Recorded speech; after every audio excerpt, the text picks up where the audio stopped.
Vegapunk creates technology in the ninja world. This video is purely for entertainment and does not infringe on copyrights or laws. The rights to the novel and image belong to the original author. We do not claim ownership. Don't like waiting and want to listen to this fanfic in full now? Subscribe to our Patreon, where you'll find the best fanfics. Chapter 151, Nagato's situation. Time passed quickly for about a week. During this week, due to the emergence of the chakra network space, the changes in the ninja world were dazzling. There were two most obvious changes. The first was that the strength of the lower level ninjas increased. A large number of lower level ninjas increased their proficiency in the chakra network space and learned a large number of high level ninjutsu and secret techniques that could be called secrets. Naturally, their strength increased significantly. Another change was the number of tasks in the ninja world decreased, and the number of rebellious ninjas also increased. The number of tasks decreased because of the expansion of the chakra network space. Many ordinary people also awakened their chakras and had certain strengths. Although they might not be as good as genin or even ninja students, they still had a certain ability to protect themselves. Facing the equally powerful bandits, there might be nothing they could do, but facing some beasts and the like, ordinary people would no longer be afraid. As for the simultaneous increase in the number of rebellious ninjas, it was because the ninjas' dependence on the ninja village was greatly reduced.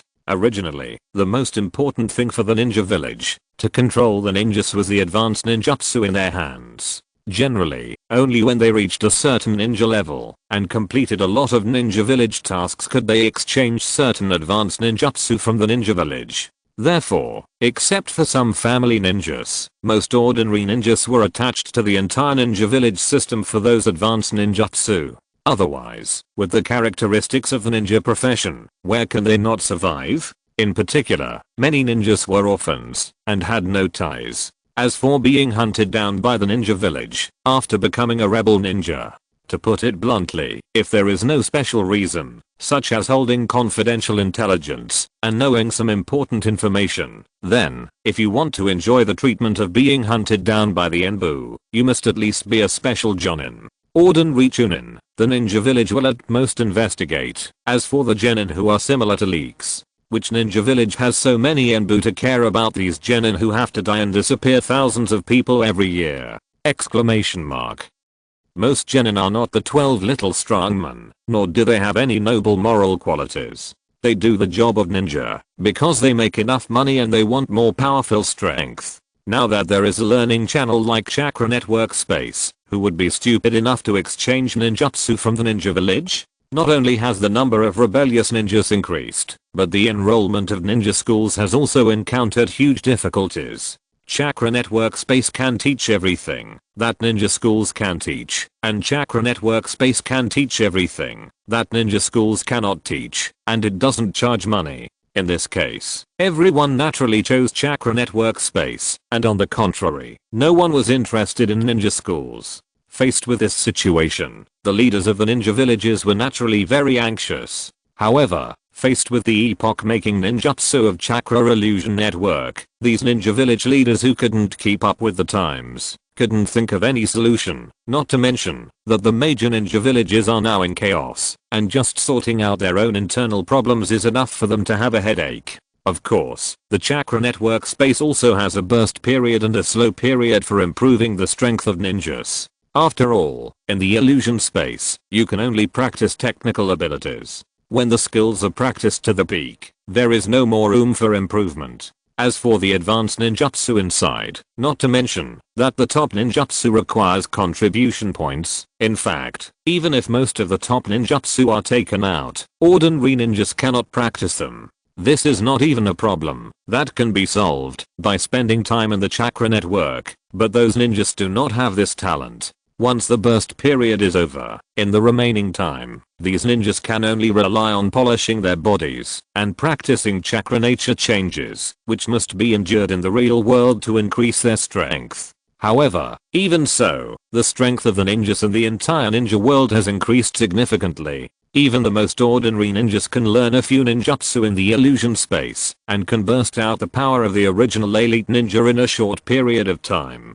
and the strength of people like Chunin and Jonin naturally increases more, especially those who have a large amount of chakra, but are weak in ninjutsu. They can almost reach the level of Kage in a few days. In a cave in the land of rain. Nagato, are you okay? A purple-haired cold girl asked with a worried look on her face. Nagato, who was seriously injured, just opened his eyes with a dazed look on his face. It took him a while to come back to his senses. It's okay, I'm fine. The current Uzumaki Nagato does not look as skinny as a stick, but his injuries are much more serious than in the original work. His two legs have completely disappeared, and there are many signs of decay on his body. There is a faint black blood on the wounds. Fortunately, it seems that these wounds have begun to recover, otherwise he might die suddenly at any time. It is not impossible. Just a while ago, the conflict between the Akatsuki organization and the Salamander Hanzo occurred. Unlike the original work, this time because Uchiha Madara had been killed, and the Outer Path statue had been absorbed, Nagato naturally could not summon the Outer Path statue to save his life. The White Zetsu who was supposed to protect him also abandoned him, the tool for resurrection designated by Uchiha Madara, because of the death of Uchiha Madara and the appearance of Kaguya Otsutsuki. Naturally, the final result was even worse than in the original work. Although under the stimulation of Yahiko's death, the runaway Uzumaki Nagato fully exerted the power of the Samsurai, but without the pressure of the Outer Path Demon Elephant, Uzumaki Nagato had no way to defeat the Salamander Hanzo with overwhelming power, but could only flee with Konan in the end. And the Salamander Hanzo would naturally not give up, especially since he had seen Nagato's Samsurai. Think about it, Nagato is only a teenager of 15 or 16 years old now. If he develops for a few more years, will he still have a way to survive? Chase, must chase. We must kill this Samsurai ninja before he develops. The seriously injured Nagato was already in a desperate situation under the constant pursuit, but at this moment, Vegapunk launched the infinite Tsukuyomi, and everyone in the world was hit. On the contrary, Nagato, who possessed the Rinnegan, could ignore the power of the infinite Tsukuyomi, and took this opportunity to kill the pursuer, which gave him and Konan the opportunity to hide in the deep mountains and forests. In the cave, the purple-haired cold girl, Konan, after hearing Nagato's answer, stretched out her hand again, with a faint green light on her palm, and began to treat Nagato. This was the medical ninjutsu that Konan learned in the illusion space. Unfortunately, her yang escape level was very low, and the nature of chakra changes could not be honed in the illusion space, so she could not learn the more powerful medical ninjutsu at all, and could only use some hemostatic ninjutsu to treat Nagato. It was also thanks to Nagato's strong vitality as a member of the Uzumaki clan, and there was no vampire like the Outer Path demon statue this time, so even in such a serious injury, he could still take a breath, and even showed a trend of recovery. During this period, it seems that there are not many rain ninjas chasing us. Nagato, who had taken a breath, looked at the cave outside, and said to Konan with a tired voice, "Haha, that Hanzo salamander, I guess he's already exhausted now. How can he have the energy to hunt us down?" Konan's voice was still cold, but there was still a bit of gloating in his tone. Hanzo salamander implemented a high-pressure rule over the Rain Village. The psychological pressure on the Rain Village ninjas was naturally not small, and their mental state was not much better. At the beginning, they were stimulated by the infinite moon reading dream space, and many crazy people with self-destructive tendencies appeared, wanting to perish with the entire ninja village. After suppressing this wave, the second online chakra network space gave many weak ninjas a chance to turn over, resulting in the rebellion of the Rain Village in groups. In the past, they defected one by one, but now they are almost defecting in groups. Hanzo Salamander is now unable to take care of himself. Even if he knows that Nagato is a big threat, he can only deal with the problems of the ninja village first. In addition to ninjutsu and platforms, large ninja villages like Konoha also have spiritual cores such as the Will of Fire to unite their ninjas. Regardless of whether the Will of Fire is reliable or not, and whether the ninja village leaders can fulfill their will, at least they have a spiritual program. However, small ninja villages like these are the product of violence and interests, and they have not nurtured their own spiritual cores. Naturally, under the impact of the chakra network space, they have a tendency to fall apart. This is the best news I have heard recently, Nagato said with a smile on his face. It's a pity. If the Akatsuki organization still exists now, maybe we can really achieve our wish. Xiaonan suddenly lowered her head and said a little dully, as a newly established organization with the mission of maintaining peace, the Akatsuki organization can be said to be a group of idealists with almost no interests involved. In this case, the chakra network space will only benefit them, but the entire organization will not lose its cohesion due to the emergence of the ninjutsu platform. Maybe the Akatsuki organization will really usher in a real golden period of development. After hearing what Conan said, Nagato's face suddenly became gloomy. After a moment, he gritted his teeth and said, I will avenge the Akatsuki organization and Yahiko no matter what. Although he said so, Nagato actually did not have much confidence. This time he did not summon the Outer Path demon statue, and he was seriously injured than in the original work. Even his 2 legs had been amputated due to the continuous pursuit and serious injuries. So even if he had the Samsurai, it would not give him much confidence. Don't worry, Nagato. What you have to do now is to have a good rest, or maybe you can go to the chakra network space to learn more. I believe that with your ability, you will soon and thoroughly develop the power of the Samsurai. Conan also encouraged Nagato. The owner of the Samsurai can resist the infinite moon reading, but if you want to indulge in it, you can naturally go in. Especially if you draw a seal formation on your body, then anyone of any level can go in. At most, in the eyes of some strong people, the network space may be a little distorted. After Conan discovered the benefits of the chakra network space, Nagato, who was naturally eager for revenge, didn't care so much. He also carved a seal on his body and connected to the chakra network. After contacting the chakra network, Nagato's strength improved by leaps and bounds. Many people thought that Nagato's strength all came from the Samsurai, but in fact, being able to develop the Samsurai to this extent itself already shows his talent. Otherwise, try it with an ordinary Uzumaki clan. It is guaranteed that you will die if you try it, and you will be directly beaten to death by the Samsurai. Nagato's excellence comes from himself, not the Samsurai. Even if he doesn't have the Samsurai, as long as he has a good education, he can also become the top ninja. Therefore, after Nagato came into contact with the chakra network, his strength has improved by leaps and bounds during this period, but in reality, his body is still in a state of serious injury, and there is no way to show his strength, so now he is a little uneasy. Just when Nagato and Conan were still chatting, Nagato's face suddenly changed and looked at the cave in trance. Conan, who was late to react, also reacted instantly and looked at the cave in trance. The entrance of this cave was covered by the origami secret technique set by Conan herself. Ordinary ninjas had no way of finding it. In addition, Conan had set up many explosive traps on the way to the entrance. Conan was even confident that even if Hanzo came, he would not be able to break in silently. However, this time, Conan was slapped in the face. A ninja who looked like a phantom easily passed through the sleight of hand and traps set by Conan and appeared in front of them. Who are you? Conan was like a hedgehog with bangs, holding a kunai in her hand, blocking Nagato. Although her expression was fierce, it could not cover up her uneasiness. Don't worry, I'm not your enemy. The ninja who broke in said carelessly. As he spoke, he turned into a phantom and directly penetrated Conan and came to Nagato, pressing one hand directly on his chest. Not to mention, if I'm really your enemy, you can't resist. Nagato's face was dark. Although he wanted to resist, before the ninja put his hand on his chest, many vines had grown on the wooden bed where he slept, directly binding his hands and even absorbing the chakra in his body, making it impossible for him to use the Samsurai ninjutsu. Nagato.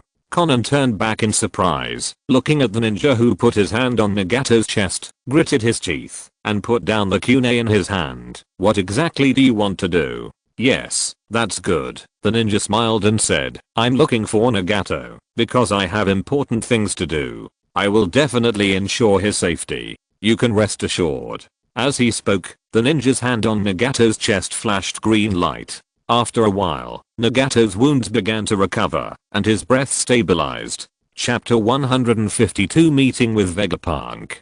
Who are you? What do you want to do from us? As he asked, Nagato coughed up 2 mouthfuls of black blood. He felt his body relax a lot. Obviously, the medical ninjutsu of the ninja in front of him was far beyond what Conan could compare to. I'm not the one who's really looking for you. As for my name, you can call me a fairy. So, you're just a messenger? Why don't the people who are looking for me come themselves? Nagato said with some dissatisfaction. A fairy, who was Uchiha Obito in the original world, shrugged. It's very simple, because he is busy with very important things now, so naturally he will leave such a small matter as taking you over to me. Since he doesn't value me that much, why should I go there? After hearing Nagato's question, a fairy smiled slightly. I've just heard what you said.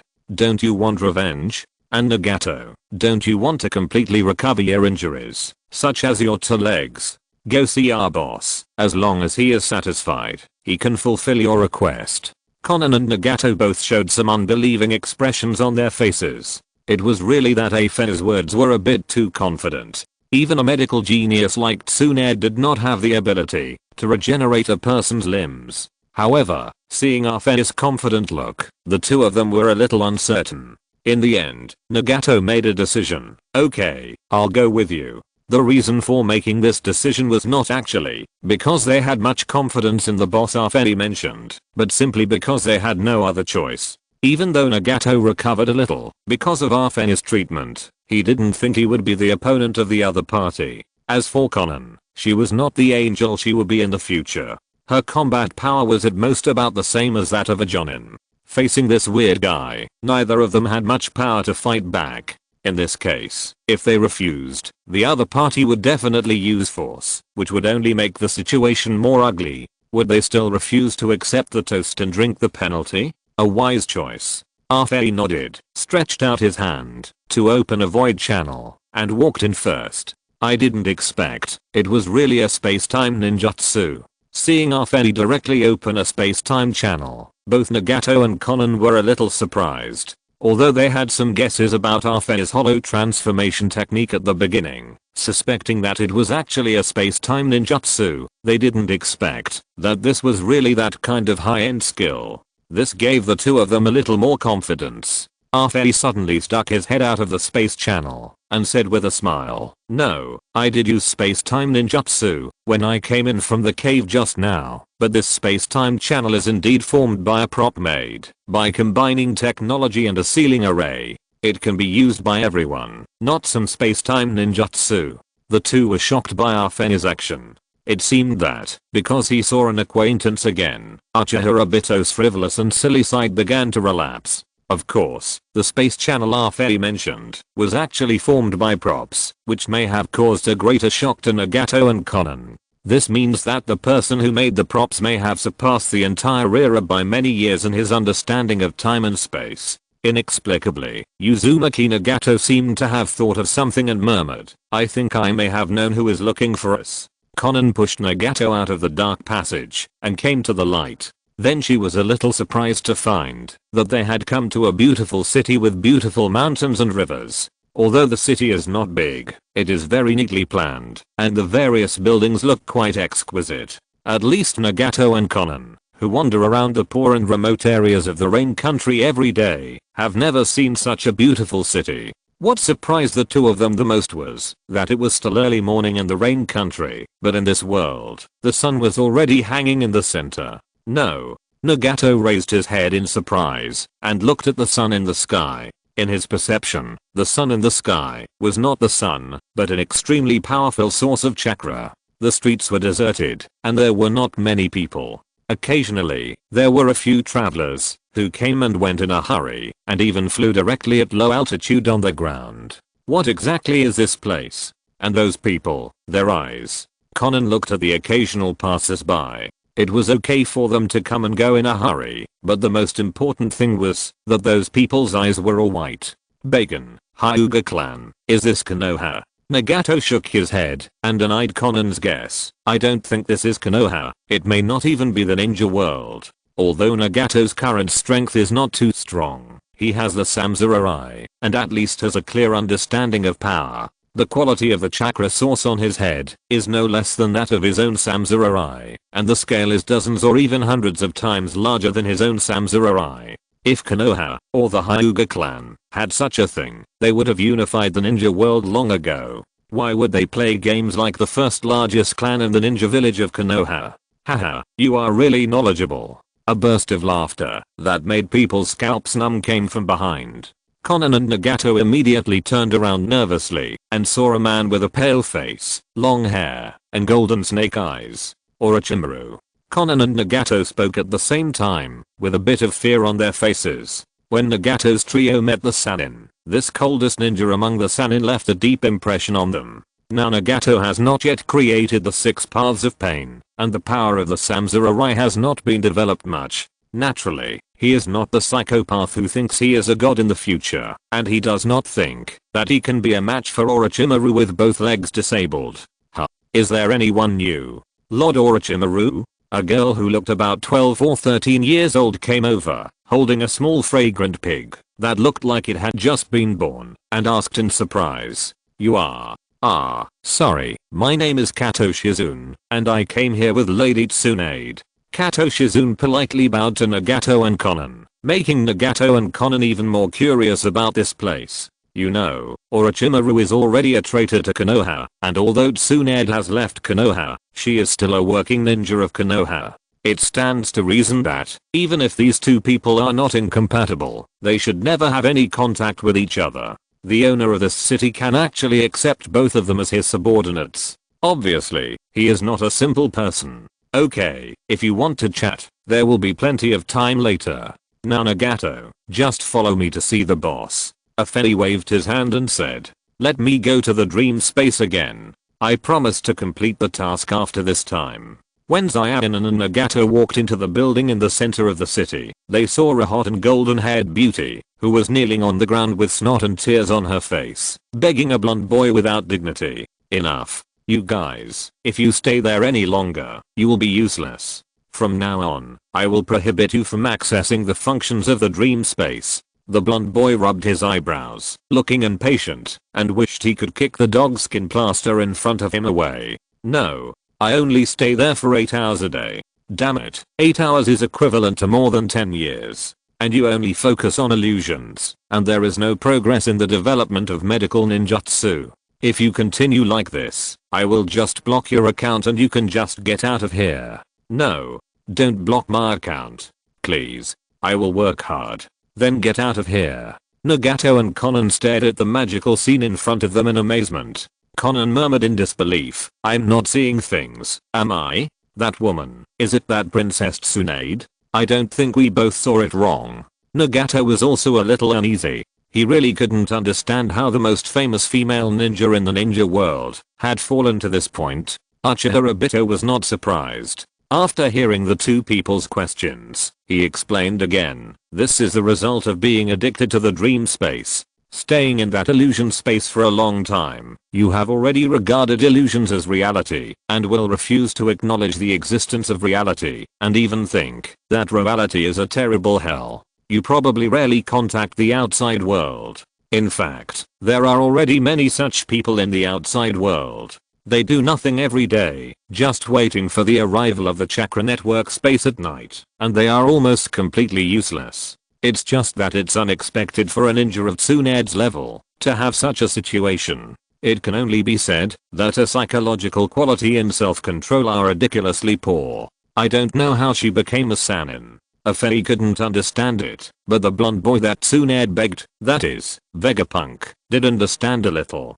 In fact, Tsunade herself can't be called a strong person, otherwise she wouldn't have hemophobia. Although almost all ninjas who have experienced war have some battlefield syndrome, Tsunade is undoubtedly the most serious. Other ninjas may become extreme or indifferent because of the death of their relatives and friends, such as the Blood Mist Ninja. Uchiha Obito and Hatake Kakashi are typical examples, and even Nagato and Konan are also examples. But as ninjas who live on the edge of a knife, these people have never had any escape mentality. Only Tsunade would escape, because of the cruel war, which already explains something. Not to mention that in the past few years, Tsunade has been wandering around, gambling and drinking, both of which can be said to be the most depleting behaviors of willpower and self-control. After nearly 10 years of depletion, Tsunade's willpower and self-control can be said to be terrible, and she may even be worse than ordinary people. After finally sending Tsunade away and telling her to complete the project in hand before continuing to enter the dream space, Vegapunk rubbed his temple helplessly. It seems that the dream space is really not a good thing. Forget it. Next time I go back to my Naruto world, I will remove this function. As for the world today, if Vegapunk dares to rashly remove the ability of the dream space, it is estimated that the entire ninja world will be in chaos. This is the result of not making a good plan at the beginning. Fortunately, this is just a test field. If he rashly did this in his own Naruto world, or in the pirate world, it would be much more troublesome to modify it. Turning his head, Vegapunk saw Nagato and Konan. He chuckled and nodded. Well done, Afei, you found the people so quickly. The ninja named Afei turned respectful after seeing Vegapunk. Are there any other tasks, sir? It's none of your business. Vegapunk waved his hand, indicating that he could leave, then walked forward and looked at Nagato. Want to recover your health, Nagato? As long as you work for me, I can make you fully recovered. Nagato's face remained calm after hearing this, but Konan suddenly became excited. Sir, can you make Nagato recover? It's just regenerating broken limbs. It's not too difficult. Not to mention that Nagato himself also has Uzumaki bloodline, so it's even easier to recover. After hearing what Vegapunk said, Konan wanted to agree immediately, but Nagato suddenly spoke at this time. Let's not talk about letting me recover first. Let's talk about what you want to do first. If I'm not mistaken, the illusion that enveloped the entire ninja world was released by you. Vegapunk nodded. That's right, I did release that illusion. To be precise, it was an illusion created by my team together. Actually, I wanted to find you directly in the illusion at the beginning, but you seemed very alert. Every time I looked for you through the illusion, you would directly disconnect from the illusion. Normal chakra networks are just mechanical servers. Nagato, who has the Samsara Eye, has also used the convenience of the chakra network to practice. But occasionally, Nagato can also feel an incredibly powerful mental force wandering in the chakra network, and even seems to be looking for him. Every time when that force is about to find him, Nagato will directly use the power of the Samsara Eye to exit the network. After all, Nagato's condition was extremely bad at the time. He was not sure what the consequences would be if he was discovered. For some other people, such as Orochimaru and Tsunade, Vegapunk used the chakra network to talk to them, and then directly located them, and brought them over. Because Nagato has the Samsara Eye, he needs to run again. Nagato smiled bitterly and finally understood why the other party could find him easily. After all, in the chakra network, he was the only special existence. How could he hide it? Chapter 153 Successor. As for what I need you to do, Vegapunk looked at Nagato and smiled. I heard that the original goal of Akatsuki was to rely on mutual communication to maintain peace in the entire ninja world. Nagato and Konan's faces darkened slightly. They took a few deep breaths and Nagato shook his head. That's all in the past. You can never make the whole world peaceful by relying on your mouth. Nodding slightly, Vegapunk actually agreed with Nagato's view. Even the peace of the original world was maintained above nuclear peace. Although what Nagato did in the original work seemed a bit stupid, and he didn't care about the long term, it must be said that his overall idea was still correct. Using a force that can destroy a country in an instant to deter the whole world and thus achieve peace under mutual compromise is a very correct idea. It's just that Nagato's execution is a bit crooked. Of course, Vegapunk was just talking without any pain. It can only be said that Nagato had no other choice at the time. And now, Vegapunk is ready to give Nagato a better choice. Your idea is quite good. The foundation of peace is often built on violence, because order is essentially derived from the oppression of power. But with your pair of Samsara Eyes alone, you still cannot really subdue all the ninjas. Nagato smiled bitterly. Even if I subdue all the ninjas, what does it matter? Facing you, my strength is probably no different from that of a child. As a member of the Uzumaki clan, Nagato naturally felt how powerful Vegapunk was. Although Vegapunk did not strengthen himself much, with Kaguya Otsutsuki as a power bank and top-level experimental products, Vegapunk can now condense the Seeking Truth Jade and barely enter the 6 paths level. At this time, the vast chakra on Vegapunk's body was something that Uzumaki Nagato had never seen in his life. It oppressed his Samsara eyes, not to mention the incredible chakra network illusion. If Nagato wanted to use his power to intimidate the entire ninja world, the first person he had to face was probably Vegapunk. Then if I'm willing to give you the authority of a chakra illusion network,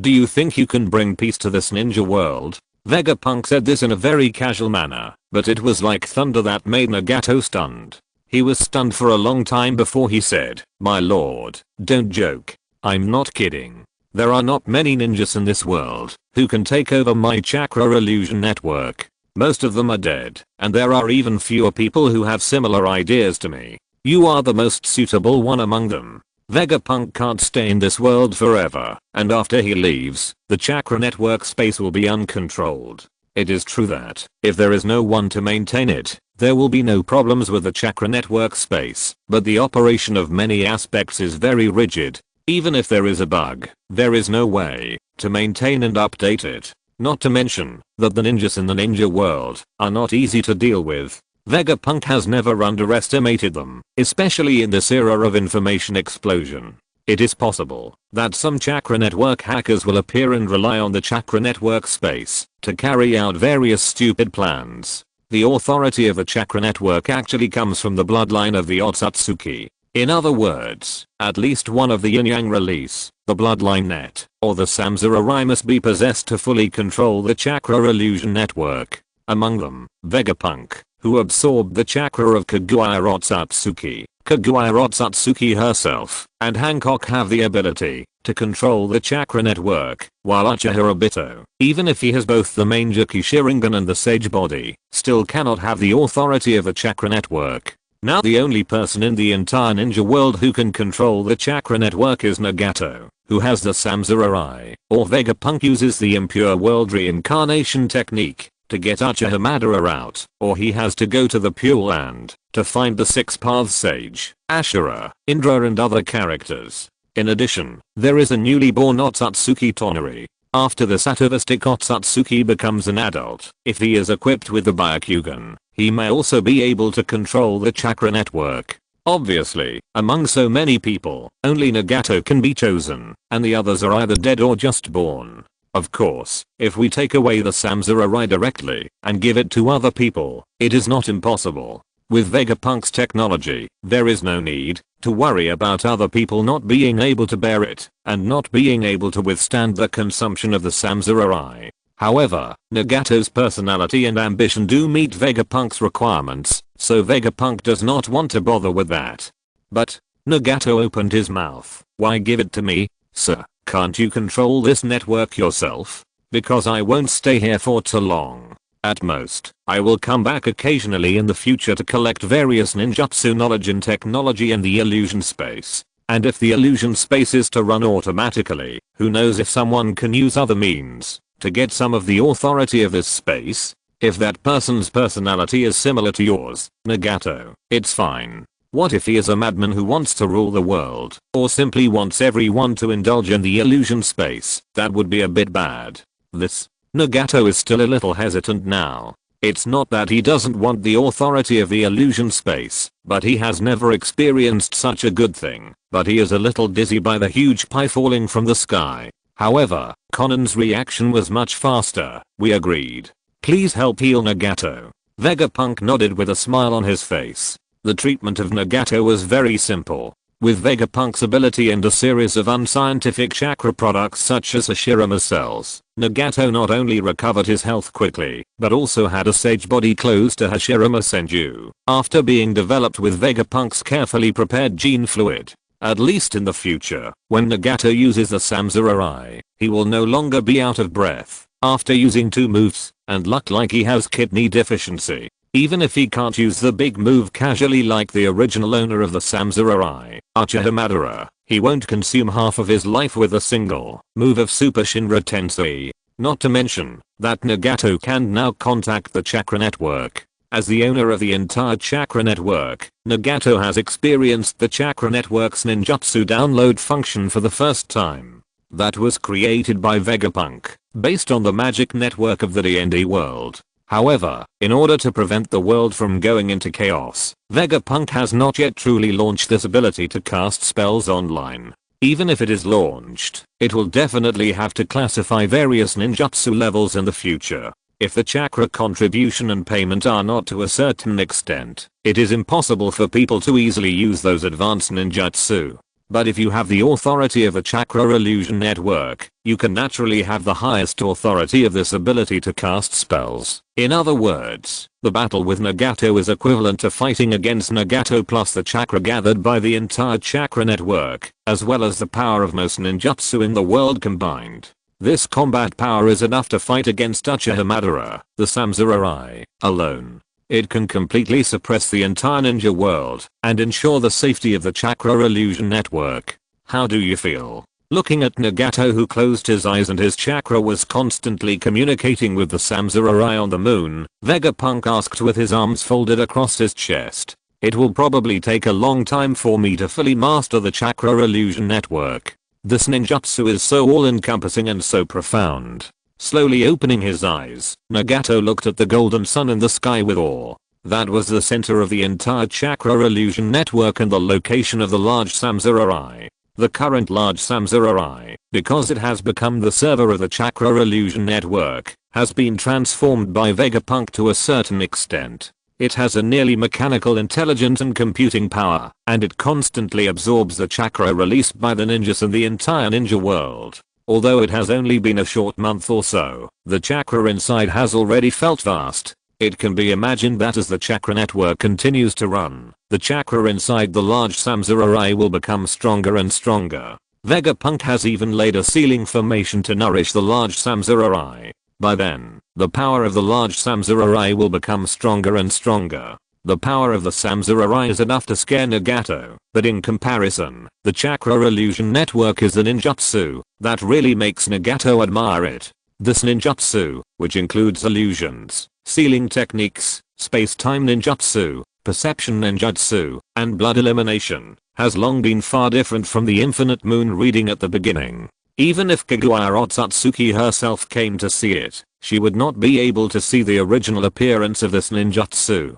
Compared with the infinite moon reading, that was completely derived from blood, the chakra illusion network is a truly developed ninjutsu. It is so complex, so exquisite, and so precise that, even if it is completely placed in front of Nagato and the highest authority is handed over to him, Nagato still feels that it is extremely difficult to learn. You know, he has the bonus of the illusion space, and one day of learning is equivalent to more than 10 or 20 years, but now he can only say that he has learned the third level, and at most he can barely operate and maintain the entire chakra network. Nagato feels that it is absolutely impossible to learn the deeper level of patching and updating without 1 or 2 months, and learn hundreds or thousands of years in the illusion space. This was the result of the step-by-step instruction of the artificial intelligence left in the large reincarnation eye by Vegapunk, and the opening of all the permissions of the chakra illusion network for him to observe carefully. Otherwise, if he only relied on the reincarnation eye to slowly invade the illusion network and figure it out, Nagato felt that he would never be able to touch the edge of the true structure of the illusion network in his lifetime. This also made Nagato truly admire Vegapunk. Being able to develop such a ninjutsu that is almost magical, no matter how talented Vegapunk himself is in chakra and other aspects, his wisdom is far beyond the imagination of mortals. Fortunately, there is an illusion network that can accelerate time. Otherwise, with your learning speed, I would consider whether to develop your brain. Vegapunk said in a complaining tone, which made Nagato blush slightly. From childhood to adulthood, Nagato has been treated as a genius. Now being treated as a deadwood is also a special experience. In fact, it's not just the Samurai. Nagato himself also possesses the 7 attributes chakra. If it weren't for his amazing talent, Jiraiya would not have regarded him as a savior, and he would have been willing to take the risk and teach them directly in the land of rain for 3 years. But compared to Vegapunk, Nagato looks like a deadwood. After all, the difference in intelligence between the two sides is too big. Of course, Vegapunk just complained. He also knew that Nagato's talent was still good. If Nagato was really a deadwood, and his comprehension was similar to that of Obito or Uzumaki Naruto, before he opened his eyes, then he would have dug out Nagato's eyes and found another smart person. Vegapunk can transform physical constitution and bloodline, but intelligence, even if it is brain development, only increases operating speed and memory. If you don't have that talent, you don't have that talent. Fortunately, Nagato is actually pretty good. Okay, I will be leaving in 2 days. From now on, the chakra illusion network will be handed over to you. You can also use it to macro control the entire ninja world and avoid the outbreak of war. With the chakra illusion network, Nagato does have the qualifications of a regulator. As long as he uses his privileges a little, he can easily control the situation of the entire ninja world. After all, although it has only been more than a month, the entire chakra illusion network has become an indispensable thing for everyone in the ninja world. As long as the party that starts the war is disconnected from the network, it is enough to cause serious damage to the other party. After all, the chakra network itself not only represents informatization, but also represents the cultivation of reserve forces, not to mention that it also has the function of a spell casting network. It is easy to open a backdoor for any party.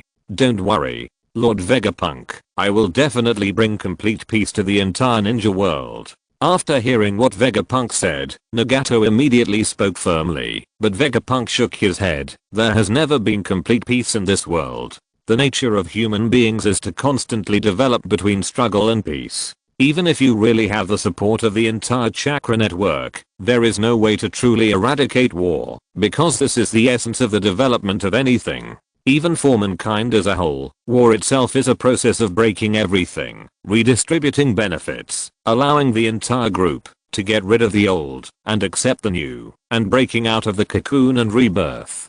When a group is really old and corrupt and the bottom can't survive, no one can stop the arrival of war. Vegapunk has seen peace under the suppression of power before, isn't it the case in the pirate world? However, compared with the Naruto world, that world may be even worse. Chapter 154. Don't believe what drunkards say. Vegapunk believes that, when the world government was first established 800 years ago, there was definitely a process of peaceful development and rapid progress. Those first 20 kings who were able to seize the world, regardless of their own moral character, must have abilities far beyond ordinary people. However, now the celestial dragons in the pirate world say that they are pigs, which is probably an insult to the wisdom and ability of pigs. At least if all those celestial dragons are replaced by pigs, it will definitely be more beneficial than harmful to the development of that world, and it is far beyond the norm. From this, we can also see the harm of an unchanging order to the world. After listening to Vegapunk's words, Nagato's face showed confusion. It's no wonder that Nagato didn't understand. After all, there is no political class in the ninja world, let alone ninjas. Even daimyo and other people may only have a superficial understanding of these. Secondly, the battles between ninjas are too frequent. After the establishment of the ninja village, there were 3 ninja world wars in just 50 years. In the warring states period before that, which lasted for nearly a few hundred years, there was no day without war and chaos. There was no long period of peaceful rule. Therefore, Nagato now cannot imagine the harm caused by class solidification after a long period of rule. Lord Vegapunk, according to you, is the so-called war inevitable? No matter how hard we try, war will come in the end. To a certain extent, war is indeed inevitable, but such frequent wars are absolutely not in line with the law of development of things. Seeing that Nagato was a little stubborn, Vegapunk explained to him directly. Under normal circumstances, the rules of war for a dynasty would be that, after about 200 to 300 years of peaceful development, the entire class would be completely solidified, with less than 1% of the upper class occupying 99% of the resources, and the lower class running around all day long, unable to even reach the standard of survival. War would truly break out, and the dynasty would be completely replaced. Moreover, with the development of technology and the gradual abundance of various resources, the period of peace would be greatly extended. With the current productivity of the Naruto world, it would take about 400 to 500 years to reach that standard. If a new technological revolution occurs during this period, the period of peace would continue to be extended. As for the situation now, with 3 ninja world wars in 50 years, I can only say that these ninjas are born with problems in their brains. They can't do anything else except fighting and killing. After hearing this, Nagato's expression was a little embarrassed, but he also breathed a sigh of relief. The awkward expression on his face was because he was also a ninja, and he was also one of the people with bad brains. As for the sigh of relief, for Nagato, 400 or 500 years of peace was already an unimaginably long time. If a war really broke out 400 or 500 years later, it was not something Nagato had to worry about. In Nagato's eyes, if he could maintain peace for 50 or 60 years, it would be a great achievement of immeasurable merit and unimaginable feat. 400 or 500 years of peace. Even the sage of the six paths could not do such a thing. Therefore, he did not care much about the dynasty cycle law mentioned by Vegapunk, because his bones would probably have rotted away by then anyway. I don't think it's necessary to consider what will happen a few hundred years later. Being able to maintain peace while I'm alive is enough to fulfill the wishes of Yahiko, Conan and me. When saying this, Nagato had a sense of satisfaction and mission on his face, and Vegapunk just shrugged. Although Vegapunk has enough technology to allow people to live for thousands of years, he is not going to let Nagato use it. To some extent, after Vegapunk leaves, Nagato will be the ruler of this world, so to be on the safe side, it is better for this ruler to have a shorter lifespan. Vegapunk does not think that he will not be able to return to the pirate world. He has even figured out some clues about traveling through the world, which means that he cannot stay in this world for a long time. If Nagato lives too long, and he does not appear for a long time, who knows if he will have other ideas. Why isn't there even a tavern on the moon? Samat Tsunade, now is not the time to drink, your research is not finished yet. But I don't have the heart to research right now. I just want to get drunk. You can't go on like this, sir.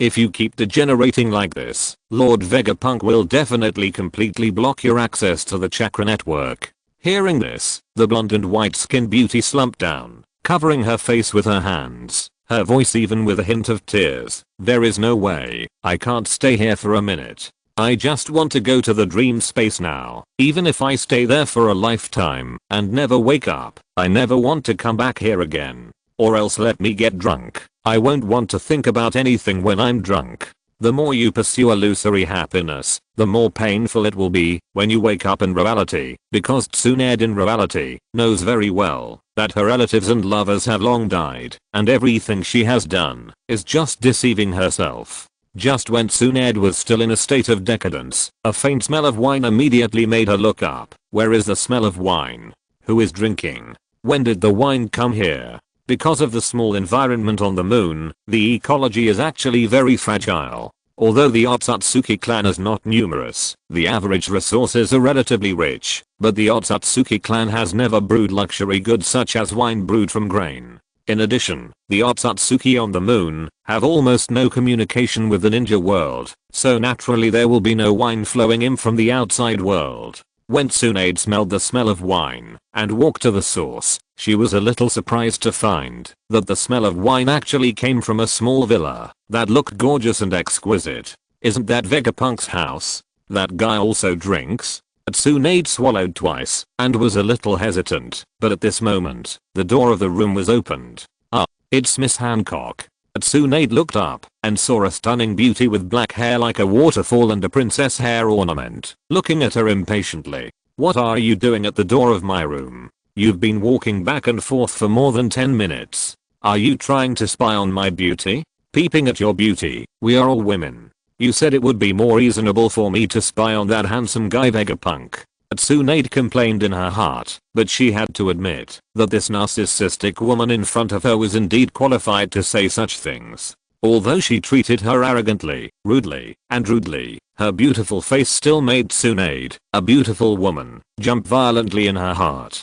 Perhaps only Vegapunk could subdue such a woman. This woman with strong strength, bad personality, and beautiful appearance that made people speechless would only show a gentle little girl's attitude in front of Vegapunk. She had some random thoughts in her mind, but Tsunade did not talk back to Hancock. First, Tsunade was still in a decadent period, and second, she knew that Hancock was not a reasonable person. And most importantly, Tsunade still needed help. Tsunade stretched her head out slightly and looked around the room, then swallowed her saliva. Miss Hancock, Do you have any wine here? Huh. Hancock tilted her head, her face a little strange. I remember that my dear assigned you a lot of tasks. You didn't complete them well and came here to drink. That, just drink a little and drink well so that you can be more inspired and energetic to complete the task. Tsunade licked her face and said, if it were anyone in the ninja world, they probably wouldn't believe such nonsense, but Hancock, who came from the world of pirates, believed it. There is no way. There are many more drunkards in the world of pirates than in the world of Naruto, and the more you drink, the more energetic you are, and the more you drink, the more inspiration you have. This kind of thing is really true in the world of pirates. There are not too many pirates with this ability, but they are not rare either. Hancock naturally classified Tsunade as this kind of person, and never thought that Tsunade was just talking nonsense for the sake of drinking. HMPH. You are so useless. For my dear's sake, I will let you enjoy my collection of wine.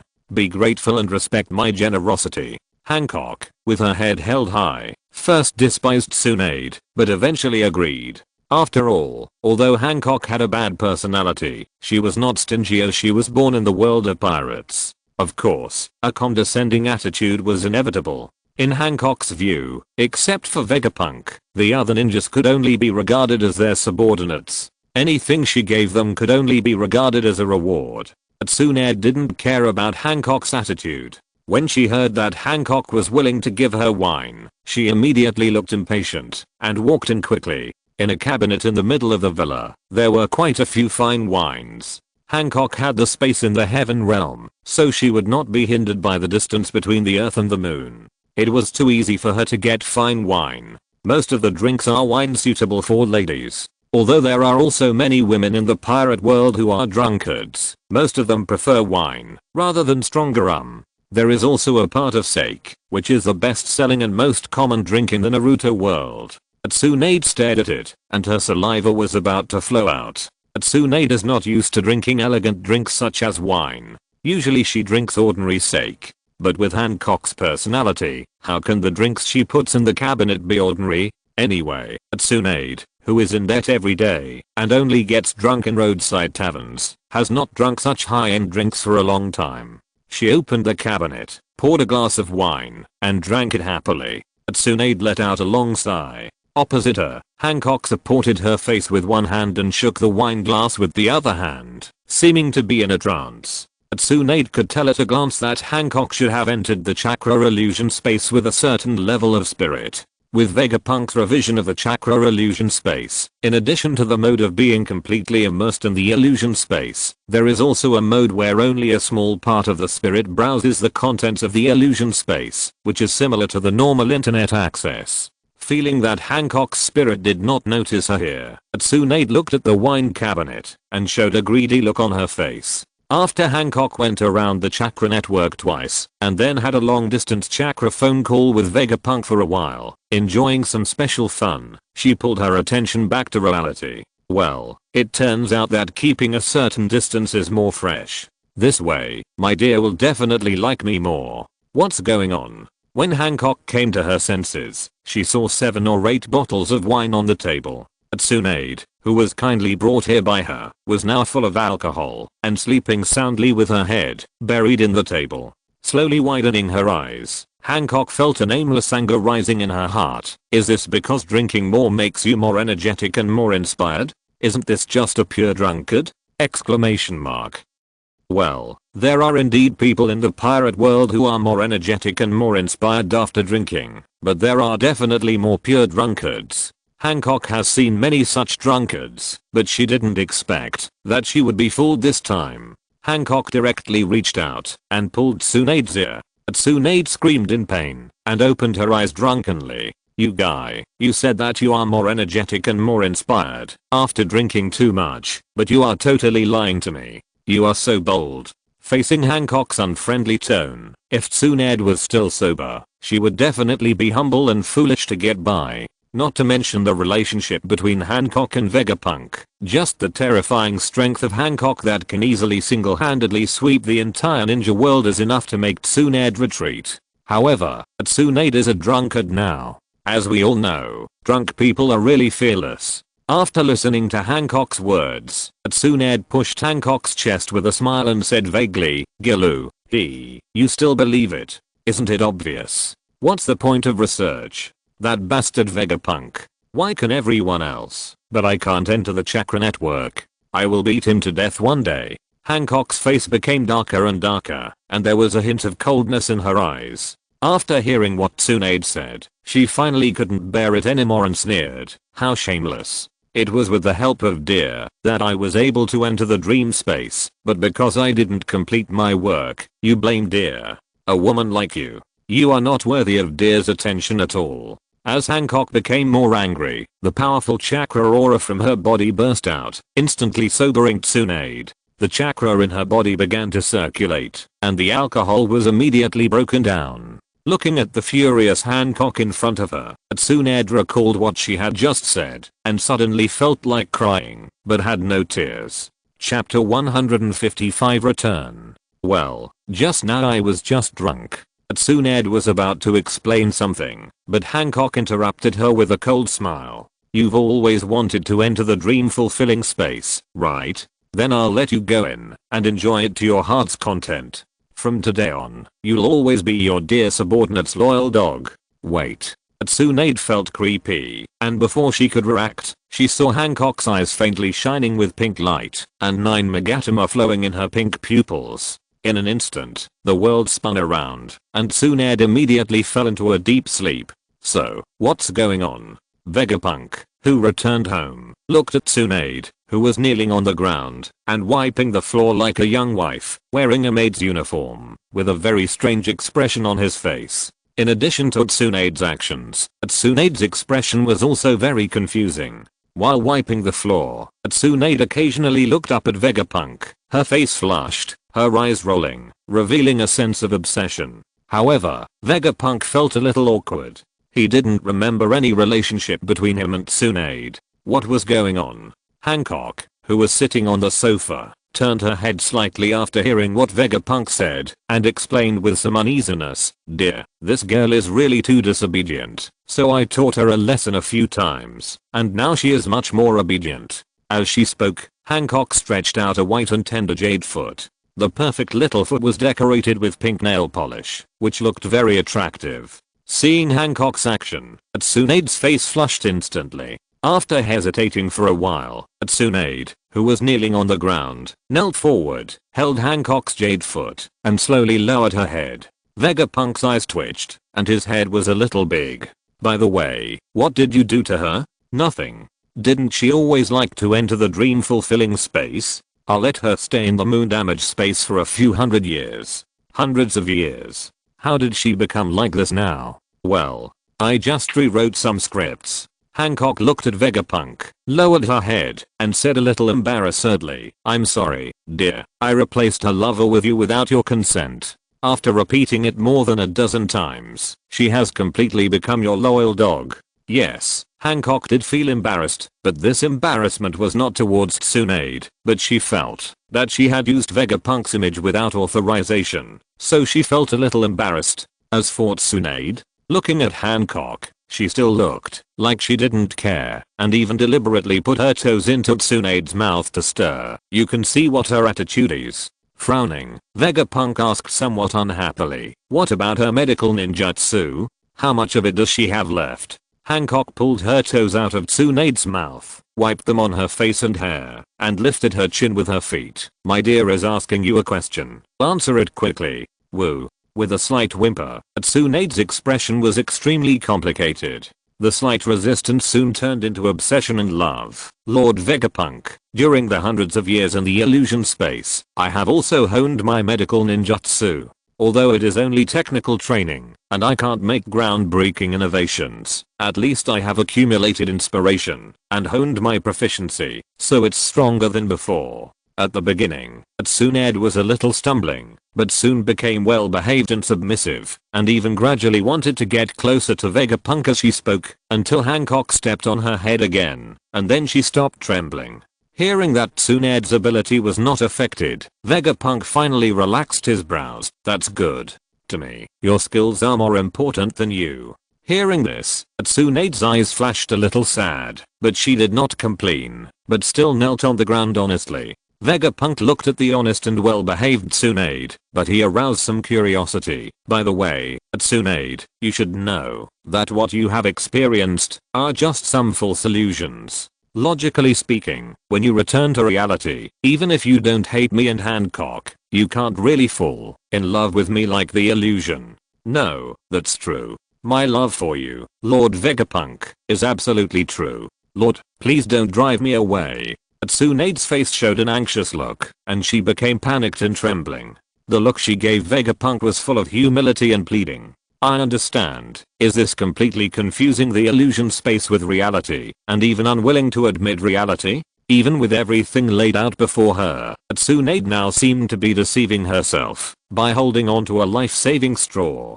I understand. Then you can live here as a maid in the future. Hancock, she's in your hands. Hancock's actions were indeed excessive, but Vegapunk had no intention of blaming her.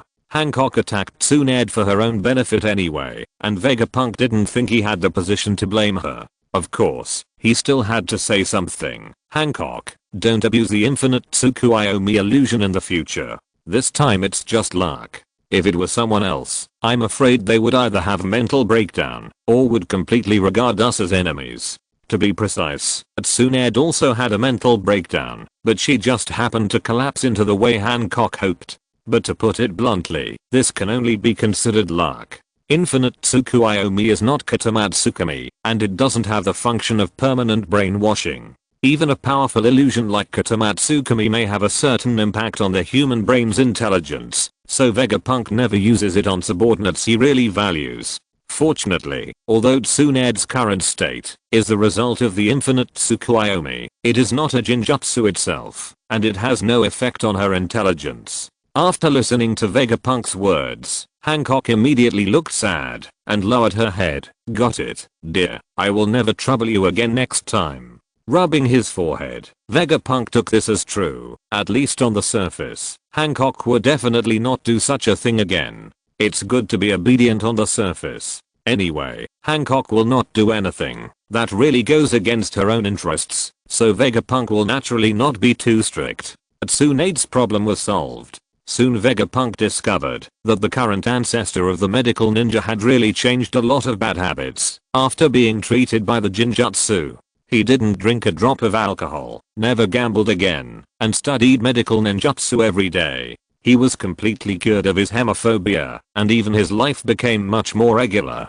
The only problem is that she likes to seduce Vegapunk in different ways every day, and even carved a replenish physical strength seal on her lower abdomen, which once made Hancock very dissatisfied, thinking that she seemed to have cultivated an opponent.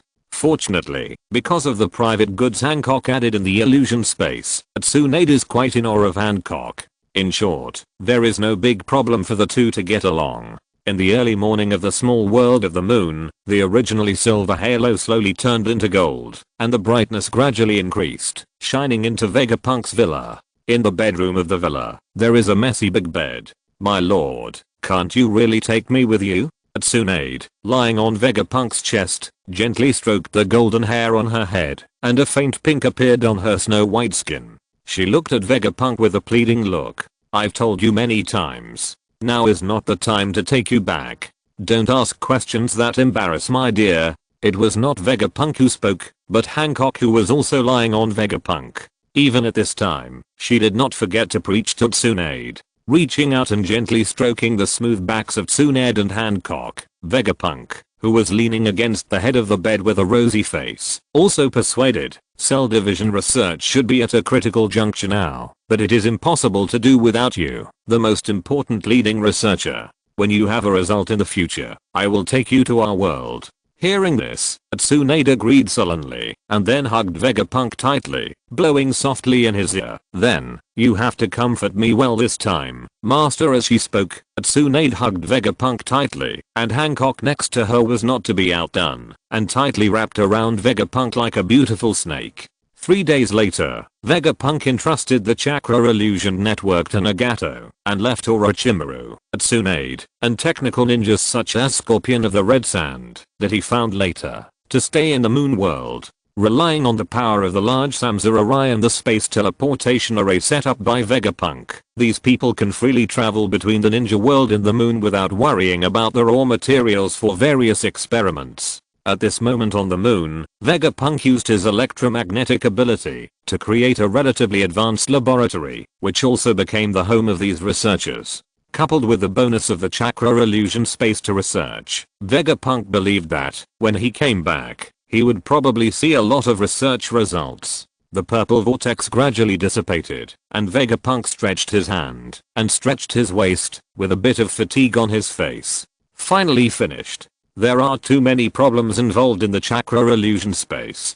Vegapunk would not feel bored with pure scientific research, but the chakra illusion space involves not only scientific research, but also various influences and controls on the entire world. If you are not careful, you can cause all kinds of chaos. Therefore, Vegapunk has to keep cleaning up and patching. Fortunately, with his continuous efforts and control, the chakra illusion space did not cause any chaos in the world and landed safely. Although it also caused many messy problems, some of them were even difficult to solve, and might become historical problems.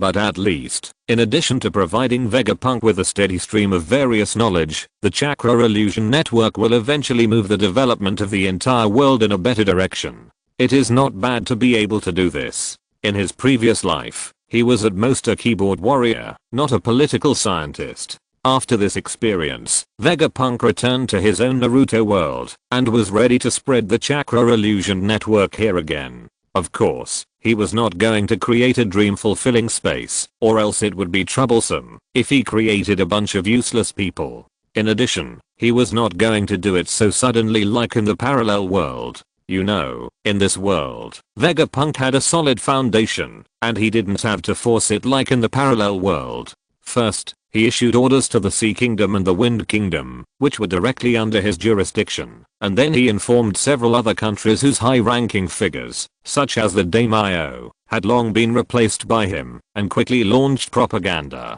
Drive Vegapunk's cross-era invention, the second world of mankind. The world formed by the condensation of spirit, which allows humans to survive hundreds of times longer. The dawn of technology. The future of ninjas. The era of all jonins has arrived. Looking at the large amount of propaganda created by Vegapunk, a large number of ordinary ninjas were bombarded with dizziness, and without saying a word, they directly carved a seal array on themselves. Ordinary civilians don't have to worry if they don't know how to use a sealing array. Vegapunk has specially left buildings in various cities that are specifically used for the chakra illusion space. As long as you go there, you can directly connect to the chakra network illusion space like ordinary people in an internet cafe. After that, as long as you study in the chakra network illusion space for a year or two, and spend an hour or two in the real world, you will be able to learn how to draw a sealing array. If you are too lazy to learn, you can also place an order directly, and find a ninja to draw a sealing array. At most, it is a D-level task, and it doesn't cost much. The ninja world has actually entered the modern society. The lives of ordinary civilians are actually much better than in ancient times. For example, in the original work, the country of Bo was oppressed by the underworld tycoon Kado, and the whole country was in decline. But those ordinary civilians were just poor, but not to the point of starvation. Therefore, ordinary civilians actually still have some spare money in their hands, at least to issue an ordinary D-level task, which is still affordable. This is much better than the One Piece world. The resources in the One Piece world are much richer than those in the Naruto world, and the overall level of technology is also higher than that in the Naruto world. However, due to the chaotic situation, the fragmented technological development and the oppression of the Celestial Dragon World government, people often starve to death. After more than a week of publicity, most ninjas in the entire Naruto world have engraved a sealing formation on themselves, waiting for Vegapunk's chakra network illusion space to be in place. If you're listening to this novel on a channel other than Fanfic World, it means they downloaded and uploaded it without effort. We cordially invite you to visit our channel, Mundo Fanfic Novelos. There you'll find the original version of this story and you can explore many other novels of various genres. We're waiting for you to immerse yourself in a world of incredible novels.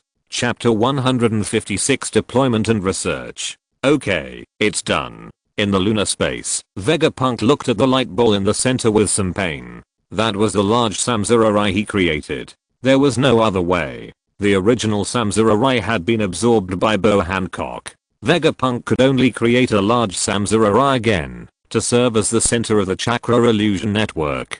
After studying the large Samsara, Vegapunk already had an idea for making this large eye. Compared with the Samsara is actually more suitable for the infinite moon reading.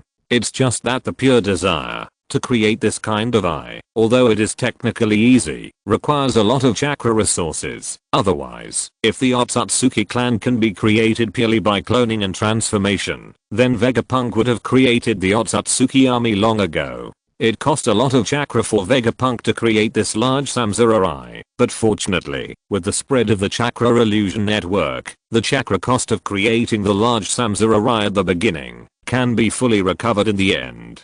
Get ready to activate the chakra illusion network. This is just a trial for the first time. Start now. After casually forming a seal, the moonlight in the sky suddenly turned into a light red. Compared with the silver light emitted by the Samsara looked a bit scary. Fortunately, the entire ninja world had already received the news, and no one was afraid of this bloody light. Many ninjas even had some excitement on their faces.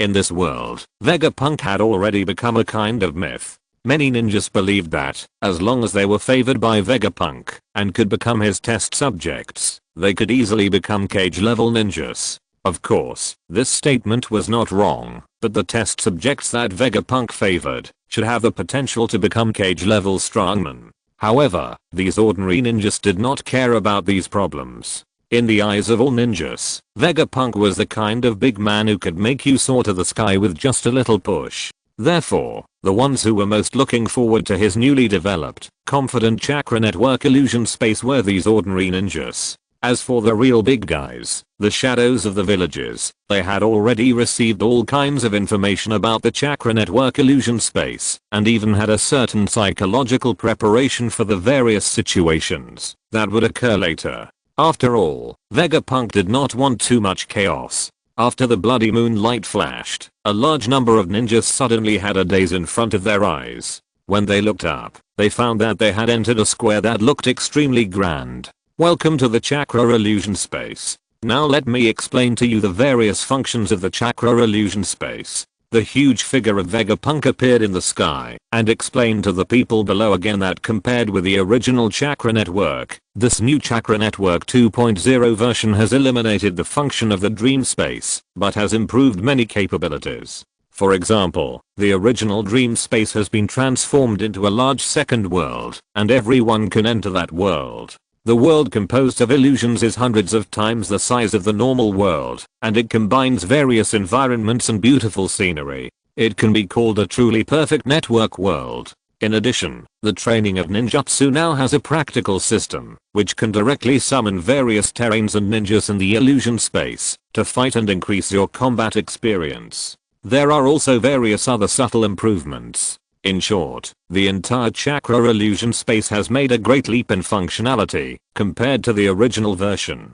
including the function of the ninjutsu magic network. Vegapunk has released some of it this time, but it is basically used by his important subordinates. As long as you store twice the chakra in the early stage, you can instantly cast any ninjutsu on the entire network. Ordinary people must use contributions to continuously improve their authority before they can have the authority to cast spells, and they can only use the lowest level of ninjutsu at the beginning. As the authority continues to increase, they can use advanced ninjutsu.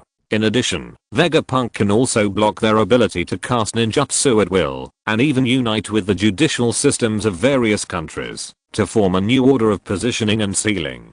For example, if someone is determined to have committed a crime, law enforcement officials can apply for the help of the chakra network to directly seal the other party's ability to use the chakra network and locate the other party so that criminals and traitors can be easily captured.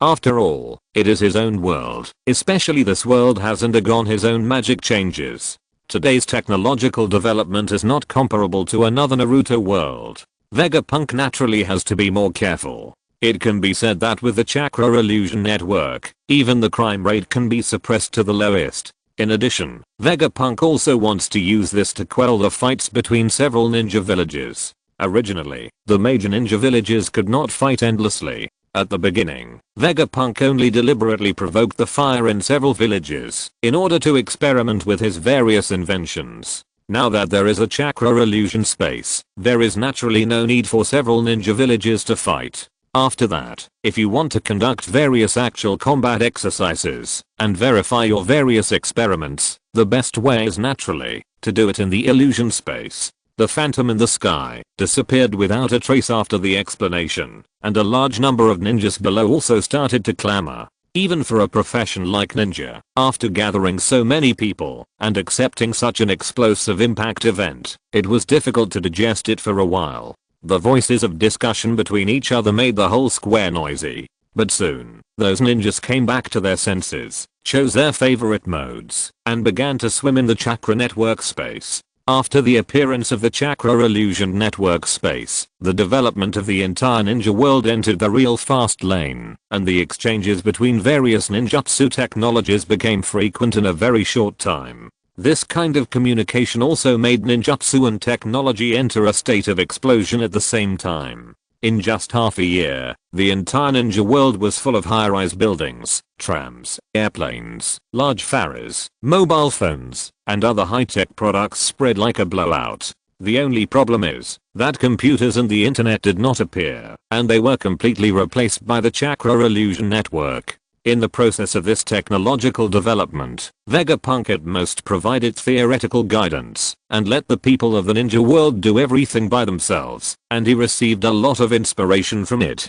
Of course, inevitably, the technology tree of the entire ninja world has also developed a bit crooked. More than half of the various technological products rely on black technology such as chakra to support them. In biology, chemistry, medicine, etc., they are completely integrated with the chakra system. It can be regarded as a new type of technology tree. In addition, the chakra teleportation array is now all over the ninja world. Although the real transportation and travel still need to rely on the traditional transportation industry because of the large amount of chakra required and the high cost. In an emergency, the teleportation array can also be used to travel around the entire ninja world in a short time. In addition, in half a year, Vegapunk has also obtained a large amount of chakra savings. Coupled with the chakra obtained from another parallel world, the two huge amounts of chakra are enough for him to conduct another experiment. So boring. I want to go online. Sitting in a controller-like chair, the red-haired Queen Sarah's face was full of boredom. She raised her head from the table and wiped the saliva from the corners of her mouth. The 5 big words "I'm so bored" were almost written on her face. With a click, the iron door was pushed open. Queen Sarah turned her head slowly and saw Vegapunk walking in slowly. "Ah, sir. I'm not lazy." After a moment of daze, Sarah immediately reacted and said seriously. Vegapunk twitched his mouth slightly. Should he tell this confused guy that there are monitors such as air suspension circuits in the entire experimental base? Even if you hide in the underground drainage pipes, you can see your every move. Fortunately, with the current research on dragon veins, Vegapunk has almost the ability to control dragon veins, and Queen Sarah's role has plummeted.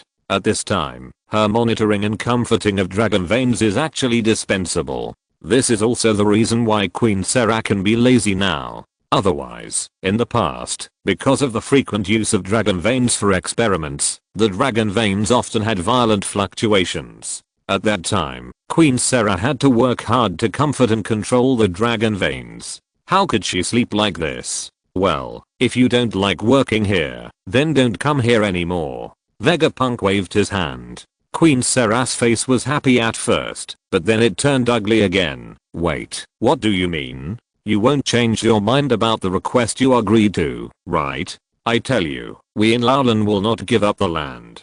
In the past, Vegapunk gave Laolin a vast and fertile land for the sake of the dragon vein. It is true that the environment in the Kingdom of Wind has been greatly improved now, but there are still few lands that are so fertile and rich in resources. Queen Sarah doesn't want Vegapunk to change his mind. The residents of Laolin have already taken root there. Don't worry, I'm not going to kick you out. You will still need to come over temporarily to work overtime when we do experiments in the future. And even if you are kicked out, the rewards I gave you before will not be taken back. Do you think I'm that kind of person?" Sarah breathed a sigh of relief. Thinking about it carefully, it was right. After staying in the laboratory for so long, Sarah naturally knew that, although Vegapunk was not a good person, he was still very generous to his subordinates. He would definitely not do such a thing as taking back the reward for letting him go. Thinking of this, Sarah, who was a little anxious just now, blushed slightly and then said something to make conversation. "Why don't you let me help? Don't you find that the dragon vein is getting calmer and calmer now? Basically, we have found all the movement laws and control methods of the dragon vein, so your role is naturally not great. At most, when we conduct experiments in the future, we will let you come here as a safety. Under normal circumstances, the dragon vein does not need to be appeased at all." After hearing this explanation, Sarah looked back at the office, where she had worked for several years, and couldn't help but feel a little nostalgic in her heart. No wonder. Doesn't this mean that I can go online every day in the future? That's really great. Seeing Sarah jumping up and down, Vegapunk pressed his head helplessly. Although it was not as serious as the dream space, the emergence of the chakra illusion network still created a lot of useless people who only like to go online. There is no way. It is human nature to love leisure and hate work. It is impossible to let people study online every day. Even Vegapunk himself can't stay in the chakra network every day with a time ratio of several times, or even dozens of times, to study and work all the time. That will only make people stupid. On the contrary, there has never been a shortage of people playing in the chakra network space every day. There are even many people who can't adapt to real life after returning, because the time ratio between the two sides is too long. Should I set a time limit for the chakra network space next time? If the time ratio is too long, it is easy for people to lose touch with reality. Thinking about these things in his mind, Vegapunk has walked to the controller of the dragon vein observation, sat on the chair behind him, and checked the data. Almost done. If I add the chakra of the Rinnegan and Samsaragan that I have collected, I should be able to push the power to the limit. Add to that the coordinates recorded in the quantum brain, and the possibility of returning directly to the pirate world is more than 80%. The only problem is that this dragon vein energy doesn't seem to be so easy to replenish. Although it is called dragon vein chakra, it is actually completely different from chakra. Whether it is ordinary chakra or the more advanced Otsutsuki chakra, there is no way to truly convert and replenish it. The problem brought about by this is that there is not much tolerance at all, and it must be completely successful in very few experiments. Although there is also chakra energy created by imitating dragon vein energy, compared with dragon vein energy, that kind of chakra energy is too violent, and it must have the ability of space-time ninjutsu to withstand it. And that is just traveling through the parallel world. If you want to go to the pirate world, it will be more difficult to think with your toes, and the pressure on the human body will naturally be stronger. If something goes wrong when traveling between the two worlds, it would be really bad. Therefore, Vegapunk did not dare to use the imitation dragon vein energy. At most, he used it for some experiments at the beginning. If he really wanted to return to the pirate world, he had to look at the authentic dragon vein. Chapter 157 Return to the pirate world. Finally, I've waited for this day. The last experiment was relatively successful. I hope there won't be any problems this time. Looking at the purple light column in front of him, slowly condensing, Vegapunk's face also showed a bit of nervousness. Next to him, Hancock and Nico Robin stood. After a while, the purple light finally gradually stabilized and turned into a vortex-like light gate. Vegapunk breathed a sigh of relief. Okay, let's gamble on our luck next. It's impossible not to gamble. The dragon vein energy has been almost used up.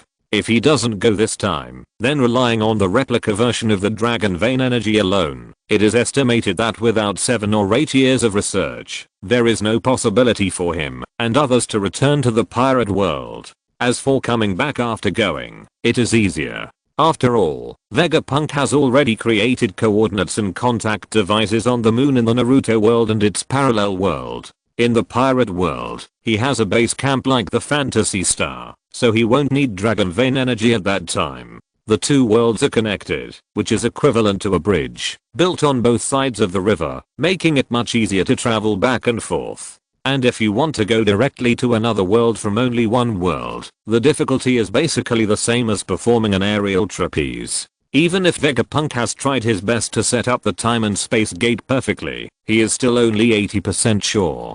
Fortunately, even if he fails, relying on Hancock's Cheyenne Simmons hung space, there will be no worries about his life. At most, he may drift to other unknown worlds. The three of them slowly walked into the purple vortex.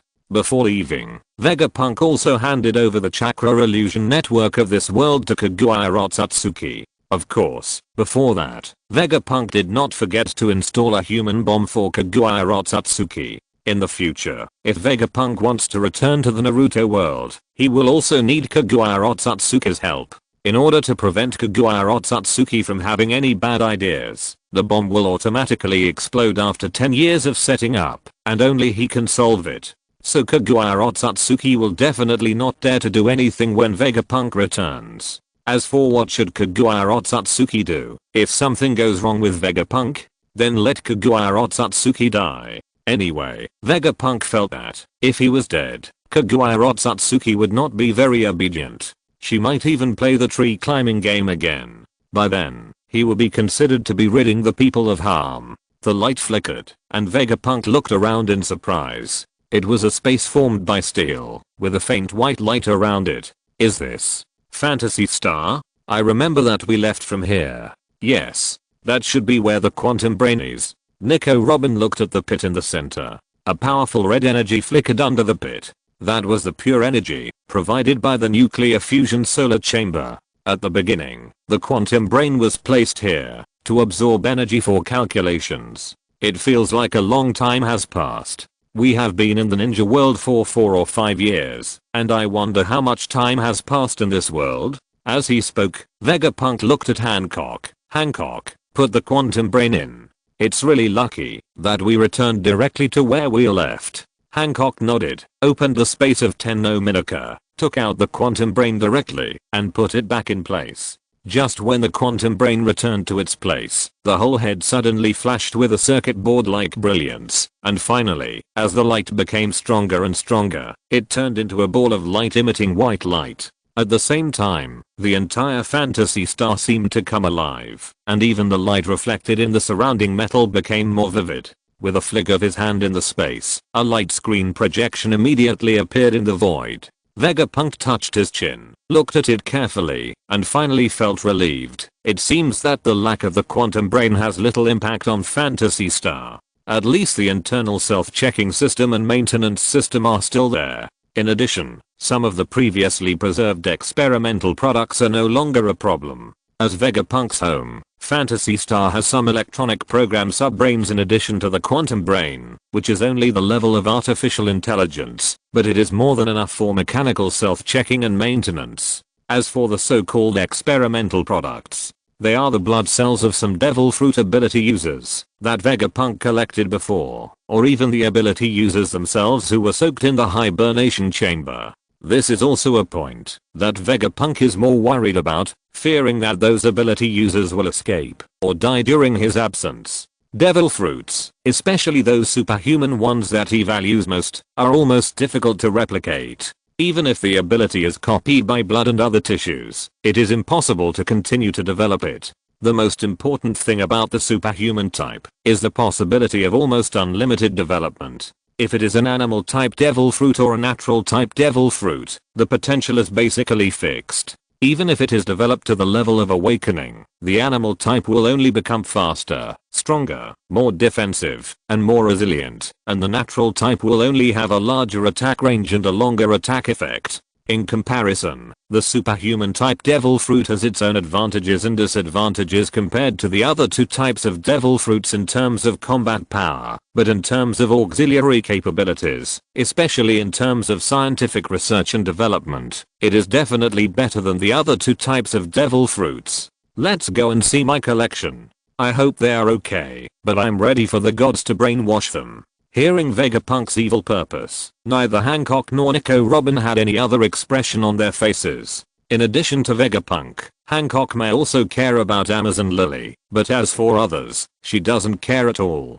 Nico Robin was a little better, but not much better. As long as Vegapunk didn't do anti-human things like massacres, she wouldn't oppose Vegapunk's plan. Soon, Vegapunk brought the two women to a special room inside Phantasy Star. There were hundreds of dormant pods in the room. Most of them were empty, and some of them had people sleeping inside. In the center was a round guy with an iron chin. He was the experiment that Vegapunk paid the most attention to, Warple, the swallow fruit user. Vegapunk had always used Warple's blood to create various robots that could use the swallow fruit to synthesize various raw materials. However, using the swallow fruit to make raw materials directly was actually only the most basic application of the swallow fruit, and Vegapunk obviously didn't want to stop there. It was just that the blood extracted from the fruit power could only bring out the power that the fruit power user had developed at the time, and it was obvious that Warple was not a strong man who liked to develop fruit power, let alone someone who was willing to listen to Vegapunk. Moreover, the self-transformation ability of the swallow fruit also made Vegapunk's threat of putting a bomb in his brain ineffective, so Vegapunk temporarily let him go into hibernation. In fact, the various devil fruit abilities in the One Piece world are even more perverted than the various abilities in the Naruto world. The various abilities in the Naruto world are still logical. For example, those common-looking ninjas can only use the 5-element escape technique at most. They can't learn the impure world reincarnation and flying thunder god technique. However, the devil fruits in the One Piece world are not logical. Maybe a guy who looks like a fool has a devil fruit ability that defies the heavens, and the ability is tricky and weird, which may exceed your imagination. The devil fruit ability users who can be found and collected by Vegapunk are naturally those who are full of ability and potential, but not very obedient and difficult to control. Let's start with this guy. Let this guy start from today and develop his fruit ability wholeheartedly. While speaking, Vegapunk has already made seals with both hands, and a hint of red light appeared in his eyes. Although Vegapunk did not put on the Samsara eye, in theory, all kinds of blood abilities are an instinctive application of chakra. In other words, as long as the level and quantity of chakra are sufficient, all blood abilities can be deduced using ninjutsu. The chakra in Vegapunk's body may only be regarded as the floor of the Otsutsuki clan, but in terms of level, it is stronger than the ordinary Otsutsuki, after absorbing the enhanced version of Kaguya Otsutsuki's chakra. And with his brain and the help of the chakra network at the time, it only took a day or two to deduce the enhanced version of Katamatsukami. This is the yin-yang escape blood inheritance net level Katamatsukami. In theory, the Otsutsuki clan may become a loyal dog after being hit by a move. To deal with Warple, that is absolutely a waste of talent, killing a chicken with a butcher knife. It took half a minute to complete the seal, and the red light in Vegapunk's eyes became more and more intense. Then a huge mental force rushed into the dormant chamber and instantly modified Warple's subconscious. After a long sigh, Vegapunk said, "Open the hibernation chamber." After a while, the hibernation chamber was opened, and as the liquid was drained, Warple slowly opened his eyes. After seeing Vegapunk, Warple's expression immediately became serious. "Hello, Lord Vegapunk. Do you have any orders?" Nodding slightly, Vegapunk glanced at Warple and ordered, "Go and practice your devil fruit ability." Warple showed a fanatical smile on his face and answered without hesitation, "Yes, Lord. What I like most is to practice devil fruit ability." After sending Warple to the warehouse to synthesize various materials, Vegapunk began to brainwash other devil fruit users. The ability user of the Kamakakashi fruit who can store all kinds of things, including people who disappear. The ability user of the radiation fruit who can produce all kinds of radioactive isotopes. The ability user of the light and heavy fruit who can change the weight of matter. The ability user of the compression fruit who can compress matter. A lot of strange and bizarre devil fruit users were brainwashed by Vegapunk one by one, collected as his subordinates, and given them the task of exercising their devil fruit abilities. In the end, Vegapunk came to a dormant chamber in the center and raised his head slightly. The person sleeping in this dormant chamber was a beautiful woman wearing a kimono and with long green hair, and this was also the devil fruit user with the most magical ability in Vegapunk's collection. The ability user of the Toki Toki fruit, Kazuki Toki. This devil fruit user who was supposed to die in Wano country was captured alive by Kado himself because of Vegapunk and sent to Vegapunk. In the original work, Kado didn't care much about Kazuki Oden's wife, children, and subordinates, so after Kazuki Oden was caught, his wife and children still jumped for a while. But when Vegapunk used the imitation blue dragon fruit as a trading item, and specified that he needed Kazuki Toki, the devil fruit user, Kado immediately arrested Kazuki Toki and sent him to Vegapunk's experimental base. As for whether Vegapunk was attracted by Kazuki Toki's appearance or Kazuki Toki's devil fruit, it didn't matter to Kado at all. In the face of the temptation of the imitation blue dragon fruit, Kado didn't ask anything. In order to ensure the transaction, Kado even gave up 2 large swords and the young Kazuki Hiyori as a bonus, which made Vegapunk very upset. The large sword is fine. Although it has no effect on Vegapunk, it is at least a normal high-value trading item. Why send a little lolly over? Following the same set of procedures, when the hibernation chamber was opened, Kazuki Toki walked out very elegantly and bowed to Vegapunk, my concubine Kazuki Toki, meeting Lord Vegapunk. Although Kazuki should be over 40 years old now, she has been lying in the hibernation chamber for nearly 20 years, so she still maintains the youth and beauty of 27 or 28 years old. At this moment, she raised her head slightly, her eyes moved, her face showed a pleading look, and she pleaded with Vegapunk, Lord Vegapunk, I wonder how my daughter is doing now? Kato Matsukami can control people's subconscious and completely obey the implanted orders, but other than that, the controlled person will not have any other abnormalities, and will not change his attitude towards other things except orders. In other words, in addition to obeying Vegapunk's orders and working hard to exercise his devil fruit ability, Kazuki Toki will not change in other aspects. Naturally, his concern and worry for his daughter will not change. You know, she was captured together with Hiyori Kazuki at the Vegapunk's experimental base. At that time, Vegapunk occasionally drew her blood for experiments. In order to prevent Toki from escaping, Hiyori Kazuki was used to control her, but basically, Toki and Hiyori Kazuki would not really meet. After all, the ability to escape from the Toki fruit is truly the best in the world. Chapter 158 Time and Power. Vegapunk just scratched his head in response to Toki's request. Well, to be honest, I don't know where your daughter is now. In the past, Hiyori Kazuki was indeed under Vegapunk, and was even a member of Vegapunk's secret power, the Umbrella Corporation. However, because the relationship between the two sides was not very good, and because Vegapunk had captured Toki, Hiyori Kazuki had been working for Vegapunk for the safety of his mother, but he was not a core member at all. Although he had enjoyed some of Vegapunk's enhancements, he was actually more like a mercenary, performing some spy-like tasks. He was not even clear that Umbrella was actually a force controlled by Vegapunk, and he always thought that the Umbrella Corporation and Vegapunk were just a cooperative relationship.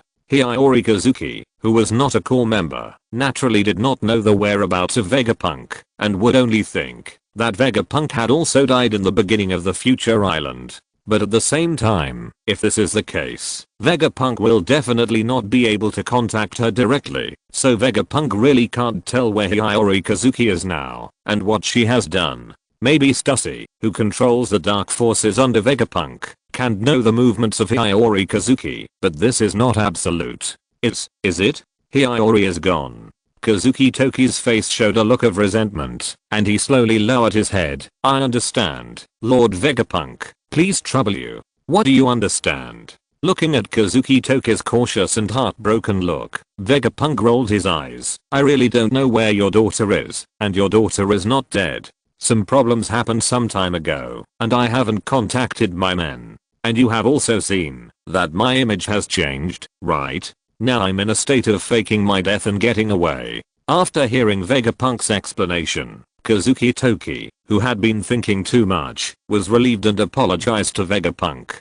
Vegapunk didn't care. Toki had no fighting power and no special skills in other aspects. So as long as she developed the fruit ability honestly, Vegapunk had no other expectations for her. Although Toki was born 800 years ago, he didn't know much about the technology and form of that era, and he couldn't answer many of Vegapunk's questions. so his only function was the devil fruit ability. The Toki fruit had amazing potential, although it could only go to the future at this stage and seemed useless if the fruit ability was awakened. Even Vegapunk didn't know what the fruit could do. But anyway, as long as it was related to time, it could be called a high-end ability. This was why Vegapunk valued it, and even exchanged it for a replica of the blue dragon fruit. Okay, next, it's time to strengthen Phantasy Star.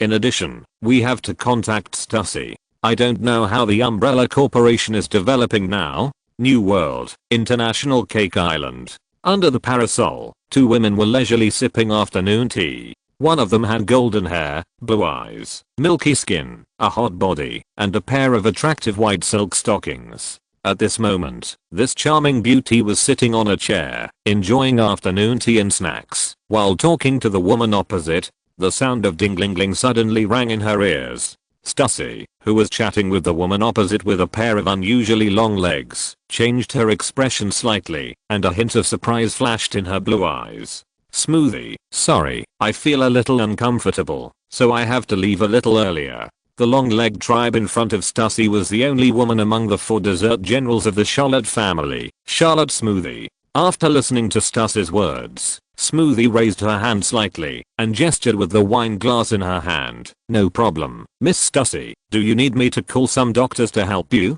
Although she was the pillar of the 4 Emperors pirate group, Charlotte Smoothie did not have any arrogance towards Stussy, but instead showed a sense of respect. In addition to the fact that Stussy is very good at dealing with people and has a very good relationship with Charlotte Linlin, the captain of the Big Mob Pirates, Stussy's own strength and power are definitely extraordinary. As a subordinate of Vegapunk and the first clone created by Vegapunk, Stussy has always been favored and has received a lot of enhancements and transformations. Not to mention other things, such as the exoskeleton, strength enhancement, and endurance enhancement of the Vinsmart family. Stussy has received a more advanced version. In terms of talent, although she is not as good as those monsters on the sea, she is definitely a first-class figure second only to them. In addition, the many advanced training machines provided by Umbrella, the scientific training conducted by the World Government CP organization, and the imitation mythical beast devil fruit tailored for her by Vegapunk have increased the strength and potential of this seemingly delicate beauty to an extreme.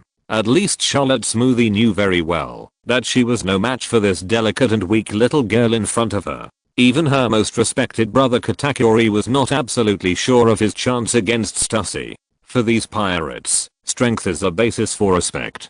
Stussy, who has strong strength, naturally gained the respect of Charlotte Smoothie. No problem. It's just a common problem for some women, Stussy said with a smile, picked up the small bag next to her, and took out a pack of tissues from it. Charlotte Smoothie was slightly stunned, and then reacted, and said nothing more. After leaving the snack table, Stussy found a toilet and gently pressed a watch on her hand. The strange fluctuations spread out, and many living creatures around her, which were also the specialty of Cake Island, homies, seemed to be affected by something, and generally yawned, and fell asleep on the ground. This hypnotic watch works pretty well. It not only has a miraculous effect on Den Mushi, but also has a good effect on these homies. Looking around, Stussy smiled, then gently pressed his earring, and connected the micro headset phone. Soon, a familiar voice that had not been heard for many years sounded. Well, it seemed unfamiliar. Oh, by the way, my boss seemed to have gone for plastic surgery. The communication was completed quickly. In Phantasy Star, Vegapunk cut off the contact with a bit of disappointment, and his expression was somewhat helpless. The time in the pirate world is faster than that in the Naruto world. It's only been about 6 years in Naruto, and 8 years have passed in the pirate world. This period of time should be the time when Ace of the Fire Fist went to sea. No, the bounty order has been issued. Has he been at sea for a while? Even the name of the Fire Fist has been known. I remember that Ace discovered and ate the devil fruit during the voyage. In other words, there is still a little more than a year before the plot begins. The time point has been determined, and another thing to know is the power under his command now. Although after going to the pirate world, the strength of himself, Hancock and Nico Robin has greatly increased, especially Hancock, who should have no problem going to single-handedly defeat the world government now. But in terms of power, after Umbrella left him, even if all the authority was transferred to Stussy, it was uncertain whether it could be kept in the end, or whether it could develop well. Fortunately, Stussy did live up to Vegapunk's trust. Both his IQ and EQ were extremely high, especially his own smooth talk, almost a social bully, and he could deal with any force.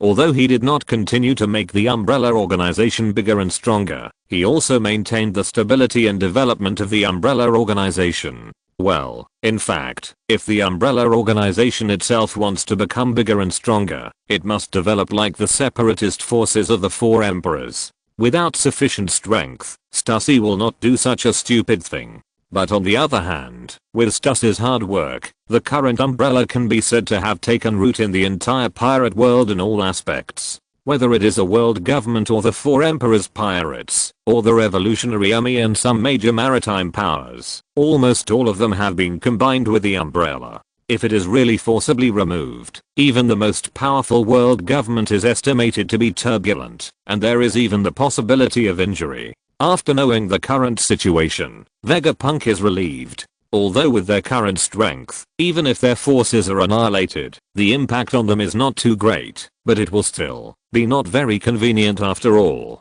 This time Vegapunk came to the pirate world, it must be aimed at completely dominating the world, collecting all resources, and killing the world government. Even though Vegapunk already has sufficient confidence in his strength, it is very troublesome to really extend his dominance without his own confidence. It's impossible for each person to have a different god.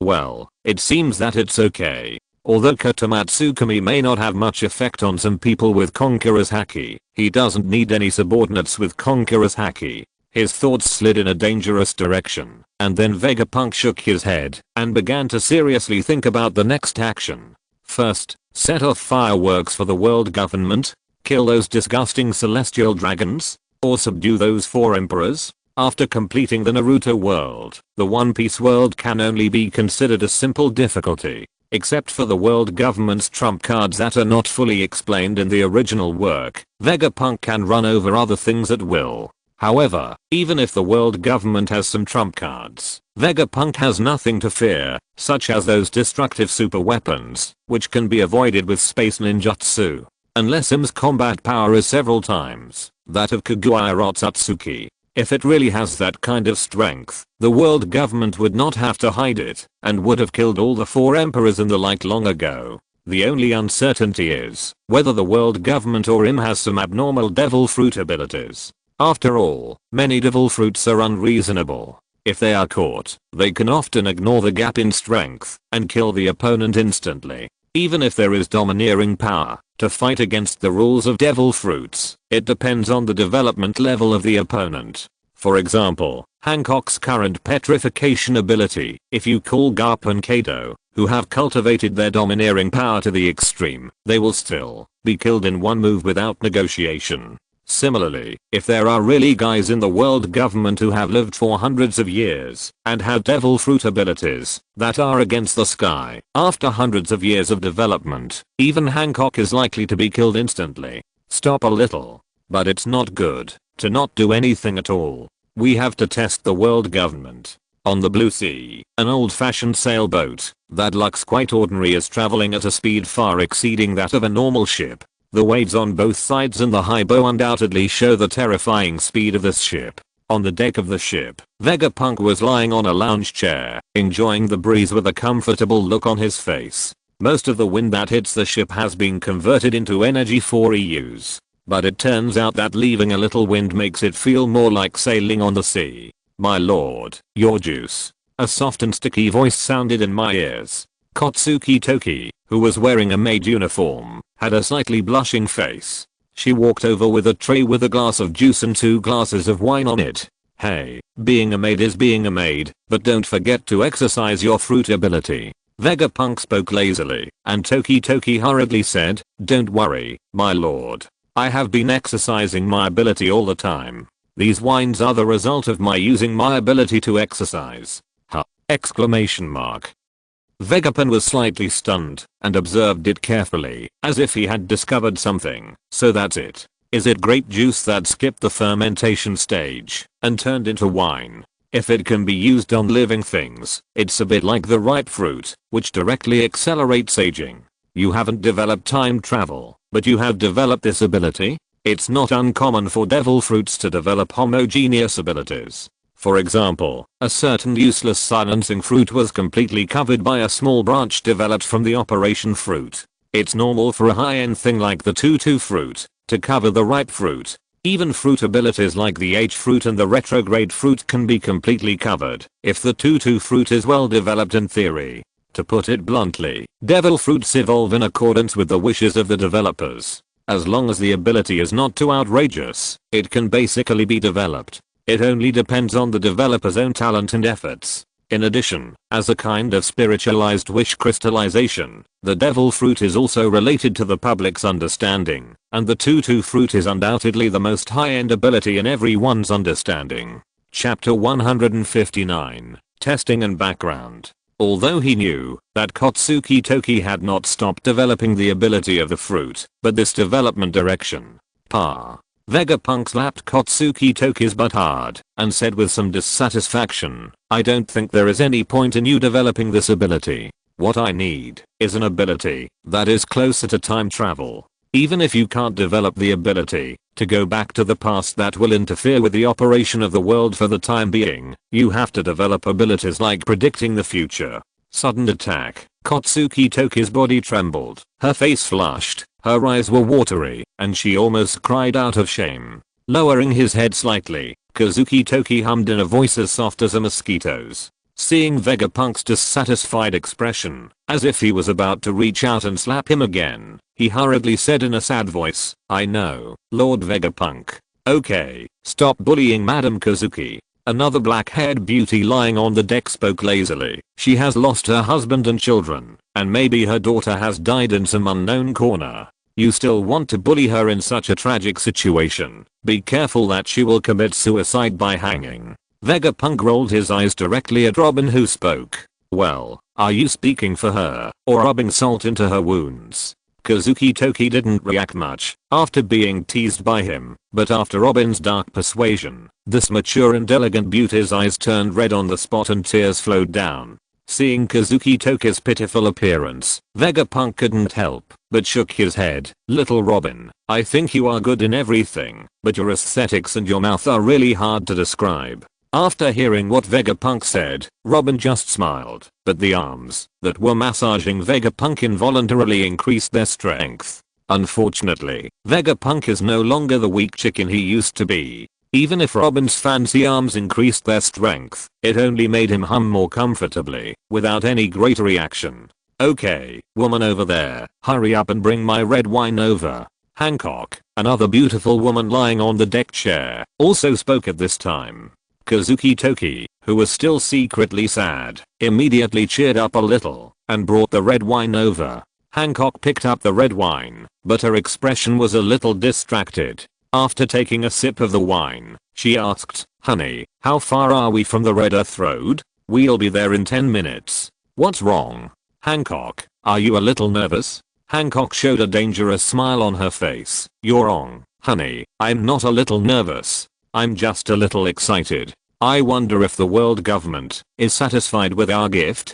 10 minutes passed in a flash, and soon everyone saw the magnificent Red Earth continent. Hancock, Nico, Robin and Vegapunk had already seen the Red Earth continent, and Vegapunk and Hancock had even been to the so-called Holy Land, Mirajoa. However, Hancock left behind painful and tragic memories in Mirajoa, and Vegapunk was always in a hurry every time, at most doing some shameful underground transactions with some celestial dragons in the world government, and he didn't have a good impression of the Holy Land.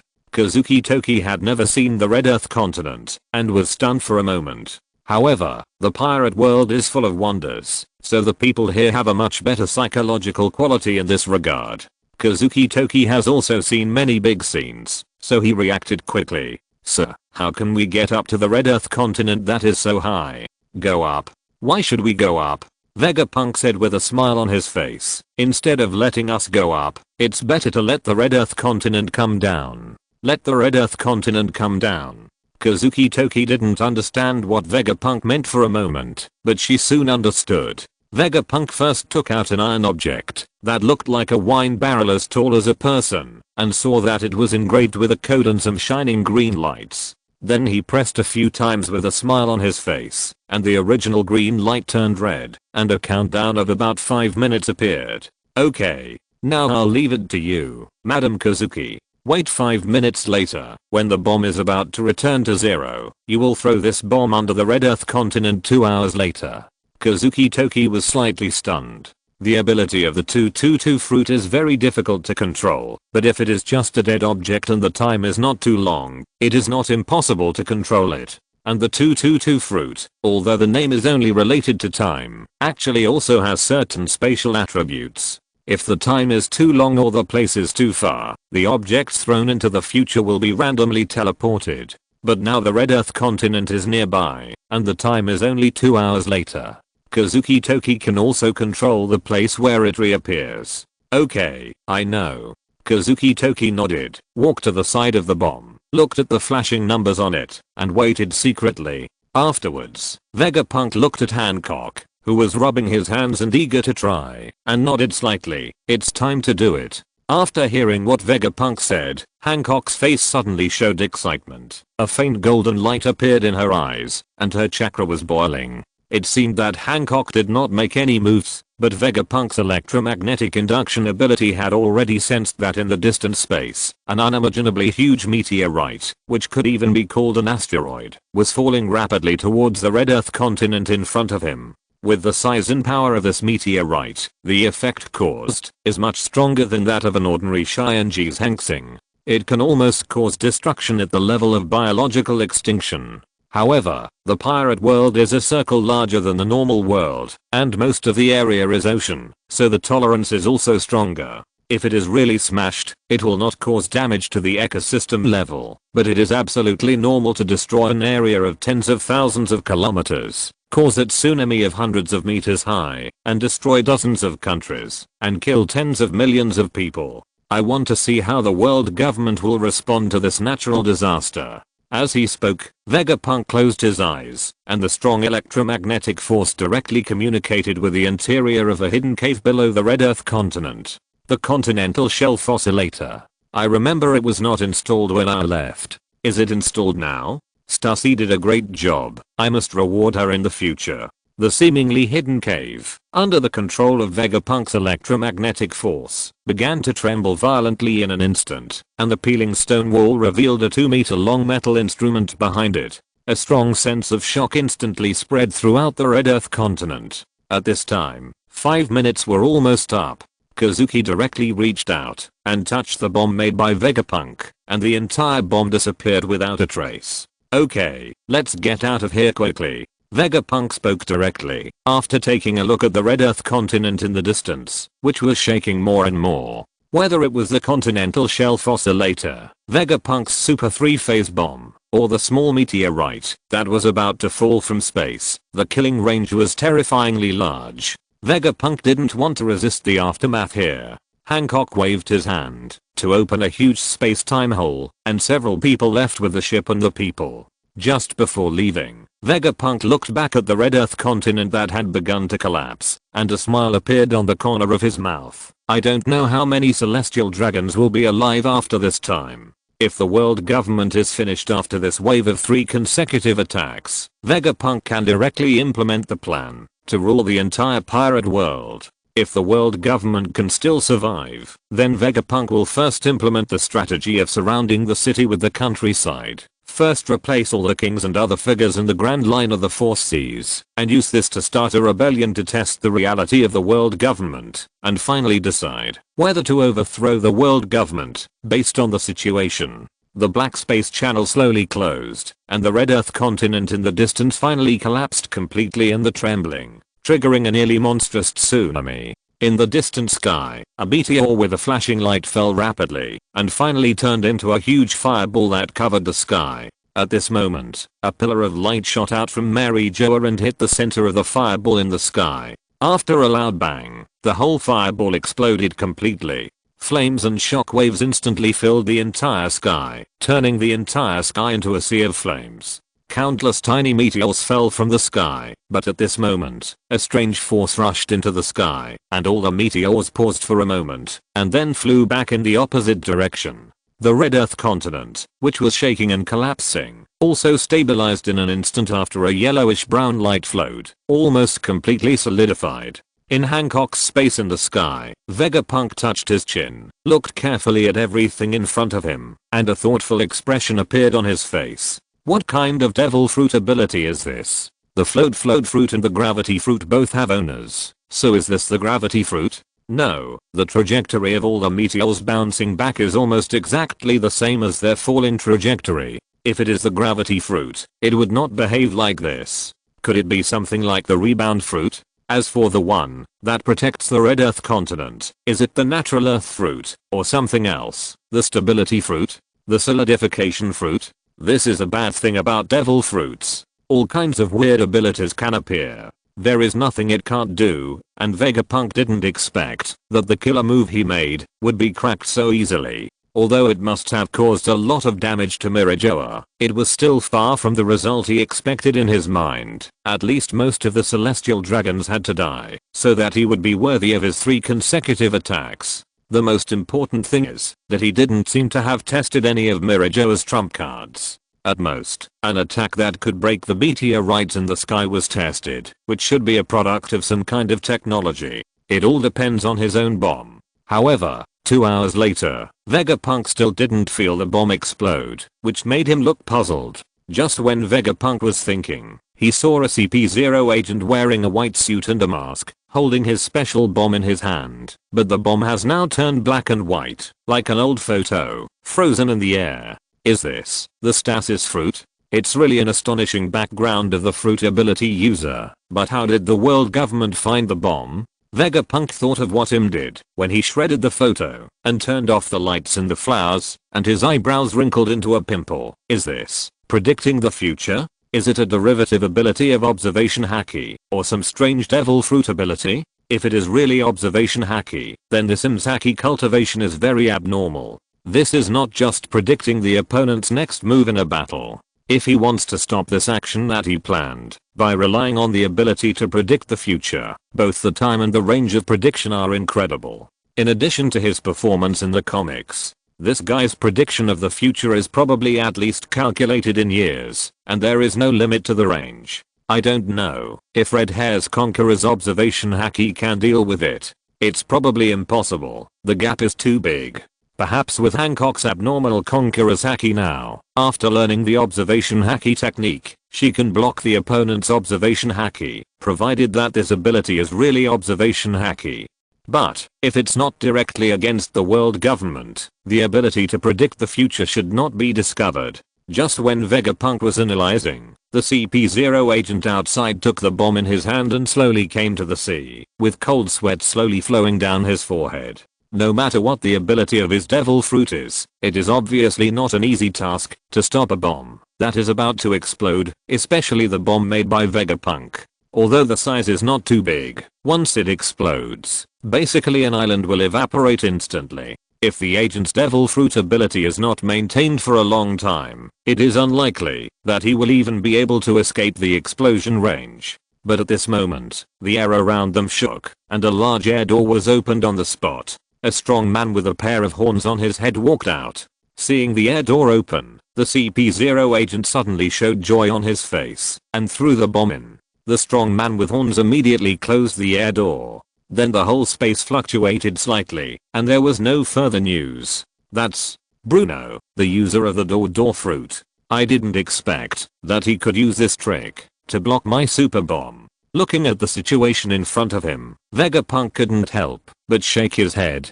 The devil fruit users of the world government are really deep in background and their brains are quick. If they are prepared, most of the tricks will probably have no effect. Chapter 160 Meeting and Reward. After the test, Vegapunk left the vicinity of the Red Earth continent without hesitation and turned to the Nine Snake Island. After leaving the pirate world for so many years, Hancock must be homesick. Since there is no way to destroy the world government for the time being, let's go home first. Compared with the original work, Hancock finally returned to the Nine Snake Island and lived there all the time, becoming the queen of the Nine Snake Island. Now Hancock has only visited the Nine Snake Island occasionally after being rescued from the celestial dragons by Vegapunk. Naturally, in this case, Hancock did not become the queen of the Nine Snake Island. Now it is her two sisters who rule the Nine Snake Island. Although Hancock's two sisters are far less talented than Hancock, they are much stronger than ordinary Nine Snake female warriors. Coupled with Vegapunk's technological enhancement, they both have the strength of veteran Navy vice admirals. This strength is more than enough to be the king of the Nine Snake Island.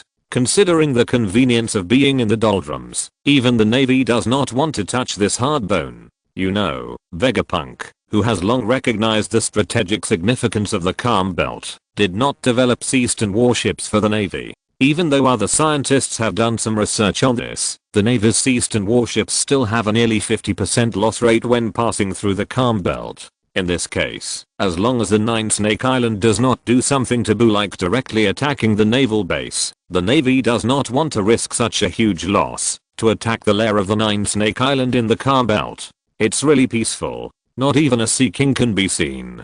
Only at this time can I feel that your invention has a role other than war. Nico Robin, who was sitting on the deck and casting a fishing rod to fish, said with emotion, "Don't make it sound like I'm an arms dealer."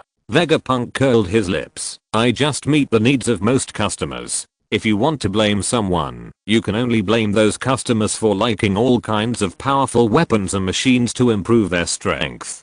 Besides, didn't I also improve the geothermal generator and invent things like the weather tower in the Naruto world?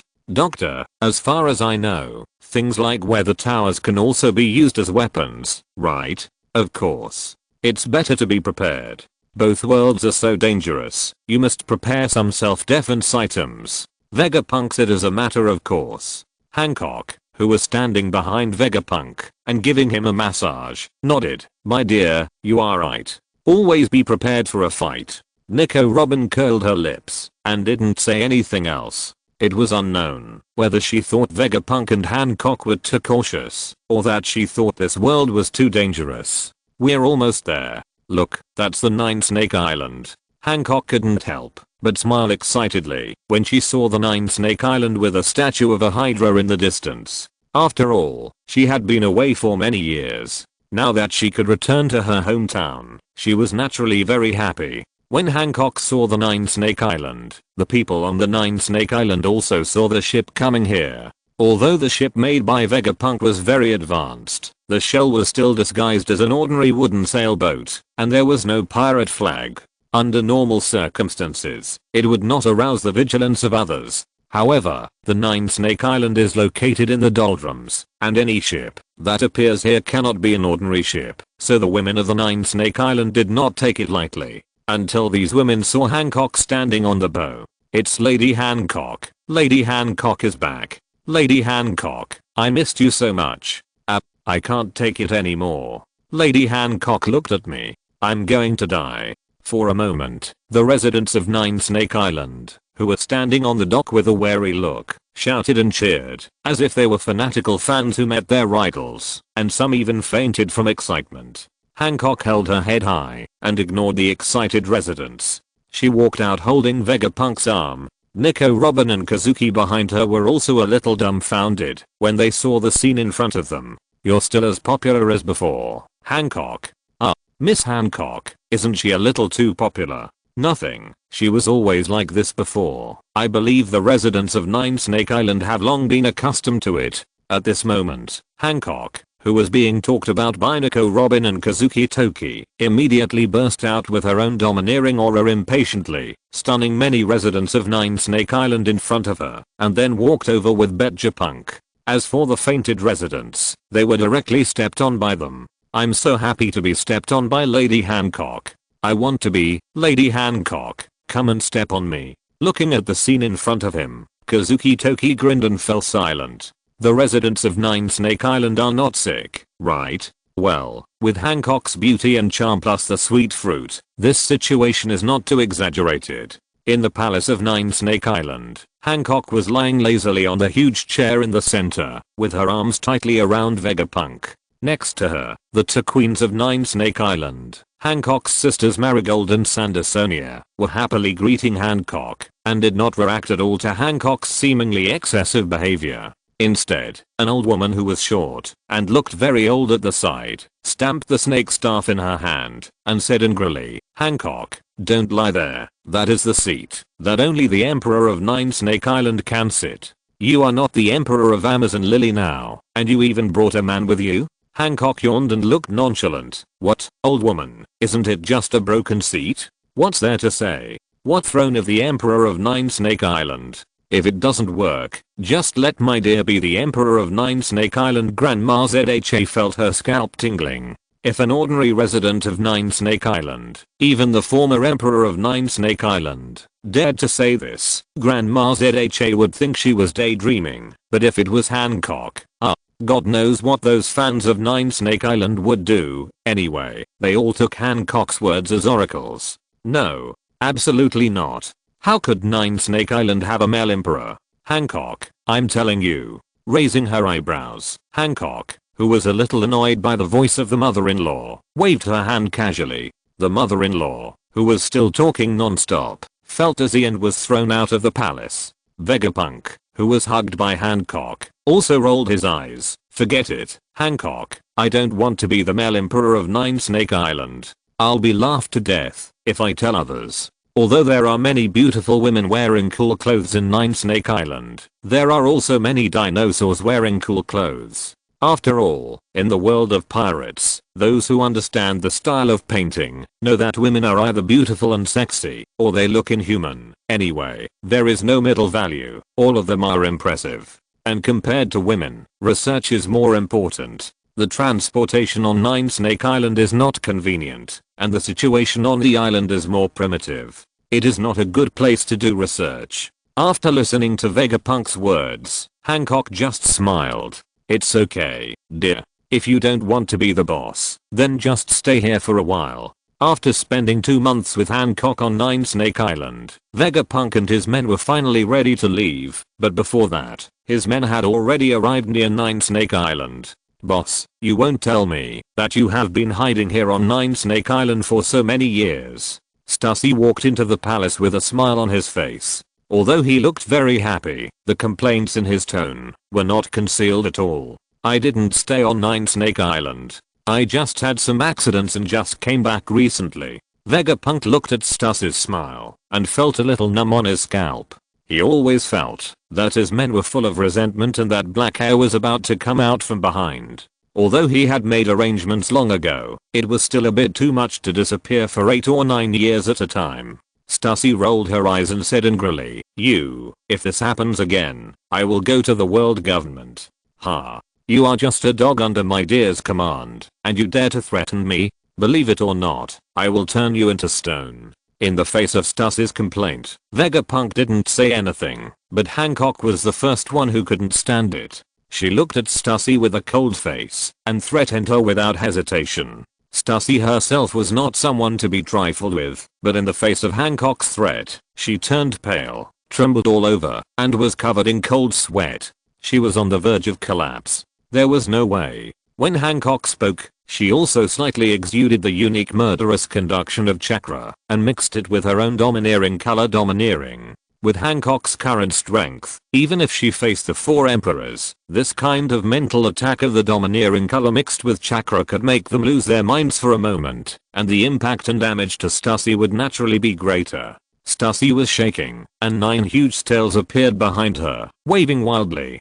Her eyes turned into the pupils of a wild beast. That was the power of the 9-tailed fox fruit, the artificial fantasy beast type devil fruit that Vegapunk gave her. However, as Vegapunk gently held Hancock's hand, the murderous aura that Hancock had erupted in immediately subsided. Her face blushed, and she leaned into Vegapunk's arms like a little girl who had just fallen in love. "Okay. Stussy is my important subordinate, Hancock. Just be quiet. Humph. For my dear's sake, I'll let you go today. Remember, don't be disrespectful to my dear next time."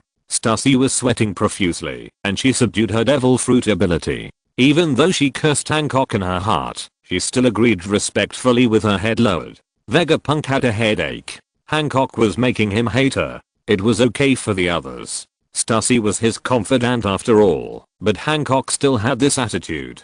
Forget it. He couldn't change Hancock's personality anyway. No matter how obsessed Hancock was with him, her arrogance and indifference to others had already penetrated into her bones. He couldn't change it, even if he wanted to. He should just let her go. Reaching out and patting Hancock's plumpness behind him, Vegapunk said, "Okay, I have something to talk to Stussy about alone, and Toki Kazuki. Hancock, you go down first." Hancock showed an unhappy expression on her face, but when it came to business, Hancock never dared to fool around with Vegapunk, so she left obediently. After a while, only Stussy, Toki Kazuki in a maid outfit, and Nico Robin, who looked like she was watching a show, were left in the room. Nico Robin looked calm and relaxed while eating melons. Toki lowered her head, feeling extremely nervous. Stussy was not afraid at all. On the contrary, even though the cold sweat on her body had not dried yet, she still licked the corner of her mouth and threw a wink to Vegapunk. "Let Hancock leave. Could it be that you want to have something happen with me, boss? Haha, seeing how handsome you are now, I'm a little itchy too." Vegapunk rolled his eyes and ignored Stussy's dirty jokes. "This time, Stussy, you helped me stabilize the umbrella, so I must give you some reward." As he spoke, Vegapunk had already taken out a light green test tube from his personal space. There were various seal arrays painted on the wall of the test tube.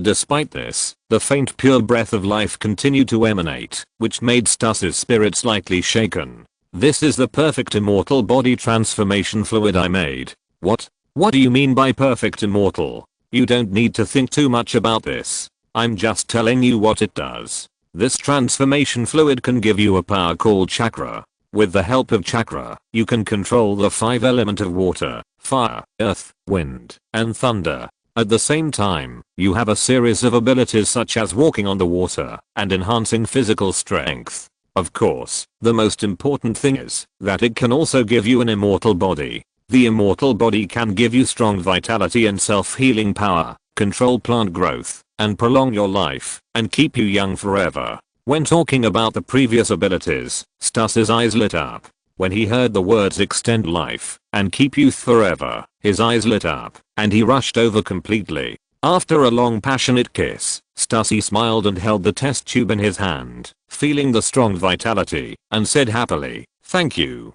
boss. Please leave the door open for me tonight, so that I can go and repay you well." Chapter 161, Intelligence and Collapse.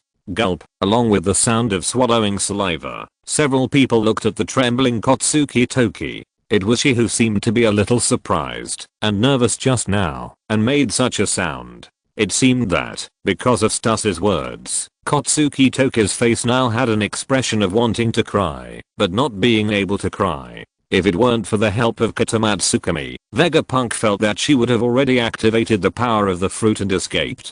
Vegapunk looked at Kotsuki Toki, who was trembling with fear and afraid of being caught by him to sleep with him, and couldn't help but find it a little funny. You know, Kotsuki Toki is now controlled by Katamatsuki. If he really has any ideas, does she have any other choice but to wash it for nothing and give it to him? It's just that he doesn't want to do this kind of thing for the time being. After all, women are not as important as research. Delaying the development of Kotsuki Toki's ability is the real problem. "Here, this is for you."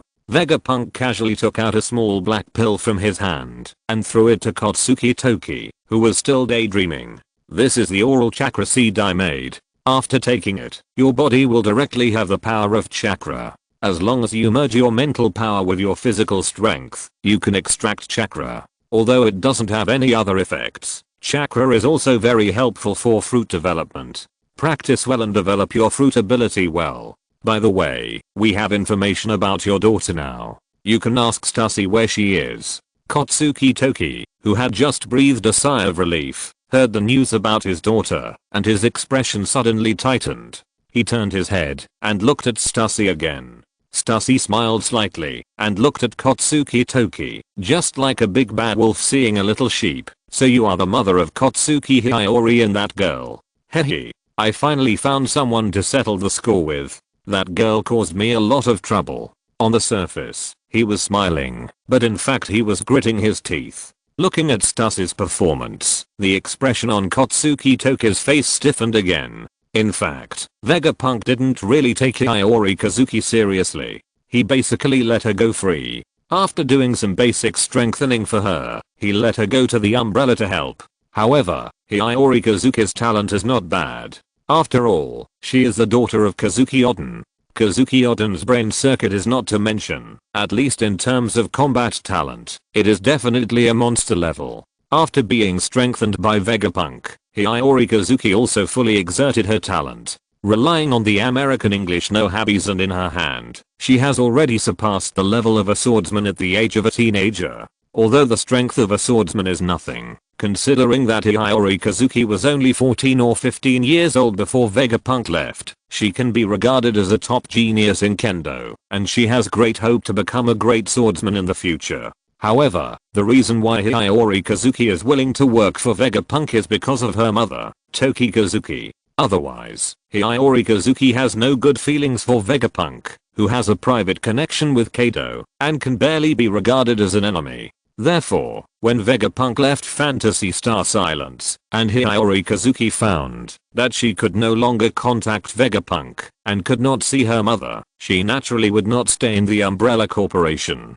It happened that during that time, the world government launched an attack on Future Island, causing heavy casualties to the entire navy, and the entire Future Island sank to the bottom of the sea. Therefore, even Hiyori Kazuki thought that Vegapunk and her mother had died in this battle, and after the sadness, she also cut off all her concerns. Afterwards, Hiyori Kazuki immediately defected from the Umbrella Corporation. Of course, just this alone would not make Stassi so angry. The most important thing is that Hiyori Kazuki stole important items from the Umbrella Corporation before escaping. That is the only superhuman imitation soul fruit that Vegapunk had created with Charlotte Lin's blood and body tissue. Not only that, because it was transformed from Charlotte Lin's blood, it also has Charlotte Lin's degraded super strength and steel skin. For ordinary people, its effect may be better than the original soul fruit. It can be said that any ordinary person who gets this devil fruit will have at least the potential of a desert 4-star general. The only problem is that this devil fruit is just a trial version made by Vegapunk. According to his estimation, the possibility of success, death, and madness each accounts for 1/3, which is why no one has used it.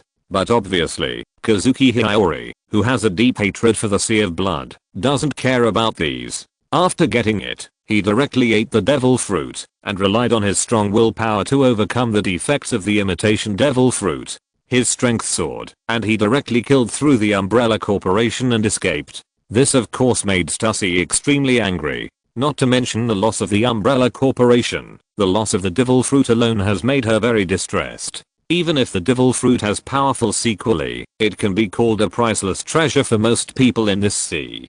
Didn't you see in the original novel that a lot of people in the Beast Pirates flocked to the artificial devil fruit that only had a 1/10 success rate and would turn into a deformed form if it succeeded? With that kind of artificial animal type devil fruit, at most it can only improve a little bit of physical strength.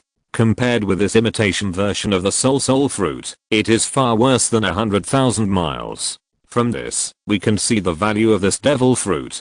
Stassi was naturally very angry when such a treasure was taken away by Kazuki Hiyori, but with Kazuki Hiyori's own strength, plus the devil fruit, after only 1 or 2 years of training, she already had the strength close to that of the 7 warlords of the sea. Even if Stassi didn't have Vegapunk as a backer, she couldn't do much to deal with such a strong person. Unless Stassi took action herself, most of her subordinates would definitely not be able to defeat Kazuki Hiyori. Even if there was someone who could beat Hiyori Kazuki, that was the trump card that Vegapunk left for Stassi. Stassi, who was always calm, did not choose to hunt Hiyori Kazuki in the end. He just relied on his influence in the world government to cause some trouble for Hiyori Kazuki and left a lot of bounties. After listening to Stassi's smiling story, Takiko Toki's face also showed a mixture of joy and bitterness. Not only did his daughter not die, but she was doing very well, which naturally made Takiko Toki feel very happy.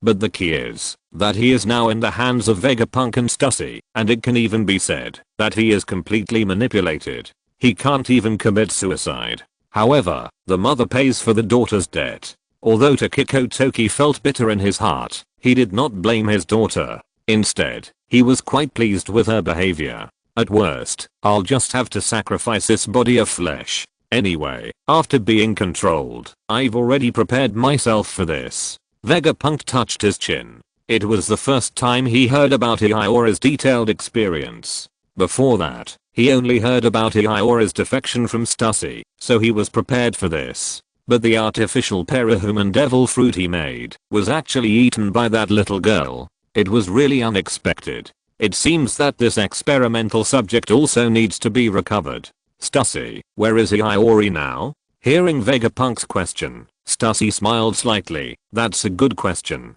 As far as I know, Iori should be staying in the Dark Triangle now. I don't know what that little girl is thinking. She seems to want to make trouble for Moria. Iori makes trouble for Moria. After hearing this, Vegapunk felt a bit dislocated.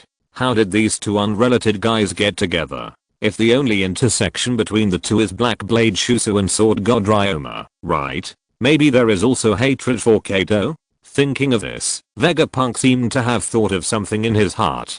Could it be that Iori Kazuki wanted to find Moria to take back the remains of Black Blade Shusu and Ryoma? Or did he want to ask Moria for help to deal with Kato? In that case, Stussy, you take a rest first, and then we will go to the Dark Ghost Zone to find Iori Kazuki. Hearing what Vegapunk said, Stussy was a little surprised. When did his boss become so proactive? It's just right to catch Iori Kazuki back. This is the only rare experiment that has eaten the artificial parahuman devil fruit. Maybe the development of artificial parahuman devil fruit in the future will depend on her. Compared to blood transplantation, the development of artificial devil fruit is much more difficult. What Vegapunk most hopes for is not to imitate the devil fruit, but to develop a real devil fruit with his own ability. Devil fruits are the crystallization of desires condensed from spiritual power. Although this conclusion has long been reached, Vegapunk still does not know how devil fruits are formed.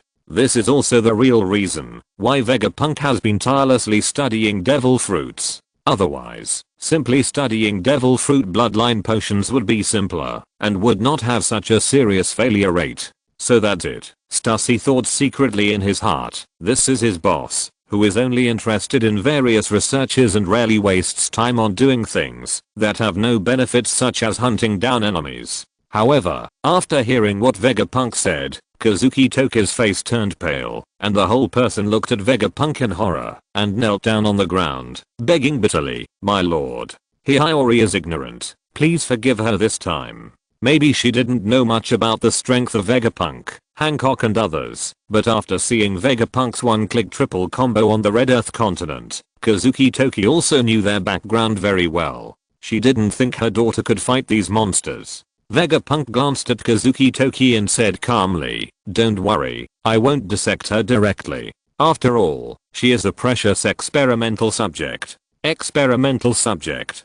Kazuki Toki immediately recalled the days when he was an experimental subject. Thinking of his daughter, he was even more panicked. However, Vegapunk ignored Kazuki Toki and left directly. Experimental subject. So pitiful. The boss will definitely feed her a lot of drugs, and maybe he will directly observe her internal organs and brain. Nico Robin sighed and began to speak in a dark and dejected manner, which made Kazuki Toki, who knelt on the ground, tremble all over. Stussy even covered her mouth and giggled, then leaned over to Kazuki Toki's ear and said, "Oh my, I don't know what kind of treatment poor Miss Iori will receive. I remember that she was also an experimental subject created by a boss before. As a result, because she was disobedient, her brain lobe was cut off by the boss, and the whole person could only rely on the life support system to survive. Oh, by the way, the boss said that, although the experimental subject could not move and did not even have any perception, it still had soul fluctuations. You can't see anything, you can't hear anything, you can't do anything, but you can still think.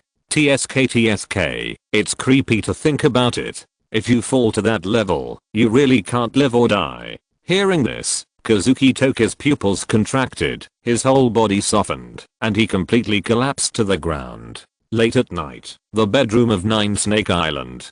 Kazuki Toki was wearing a thin kimono, standing at the door of the bedroom, with an indecisive look on his face. There were faint moans coming from the bedroom, mixed with a lot of blushing words, and Kazuki Toki, who was standing at the door, lowered her head with a blushing face. How come?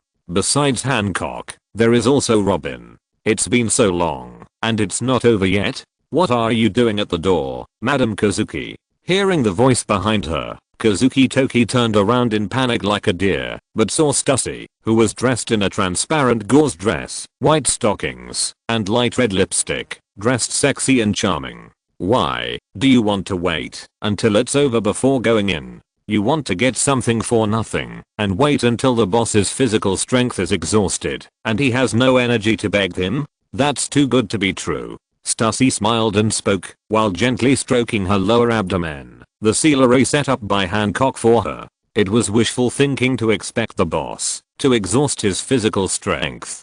Kazuki Toki's originally red face turned pale, his lips trembled, but he couldn't say a word in the end. Stussy slowly approached Kazuki Toki's ear and whispered like a devil, I heard from the boss that you have been completely controlled by him. You have to do whatever he tells you to do. If the boss asks you to deal with Kazuki Hiyori, what will happen to that little girl? Will you fight with her mother, or just surrender? Well, I will ask the boss to let you be an experimental assistant at that time, and the experimental subject will be your daughter. How about it? After saying that, Stussy chuckled, pushed open the door of the bedroom, and walked in.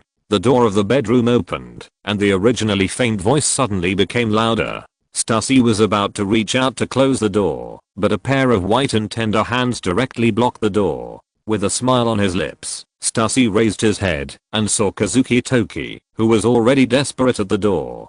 Kazuki Toki's eyes were empty and lifeless, and he looked like he was broken. Looking at the blushing scene inside, he walked in slowly. As she walked, Kazuki reached out and untied her kimono. She was wearing nothing underneath the seemingly complicated kimono, which slowly fell at her feet. She gently lifted her foot to kick the kimono off, walked to the bed, and took a standard Dosazuka pose with her smooth body. Master Vegapunk, I'm here to serve you. Chapter 162. The current situation of Kazuki Hiyori. I always feel something is wrong. A dark sky, a dark and turbid sea, a huge wreck like an island, a cold cemetery and butts. In such a desolate and terrifying scene, a bright and beautiful girl appeared. But now this girl frowned, her face was puzzled, and she tightly held the 2 long swords in her hands, as if she was thinking about something difficult. Sister Hiyori, Sister Hiyori. Just when Hiyori was thinking, a crisp female voice from the sky interrupted her thinking, and Hiyori raised her head helplessly. Perona, what happened again? Did Absalom go to peek at you taking a bath, or did you lose your teddy bear again? No, Sister Hiyori, take a look at this newspaper. There is big news. A girl with pink hair, dark pupils that occupied a large part of the white of her eyes, who looked like a weird and exquisite doll, descended from the sky, waving a newspaper in her hand. Kazuki Hiyori lazily stretched out her hand and picked up the newspaper that Perona handed to her, and at the same time, did not forget to praise Perona. Perona, you are improving very fast. Now even in the spirit state, you can pick up real objects. Ha ha ha ha ha ha, of course, thanks to your guidance, Sister Hiyori.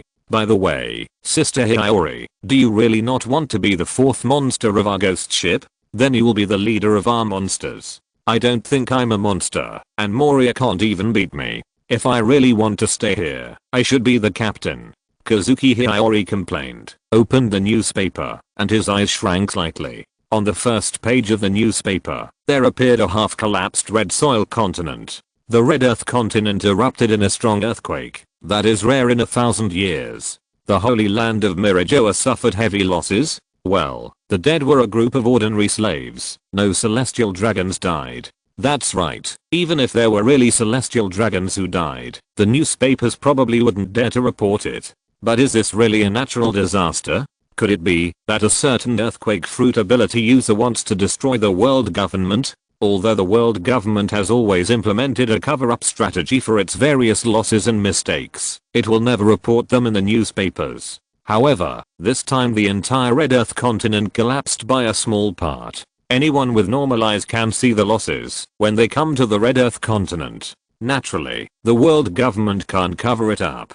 However, even so, the world government also announced that it was a natural disaster and did not report the losses of the celestial dragons. In fact, there were earthquakes, meteorites, and bombs that suddenly appeared. No matter how stupid the world government is, it knows that someone suddenly attacked. However, even if the world government can't find the traces of the attackers, therefore, this kind of thing that can't find the murderer will cause its prestige to be greatly reduced, and the world government will not report it, and it will be completely reported as a natural disaster.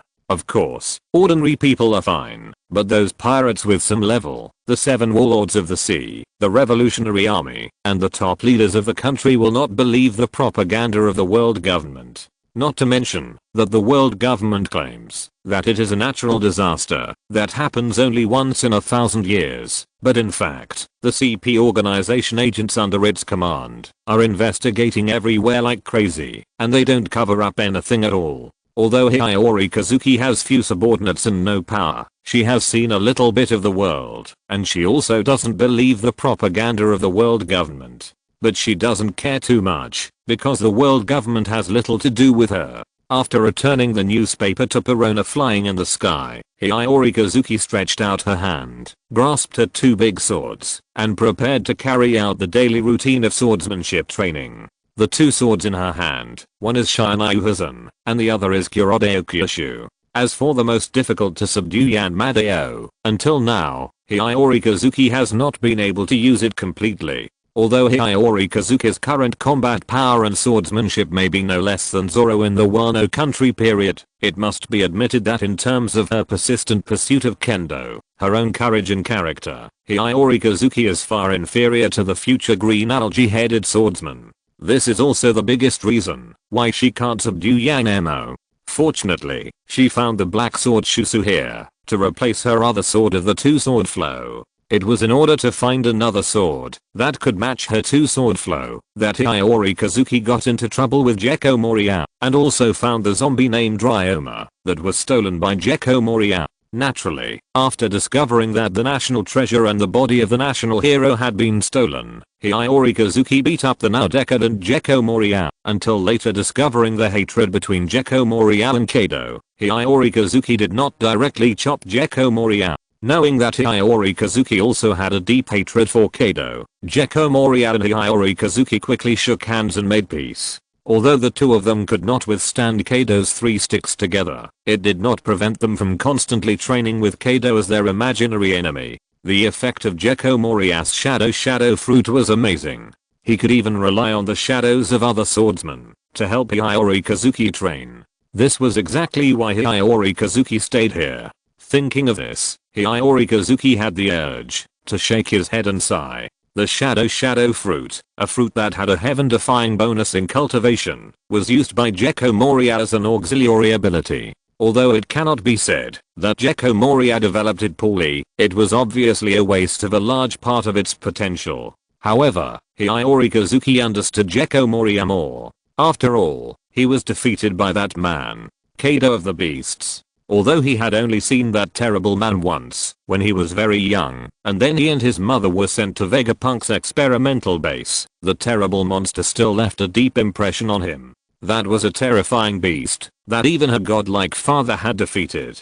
Until now, it was still ravaging the entire Wano country. Even though she had never fought him, she would still feel emotional and difficult to calm down when she thought of that devil-like figure. Moria, who had suffered a crushing defeat at the hands of Kado and even lost all his companions, no longer believed that her training could defeat Kado, which was a very normal thing. However, Hiyori Kazuki knew very well that the so-called Shadow Army alone would never be able to defeat the devil Kado. This was why she still took the path of self-cultivation, even though she had the soul fruit, a fruit with powerful explosive power. Amiyuhazan, Kyushu, let's go practice. Okay, Miss Hiyori, let's go. Hiyori Kazuki spoke to her two swords, and surprisingly, the two swords actually responded to her directly. This was naturally because she used the soul fruit to give these two famous swords their own thinking. Not only that, the two swords also have the swordsmanship memory of their masters. It is precisely with these two swords that Hiyori Kazuki's swordsmanship skills have improved by leaps and bounds over the years, and she has gradually stepped into the level of a great swordsman. Otherwise, she would not have been able to beat Gekko Moria so easily. After all, this hero of the West Sea had fought against Kado before. Even if his strength has greatly declined now, after all, a lean camel is bigger than a horse. He still has some foundation, and it is not something that ordinary masters can beat him with a hammer. With two swords, Hiyori Kazuki walked towards the graveyard, where her teacher, Ryoma, who is also a zombie, was. But at this moment, Hiyori Kazuki looked up in surprise, and vaguely heard a roar in the distance. It was the direction of the medical clinic where Hogback was, and it seemed to be the sound of some stitched beasts. Is there any trouble coming? Forget it, let's go and take a look. In this triangle of death, from time to time, there will be some stupid pirates who are caught by the treasure chest bait thrown by Gekko Moria. As the first half of the Grand Line, the place called Paradise by the pirates of the New World, the quality of the pirates here is naturally not very high. Most pirates, even facing some zombies and stitched beasts, have no power to fight back, and have become shadow resources in Moria's hands. Kazuki Hiyori did not comment on the actions of Gekko Moria. After all, although Moria is not a good person, most of those pirates are not good things either. It's just that occasionally there are some tricky pirates that the three monsters can't deal with. At that time, Kazuki Hiyori will also conduct some actual combat training according to the situation. Walking in the direction where the sound came from, Kazuki Hiyori frowned slightly. In front of her, there are quite a few stitched animals that were beaten down, and even some homeless creatures that she has given soul power. Don't look at the bad atmosphere here on the horror sailing ship. In fact, the abilities of these crew members are very complementary to Kazuki Hiyori's own soul fruit. Otherwise, Verona would not have asked Kazuki Hiyori to be the fourth monster. Except for a certain invisible idiot, whether it is Moria's shadow ability, Hogback's ability to create stitched beasts, or Perona's spirit fruit ability, they can actually cooperate greatly with the soul spirit fruit. Therefore, among many stitched beasts, ghosts, or creatures such as bad zombies, some are the works of Gekko Moria and his crew, and some are also added with materials from Kazuki High and the soul spirit fruit.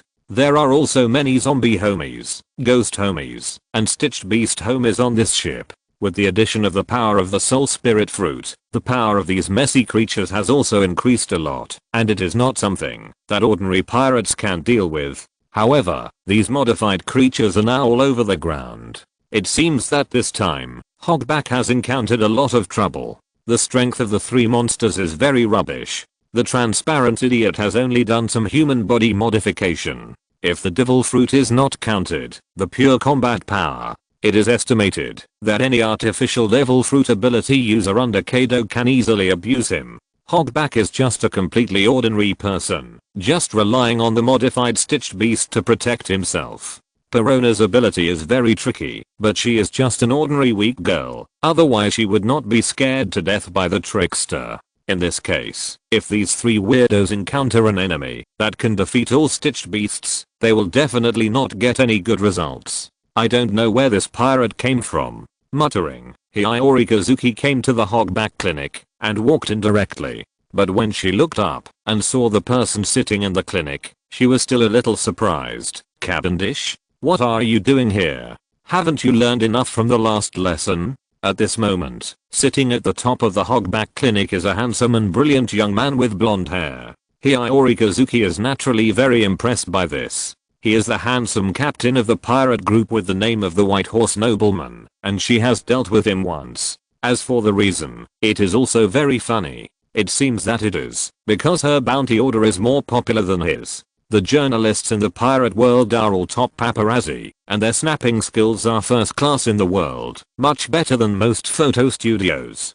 Therefore, The bounties of some pirates with outstanding appearances are often collected as posters, and the one who has the most bounties is Hiyori Kazuki, and she has surpassed Cavendish, who ranks second, in a crushing posture. Well, after Hancock was rescued by Vegapunk in this life, she has always stayed by Vegapunk's side, and has never been a pirate at sea, so Hiyori Kazuki took away Hancock's original position as the #1 beauty. Of course, there are fewer women among pirates, and there are not many beautiful ones, so Hiyori Kazuki easily became the #1 beauty among pirates, but she certainly did not have the status of Hancock as the world's #1 beauty in the original book. In fact, if there is no bonus of the sweet fruit, even Hancock can only be regarded as one of the top beauties, and there is no overwhelming advantage compared to other beauties. After all, beauty is only a subjective impression, and different people have different hobbies. Let's get back to the point. The original Cavendish was a guy who was both narcissistic and liked to attract fans. Although the fan range between Kazuki Hiyori and Cavendish was different, Cavendish still felt that Kazuki Hiyori had stolen a lot of his limelight and therefore made trouble for Kazuki Hiyori. Naturally, Kazuki Hiyori was not polite to him. In terms of talent, Cavendish, who could become a supernova without practicing, must be better than Kazuki Hiyori. Even Kazuki Hiyori, who had eaten the devil fruit, was inferior to Cavendish. But Kazuki Hiyori, urged by the blood sea and deep hatred, practiced hard almost every day. In the early stage, he had the strengthening and training resources of Vegapunk, and in the later stage, he could use the power of the soul fruit to get swordsmanship teaching directly from the famous sword in his hand. Compared with Cavendish, who was always unwilling to practice, it was much stronger. So the result was also normal. Cavendish was beaten up. If Kazuki Hiyori had not had no killing intention, Cavendish's performance was just a joke, and maybe his head would have been cut off. However, since that time, Cavendish has never come to trouble Kazuki Hiyori again. Why did he come here again today? If you're listening to this novel on a channel other than Fanfic World, it means they downloaded and uploaded it without effort. We cordially invite you to visit our channel, Mundo Fanfic Novelos. There you'll find the original version of this story, and you can explore many other novels of various genres. We're waiting for you to immerse yourself in a world of incredible novels. Chapter 163, Meeting Again and Not Knowing Each Other. Cavendish? Are you talking about me? Vegapunk tilted his head slightly, with a somewhat strange expression on his face. In fact, Vegapunk's appearance is only about 70% similar to Cavendish. Although it mainly uses Cavendish's genes, this body has also undergone other genetic modifications. What's more, even if they are twins, their appearance will change with time and environment. Especially Vegapunk gained the power of chakra during his growth and development period, so the changes are relatively greater. Of course, this kind of change may be seen through at a glance in the world of Naruto, but in the world of One Piece, where face blindness is rampant, it is normal to be considered the same person. Not to mention that the current Vegapunk has been optimized by chakra, and his appearance is even better than Cavendish, which makes it even easier for people to make mistakes. What? You don't even remember me? Your appearance seems a little wrong. Hiyori Kazuki said a few words before she felt something was wrong. Although the general environment of the pirates was like this, she was not one of those purely funny characters in the Straw Hat Pirates after all. After a careful look, she also saw the difference between Vegapunk and Cavendish. Who are you? Cavendish's brother? Are you here to avenge him? And let go of Mr. Hogback. Although in terms of age, Vegapunk's body is younger than Cavendish, but in terms of temperament, Vegapunk seems much more mature, and that's why Hiyori Kazuki had this question. As for Hogback, this guy was already lying on the ground with sweat all over his head, and there was still a bit of fear on his face. Although he was also a rare talent in the pirate world and a master of surgical skills, for Vegapunk, this level of medical skills was not worth spending too much time on. So he was knocked down by Vegapunk's electromagnetic pulse just after entering the door. You are so brave to say such things to me, little Hiyori. Vegapunk showed a strange smile on his face. The look he gave Hiyori Kazuki also made her feel creepy, as if she had awakened bad memories from a long time ago. Don't call me that disgusting name, you guy. Hiyori Kazuki drew out the double swords in his hand and looked at Vegapunk with cold eyes. Vegapunk shrugged and didn't care. Although Vegapunk said every day that he was a researcher and was not good at fighting, just based on his technical transformation from the two worlds of the pirate world and the Naruto world, in terms of hardware combat power, he might have surpassed the so-called four emperors. If he really fought a deadly battle with the monsters with rich experience and strong fighting, well, like the four emperors, his life and death might be unpredictable, but for the weak ones of the next level, it would definitely be a crushing defeat, and Hiyori Kazuki was obviously one of the weak ones. As for the other people around Vegapunk, they went to other places on the island to find trouble with Gecko Moria and others. Hogback was the weakest person on the ghost ship, so Hancock was relieved to separate from Vegapunk. Of course, Hancock's worries were a little too much. With Vegapunk's current strength, even if he was thrown to the Navy headquarters or the Four Emperors' lair, he would not be in any danger of life. Instead, the other party should be unlucky. The lack of combat awareness, technological inventions to make up for it, the messy inventions on Vegapunk's body are enough to make any opponent's scalp numb. Seeing Vegapunk's indifferent look, Kazuki Hiyori didn't know why, but couldn't suppress the anger in her heart, and even had some inexplicable fear and hatred that she couldn't explain. It was as if the guy in front of her had had a grudge with her before. It was really strange. This should be the first time I saw him. However, Hiyori Kazuki, who had been trained in the sea for a long time, was not the powerless girl in the original book. Since she had decided to take action, she naturally suppressed all her emotions, drew out the black knife Kyushu without hesitation, and slashed it out in an instant. Yaoshin. Flash. The knife flashed in an instant, extremely fast, and the powerful flying slash hit Vegapunk in the blink of an eye. However, this speed was as slow as an old cow pulling a broken cart in the face of Vegapunk, who had undergone neural transformation. When Hiyori Kazuki's knife light fell, she found that she had only slashed a phantom. Miss Hiyori, be careful. The second knife placed on Hiyori Kazuki's waist, Shinayu Yuzen, suddenly spoke, and automatically unsheathed in an instant, slashing behind Hiyori Kazuki. With a swish, Shinayu Yuzen once again slashed through the phantom of Vegapunk. Hiyori Kazuki, who had just turned back after being reminded, also instantly felt that her own observation haki was frantically alarming, and her face changed, and she retreated at a very fast speed. However, Hiyori Kazuki did not face the attack. When she stepped back several steps, she was shocked to find that Vegapunk was still sitting on the chair, and it seemed that he did not move at all. Of course, that was impossible. Just looking at the sword mark behind Vegapunk that was split in half and divided the entire castle, it can be seen that Vegapunk must have dodged the attack just now. It's just that he was too fast. After dodging the attack, he went around behind Hiyori Kazuki and then aroused Hiyori Kazuki's vigilance and then returned to his original position. After a series of actions, it seemed that he did not move at all. Hiyori Kazuki obviously understood this truth. She gritted her teeth and looked cold, but she did not mean to admit defeat. Compared with a clear strength and weakness in the Naruto world, the relationship between fighting and psychological factors is not great. The strong in the pirate world often require higher psychological factors when fighting.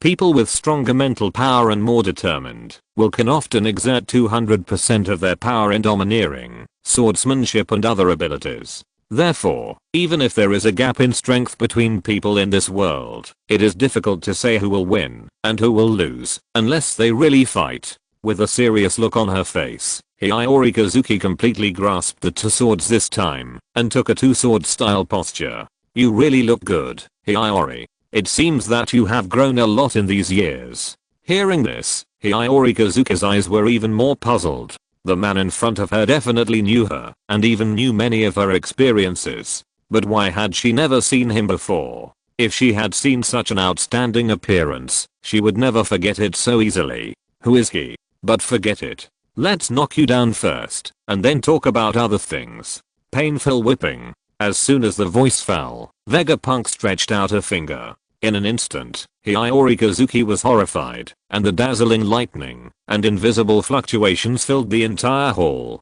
Woo-ha. Then, in the paralysis, Hiyori Kazuki was directly hit by the lightning. The terrible electric current and electromagnetic waves mixed together, paralyzing Hiyori Kazuki's body movements, while rushing directly into her brain, releasing severe pain signals. For a moment, even with Hiyori Kazuki's good willpower, she screamed in pain. Her eyes turned white, her tongue dragged and swung, her saliva couldn't help but flow down, dripping on the wooden floor, and she almost lost control of her bowels and bladder. TSK, it seems that she used too much force. This girl put all her domineering power on the weapon entanglement, and her own defense is too poor. Vegapunk, who retracted his fingers after smelling the strange smell, couldn't help but say helplessly that the stimulation of the brain by the electric current would directly make people unable to control the nervous system, which is not something that willpower can solve. Although Hiyori Kazuki has a certain steel skin and has a certain resistance to fire, lightning and freezing, it is obvious that this resistance is not strong, at least far less than Vegapunk's lightning and magnetism.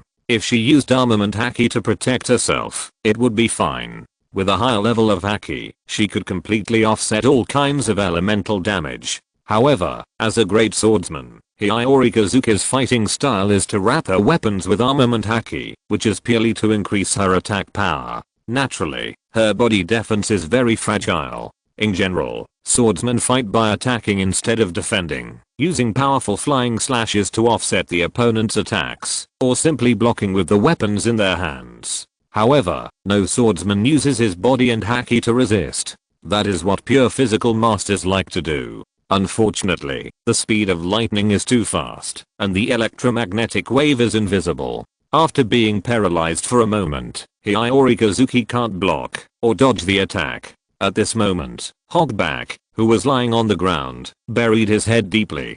Hiyori Kazuki's strength is stronger than Gekko Moria, but she was killed by the enemy in seconds. Should he consider how to surrender in a more handsome way? A few minutes later, Hiyori Kazuki gradually recovered, but she felt the dampness and stench under her body. She would rather faint, and closed her eyes, trying to play ostrich. Go wash up. When you wake up, someone will be back soon. You don't want everyone to see what you look like now, do you? Vegapunk had already seen from Hiyori Kazuki's brain waves that she was awake, and spoke lightly. After hearing what Vegapunk said, Hiyori Kazuki jumped up, blushing, covering her face, and running away with her legs tucked in. 10 minutes later, Hiyori Kazuki gritted her teeth and returned to Hogback's clinic. However, as soon as she pushed the door in, she saw a shocking scene. Moonlight Moria fell to the ground in a daze. Perona hugged her teddy bear, huddled in the corner like a timid lolly, and a certain invisible person was having an instrument placed on his chest, as if something was being extracted. Beside Vegapunk, the two beauties Nico Robin and Stussy seemed to be chatting with smiles, while the most eye-catching person in the room was Boa Hancock, who was wearing a princess hairstyle and looked arrogant, standing behind Vegapunk. After Vegapunk changed his body, Hiyori Kazuki could not confirm it, but Hiyori Kazuki often saw Hancock and Nico Robin at Vegapunk's experimental base. As for Stussy, it goes without saying that the artificial devil fruit that Hiyori Kazuki ate was snatched from Stussy's Umbrella Corporation. Why did you show up again? Where is Vegapunk? Where is my mother? How is she now? Hiyori Kazuki looked at Boa Hancock and Nico Robin, and for a moment, she almost lost the ability to think. After a moment, she reacted and hurried forward, asking excitedly, "What an impolite person. After such a betrayal, you still have the nerve to question us." Seeing Hancock directly speaking to people, neither Stussy, Nico Robin, nor even Vegapunk said anything. It must be admitted that, although Hancock is very beautiful, her temper is indeed very suitable for playing a villain. Or if she is not beautiful, then Hancock's performance is a complete villain. After hearing this, Hiyori Kazuki finally reacted. Her face suddenly changed, and she looked at a loss. It was just her own life, and Hiyori Kazuki dared to gamble. The worst case scenario is death, but you have to know that her mother is now in the hands of those forces of Vegapunk. In the past,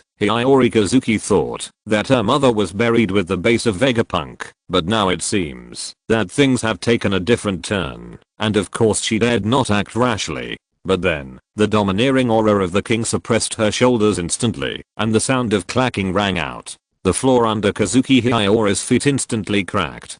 Her eyes rolled up, and she was about to kneel down. At this moment, the two big swords of Shionyuzen and Kyushu suddenly shouted, "Wake up, Hiyori." Kazuki Hiyori instantly woke up a little, holding the two big swords with both hands, supporting the ground with the scabbards, and stabilizing her shaky body. But the cold sweat on her forehead, pale face, trembling lips, holding the handle, and the pale back of her hand with bulging veins all showed that she had reached her limit. Slowly raising her head, Kazuki Hiyori looked at Hancock again, but at this moment, Hancock in her eyes had been completely distorted, as if she was as big as Tangshan, with a head full of snake hair twisting on her head, like a peerlessly beautiful and extremely dangerous Medusa. "Okay, Hancock, stop showing off." Vegapunk shook his head and patted Hancock's shoulders. After hearing what Vegapunk said, Hancock put away her domineering aura. The terrifying pressure suddenly disappeared, and the distorted illusion was shattered.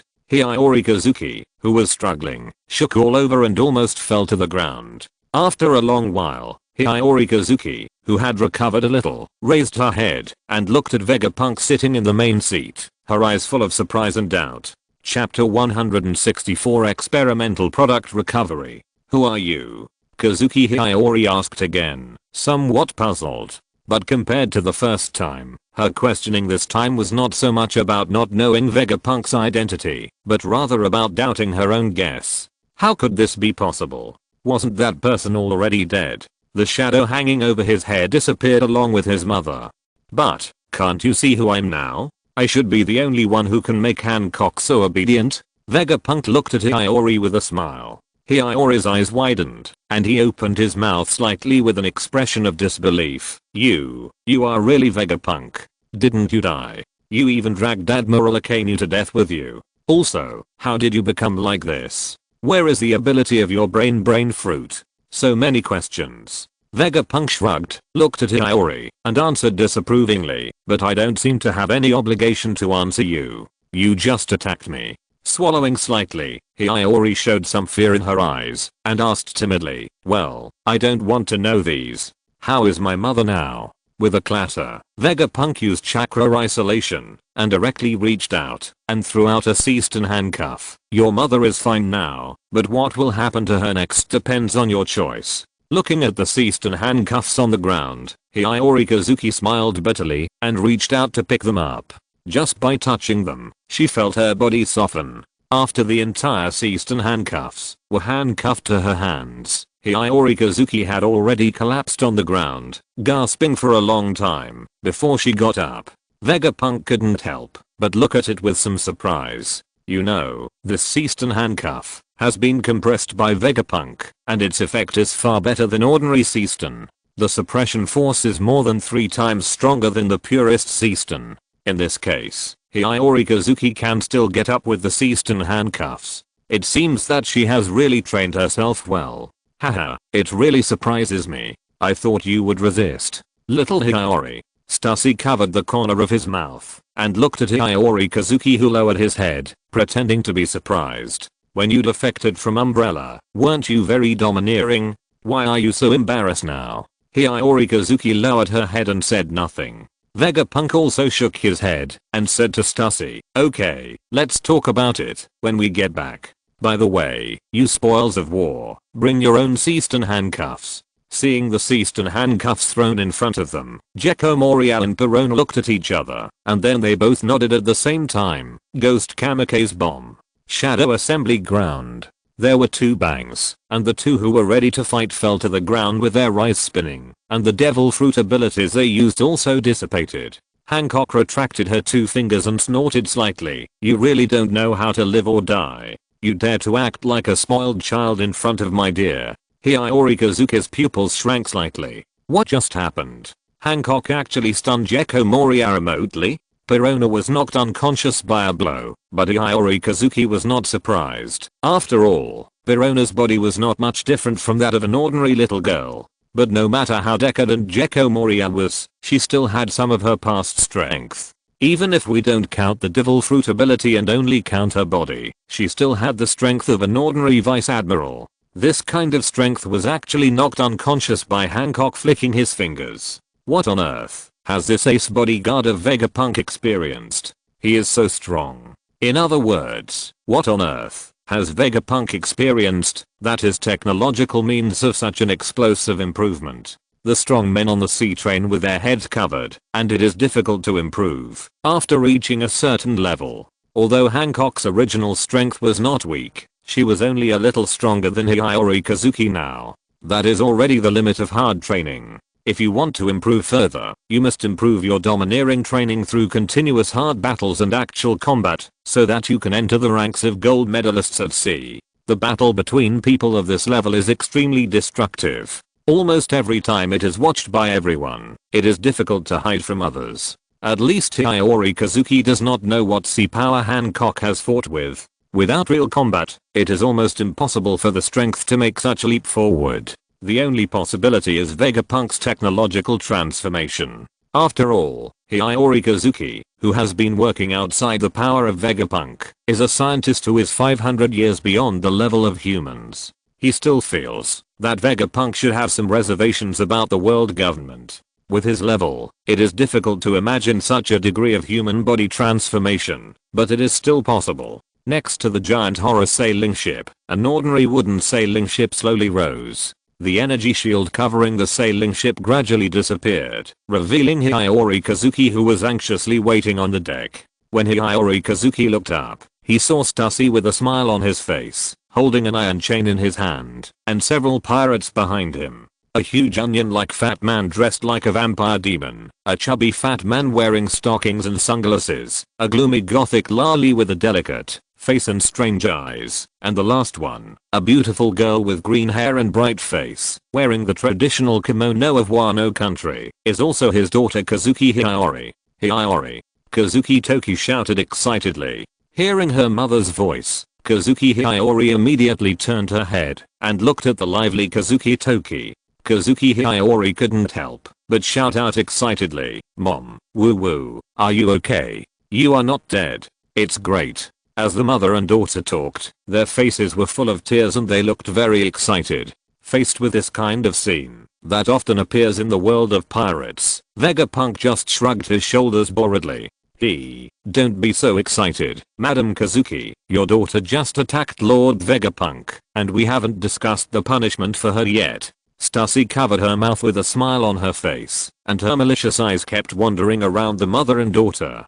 Kazuki Toki's body trembled slightly, and her face, which was originally full of tears, showed a twisted and horrified look. Lord Vegapunk, Hiyori must have just been unintentional.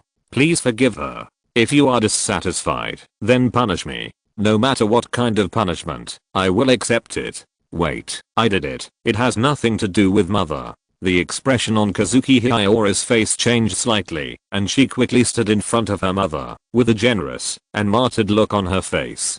Come to me, if you have anything to do, don't hurt mother. Oh, what a touching mother-daughter relationship. Stussy's eyes lit up, and he looked at Kazuki and her daughter, as if he had found some fun toys, licked the corners of his mouth slightly, and seemed to be excited. Vegapunk glanced at Stussy. The situation of Kazuki and her daughter was like some 18+ movies. He didn't expect Stussy to be excited about this kind of thing. She was worthy of being the queen of Fun Street.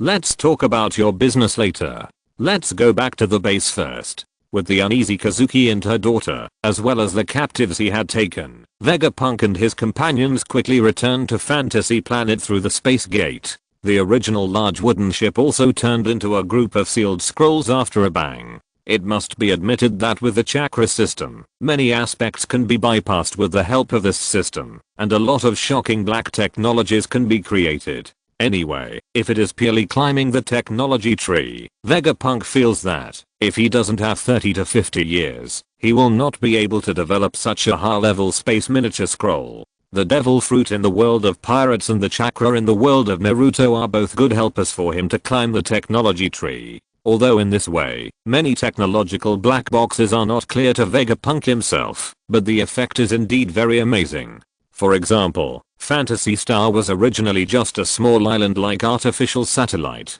Even if there was an ecological warehouse inside, it could only sustain the biological resources of a few hundred people under normal circumstances. But with the help of chakra technology, the entire fantasy star now looks unchanged from the outside, and the internal space has expanded by thousands of times, even several times larger than the Wano country in the pirate world. Although it is called an artificial satellite, it can actually be regarded as a self-sufficient medium-sized country. Even in the pirate world, it can be said to be a large country. In the past, Hiyori Kazuki had only come to Vegapunk's future island because she was just an external member. Until today, she came to Phantasy Star, the real base of Vegapunk. Although Hiyori Kazuki is now wearing Seaston handcuffs, it still does not prevent her from being amazed at the entire Phantasy Star, especially after she knew that this place was in the space away from the pirate planet. She was in awe of Vegapunk's technological inventions.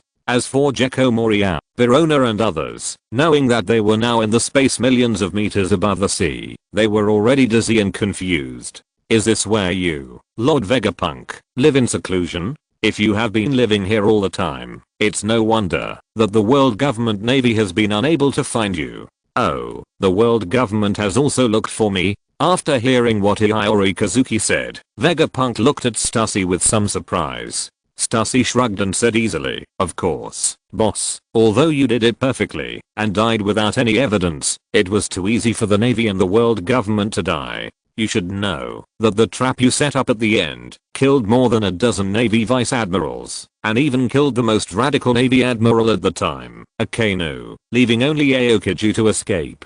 In this case, both the world government and the navy will naturally be suspicious of your easy death. But they have only investigated for a year or two, and now they have assumed your death without finding any clues." Vegapunk nodded. It turned out that Akainu was dead. Thinking about it, it is not surprising. After all, it was tens of thousands of meters deep under the sea. The pressure of the sea water alone was enough to make people bear it. What's more, before that, Akainu had been injured by the various traps he left behind. In addition, he himself is a magma fruit ability user, and he is naturally more severely restrained by the sea. It is not too shocking that he died just like that. As for Aokiji, who was with Akainu, as a user of the ice fruit, even if the ice cube fell on the seabed, it would float up. It was because of this small difference that Aokiji was safe and sound in the end, while Akainu died without a burial place. However, it was also because of the death of a navy admiral that the world government and the navy suspected that he was faking his death. Direct suicide is really far from the image of killing a navy admiral. I didn't live on Fantasy Planet at that time. But it doesn't matter, Hiyori-chan. It seems like we should settle the accounts with each other, right? Hiyori Kazuki looked a little nervous, and Toki Kazuki looked even more pleading. Vegapunk glanced at the two of them, and then said, "Forget about your attack on me, but taking away the artificial devil fruit that I carefully made. You know, even I have only made one superhuman artificial devil fruit. That devil fruit is a unique experimental product in itself, not to mention that it was born from Big Mom, one of the 4 emperors. I don't know how you are going to compensate me for this devil fruit, Hiyori-chan." Hiyori Kazuki's face was calm, and she bit her lip lightly. "Anything is fine. I will do anything for you, Lord Vegapunk. So, please let my mother go." "No, Hiyori-chan. Mother, this is my fault. It has nothing to do with you." Hiyori Kazuki looked so serious that Toki was speechless. She still had some shame as a mother, and she couldn't tell everything. Vegapunk was not a gentleman, not to mention Stussy, the queen of Fun Street. He had already sent her there, so could he not even protect his own daughter now? Vegapunk ignored the interaction between the mother and daughter and nodded directly. "Okay, from now on you will be my experiment, and you will be treated the same as your mother.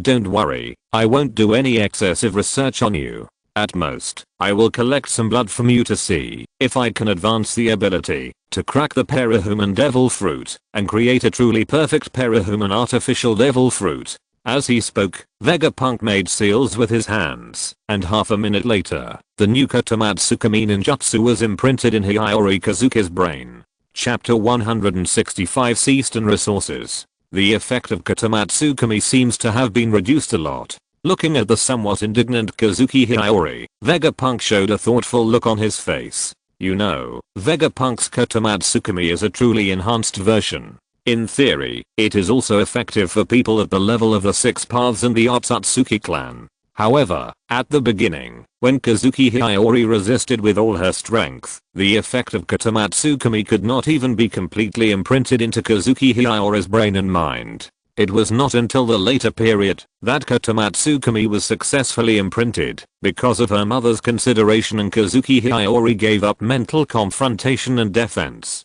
Otherwise, Vegapunk did not know whether Katamatsukami would work. Now Katamatsukami's strength is at most a vice captain of the emperor. In the Naruto world, it is the peak of the cage level, not the level of a super cage. In theory, if this kind of strength does not have the bonus of bloodline limit, even the original Katamatsukami will find it difficult to defend, let alone the enhanced version of Vegapunk. Is it because Hiyori Kazuki has no chakra in her body now? Indeed, the original theory of illusion is to interfere with the chakra in the brain, but the top illusion derived from the Sharingan is closer to mental attack, and it will be effective even without chakra. The most obvious one is the infinite moon blasting. In ancient times, humans who were hit by the infinite moon blasting had no chakra in their bodies, but they were still hit and hung on the tree as white zetsu. However, it is normal to say that the effect of the illusion is reduced because the person who was hit has no chakra.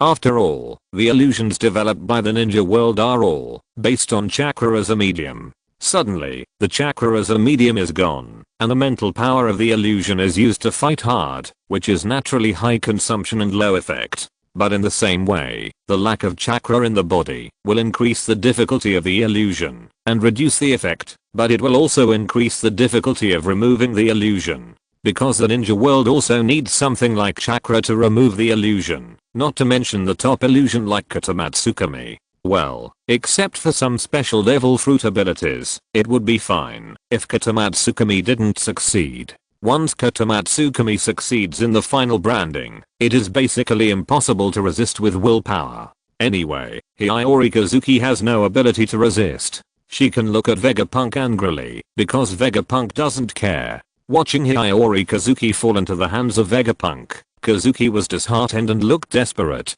Especially when he saw Stus's interested eyes, he knew the fate of himself and his daughter. Damn it. You must have used this ability on mother as well. Untie her quickly. Seeing Hiyori's angry eyes, Vegapunk raised his eyebrows. Indeed, this is also the best way to ensure that the experimental subjects do not mess around. Didn't you two say that you would accept any punishment? I'm talking about myself. It has nothing to do with mother. Since you control me, then untie mother's illusion. Haha, are you kidding? It was not Vegapunk who spoke, but Stussy who was standing aside. She showed a trace of sarcasm at the corner of her mouth and sneered. Do you still have room for bargaining now? You must know that you and your mother are now the boss's things. How can you use your own things to exchange for your own things? You. Hiyori was so angry that her face turned red. At this time, Toki suddenly hugged her from behind.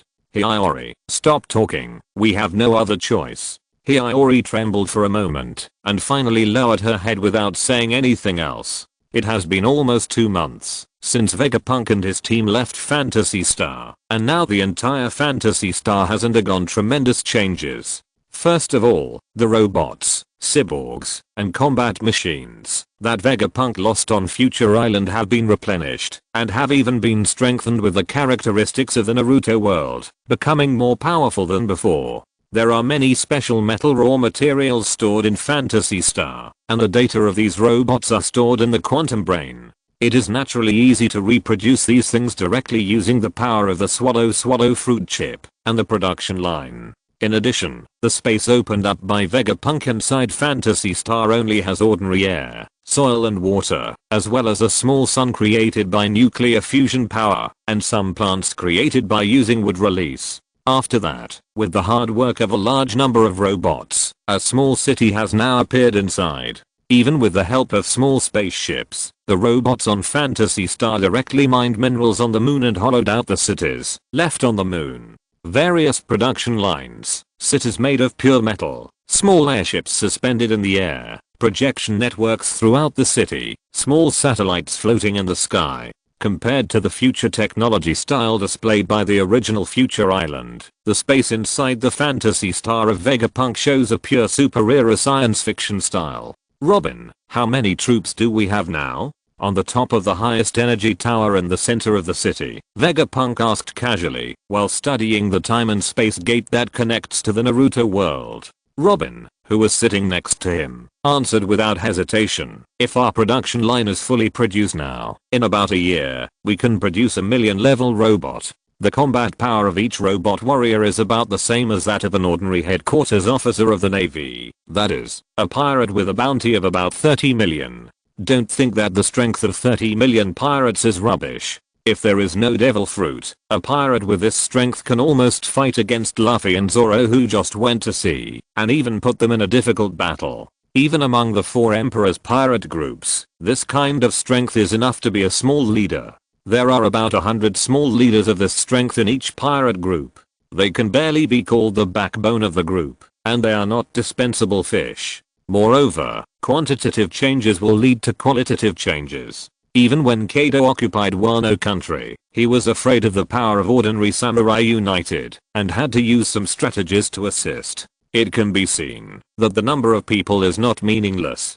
Kaido may not be afraid of those samurai, but if he is exhausted by those elite samurai when fighting against strong men of the same level, he will end up losing. Although Wano country is full of martial virtues and has many masters, the number of samurai who can reach the level of robots made by Vegapunk is no more than 1,000 at most. If there are really 1,000,000 samurai of this level, I'm afraid that even without Kazuki Oden, Kaido will have to avoid their edge. The so-called immortality, steel balloon and other abilities are actually similar to the iron blocks in the Navy 6 styles, and they also require a certain amount of physical strength to maintain. Of course, under normal circumstances, the physical strength of those monsters alone is enough to maintain the defense of the body surface. However, if they are constantly attacked in a fierce battle, the consumption of physical strength is naturally completely different from that of normal times. If they really dare to fight to the death, at most tens of thousands of robot elites can grind these top powerhouses to death.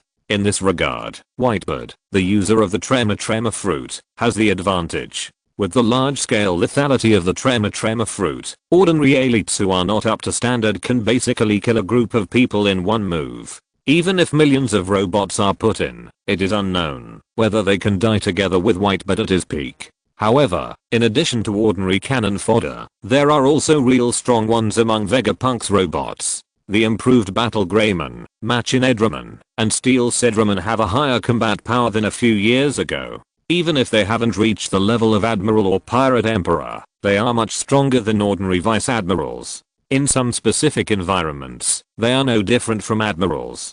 But now we have a problem. That is, we don't have enough pyrobrine factor. If we simply extract it from seawater, it will take 7 or 8 years to arm all the robots. Pyrobrine factor, also known as Seaston factor, ocean particles and the like, is the key to suppressing the special abilities of the ability users. Don't think that the million-strong army created by Vegapunk is very abnormal. If there is no pyrobrine factor for processing, any natural ability user can kill all the robots without injury. After all, robots don't have such a thing as domineering. If you encounter a more restrained one, such as the ability user of the Thunder Fruit, the so-called million-strong robot army may not even last for an hour, and will be completely blown up. After all, not to mention that lightning restrains machines, the lightning used inside the robot alone is purely to replenish the strength of the Thunder Fruit ability user. The opponent can replenish while attacking, and even if all the robots are blown up, the physical value may still be full. Therefore, the robots produced by Vegapunk must be equipped with pyrobrine factors. After being transformed by Vegapunk, these pyrobrine factors can even form an energy field, which can not only cause damage to natural ability users, but also make them immune to some special ability effects.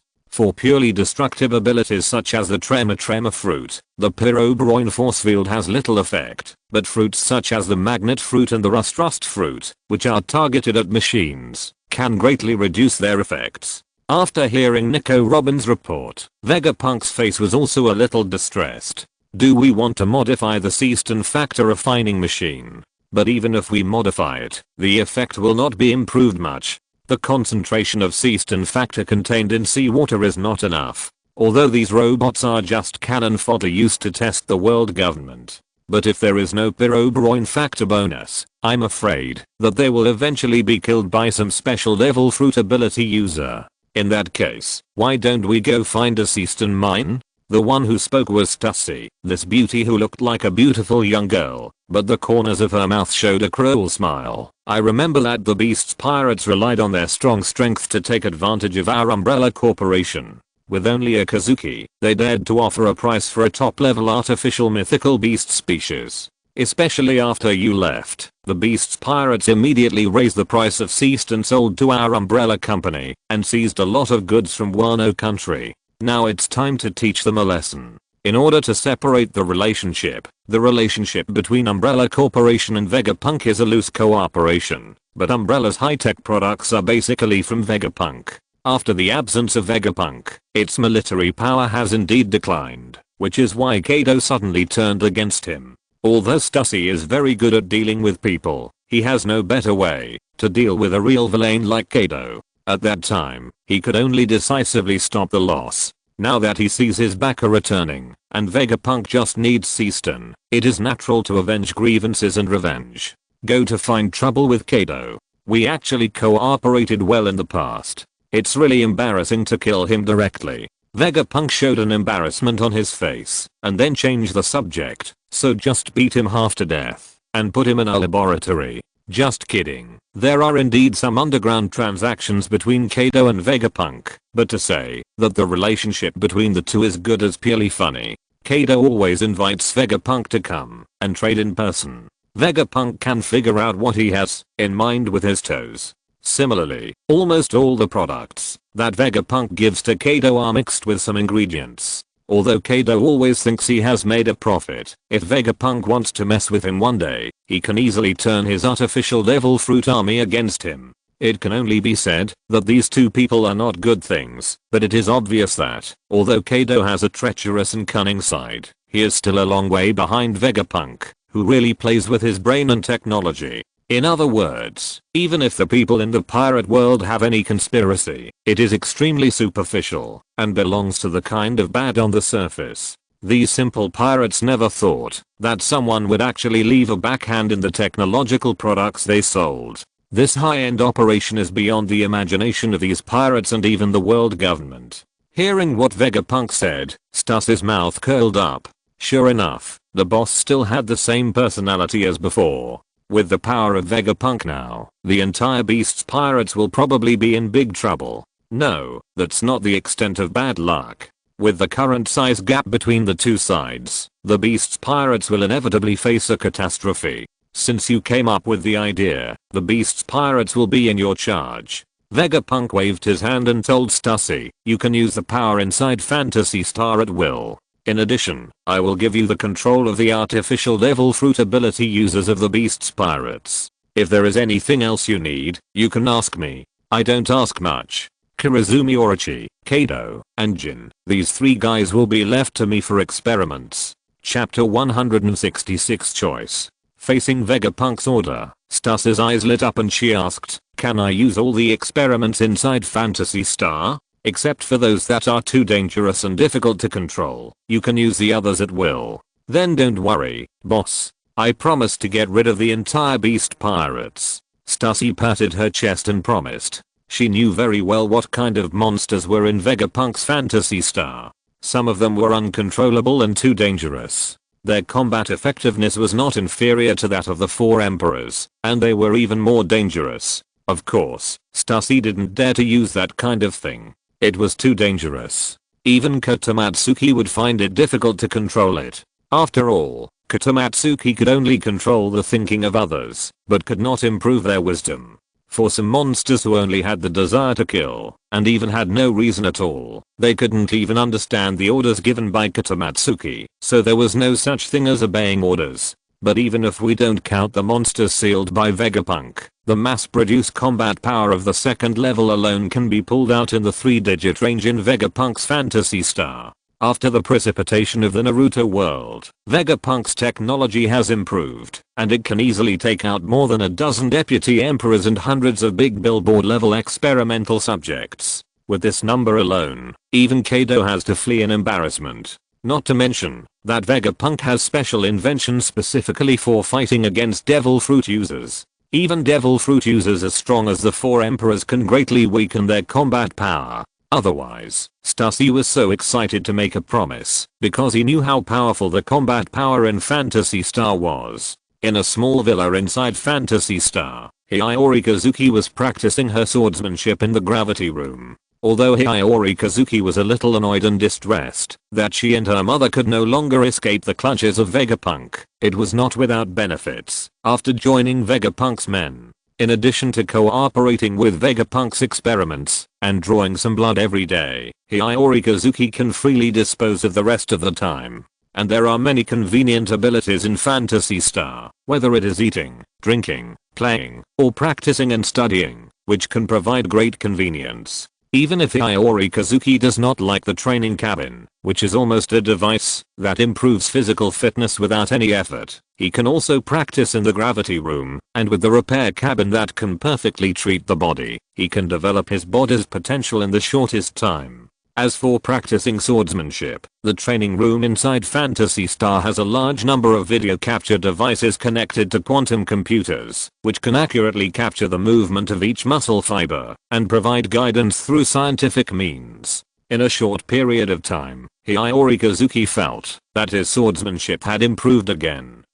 After a long breath, Hiyori Kazuki put away her 2 swords. The American English no Habazan with eyes and mouth said, Hiyori is improving very fast. It seems that the environment here is really good and will be of great help to you. Hiyori Kazuki nodded, wiped the sweat from her head, and said, at least in terms of wisdom, Vegapunk can be said to be unprecedented, and I'm afraid it will be difficult for him to come after him. His ability to invent has surpassed the entire world for several generations. If he hadn't been threatening me with his mother, I wouldn't reject working for him. After all, with my own strength alone, there is no way I can go to Wano country to take revenge. At this point, not only Hiyori Kazuki was a little bored, but the 2 swords, Shusu and American English no Habazan, were also silent. Hiyori Kazuki's talent is not bad, and compared to ordinary people, he is naturally a genius, but compared to those monsters rampant on the sea, the gap is still visible to the naked eye.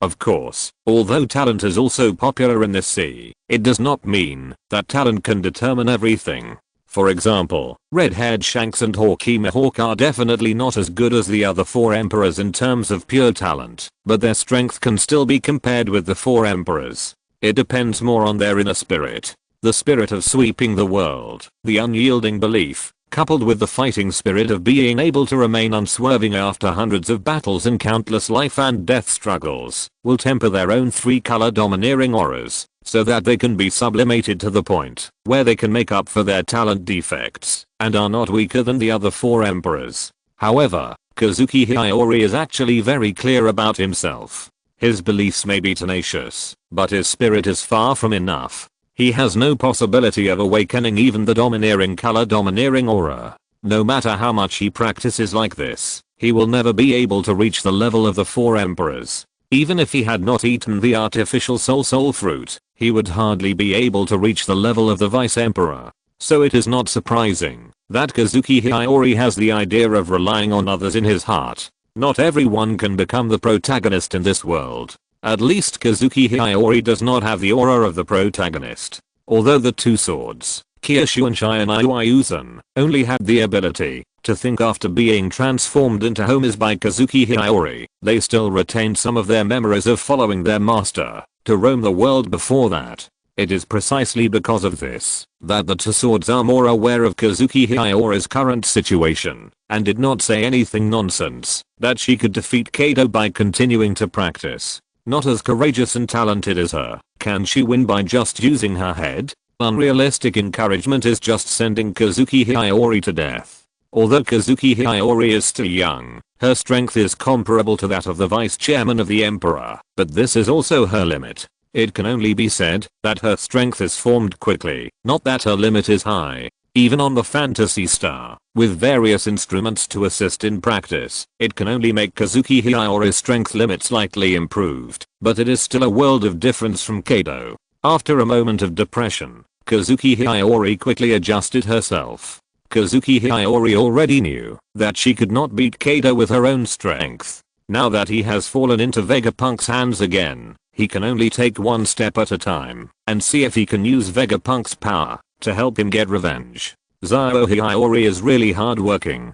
Are you still practicing hard here? Hearing the voice behind him, Hiyori frowned slightly and said without turning his head, "What's the matter, Miss Stussy?" Although he is just an experimental subject, his villa still has a complete security system. Except for a few high-level officials with extremely high authority, no one else can come in silently. However, the other high-level officials don't have such leisure time. Vegapunk will only notify Hiyori when he needs experimental materials. At other times, Hiyori can't see him, not to mention Nico, Robin and Hancock. The only high-level official who would do such a thing is Stussy, a troublesome woman. I have good news for you. Lord Vegapunk is ready to occupy Wano country. How is it, little Hiyori? It looks like your revenge will be taken soon. What? Hiyori Kazuki showed a surprised expression on her face, and there was a hint of smugness. Although she didn't see much on Fantasy Star, she had a deep understanding of Vegapunk's background. With supermasters like Hancock and Vegapunk, it was easy for them to crush a Four Emperors pirate group.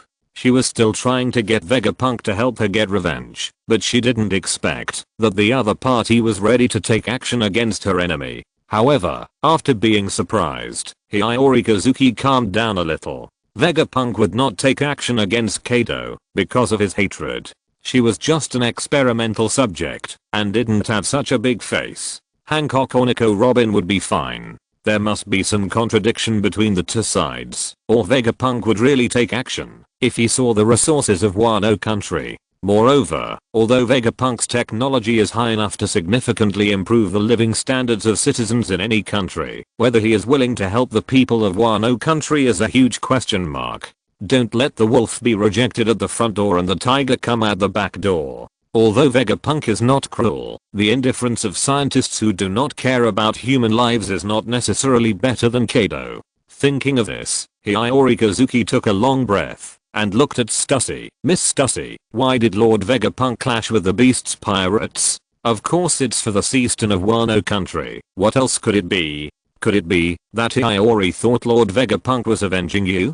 Of course I don't have that idea, but how will Lord Vegapunk treat the people of Wano country? You mean the people of Wano country? Stussy covered her mouth and laughed tenderly. Of course it's left to me to handle. After all, Lord Vegapunk has given me the operation against the Beast's pirates this time. Hiyori Kazuki's face changed slightly, and she secretly said in her heart that it was not good.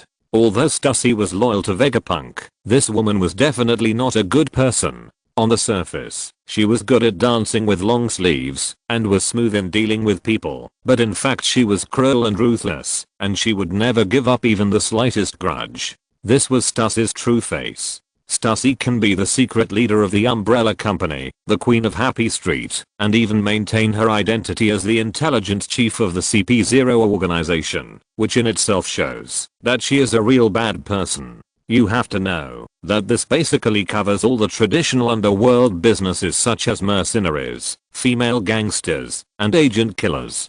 To say that such a person is a good person, someone has to believe it. Will such a person manage the country well? This is not a problem of ability at all, but a problem of character. And the relationship between him and Stussy is not good. This time she will definitely take advantage of this to settle personal grudges and toss the country. Sure enough, before Hiyori Kazuki opened her mouth to ask, Stussy pressed the corner of her mouth and spoke in distress. I heard that the Seaston of Wano country is still mined by the people of Wano country. It's really too inefficient. Remember that Lord Vegapunk has developed a crushing type mineral mining machine. When the time comes, we can directly fire it at the Seaston mining area. It will only take a few days to mine all the Seaston. Looking at Hiyori Kazuki's somewhat confused eyes, Stussy knew that she didn't understand what a crushing type mining machine was at all. Then, Stussy explained with a faint smile, by the way, Hiyori Kazuki, you still don't know what a crushing type mineral mining machine is. It was invented by the boss. It is an aircraft specially used for mining some asteroid minerals in the universe. Only 2 have been manufactured now. This aircraft will directly crush island-sized asteroids completely, and then thoroughly absorb all kinds of minerals inside the asteroid.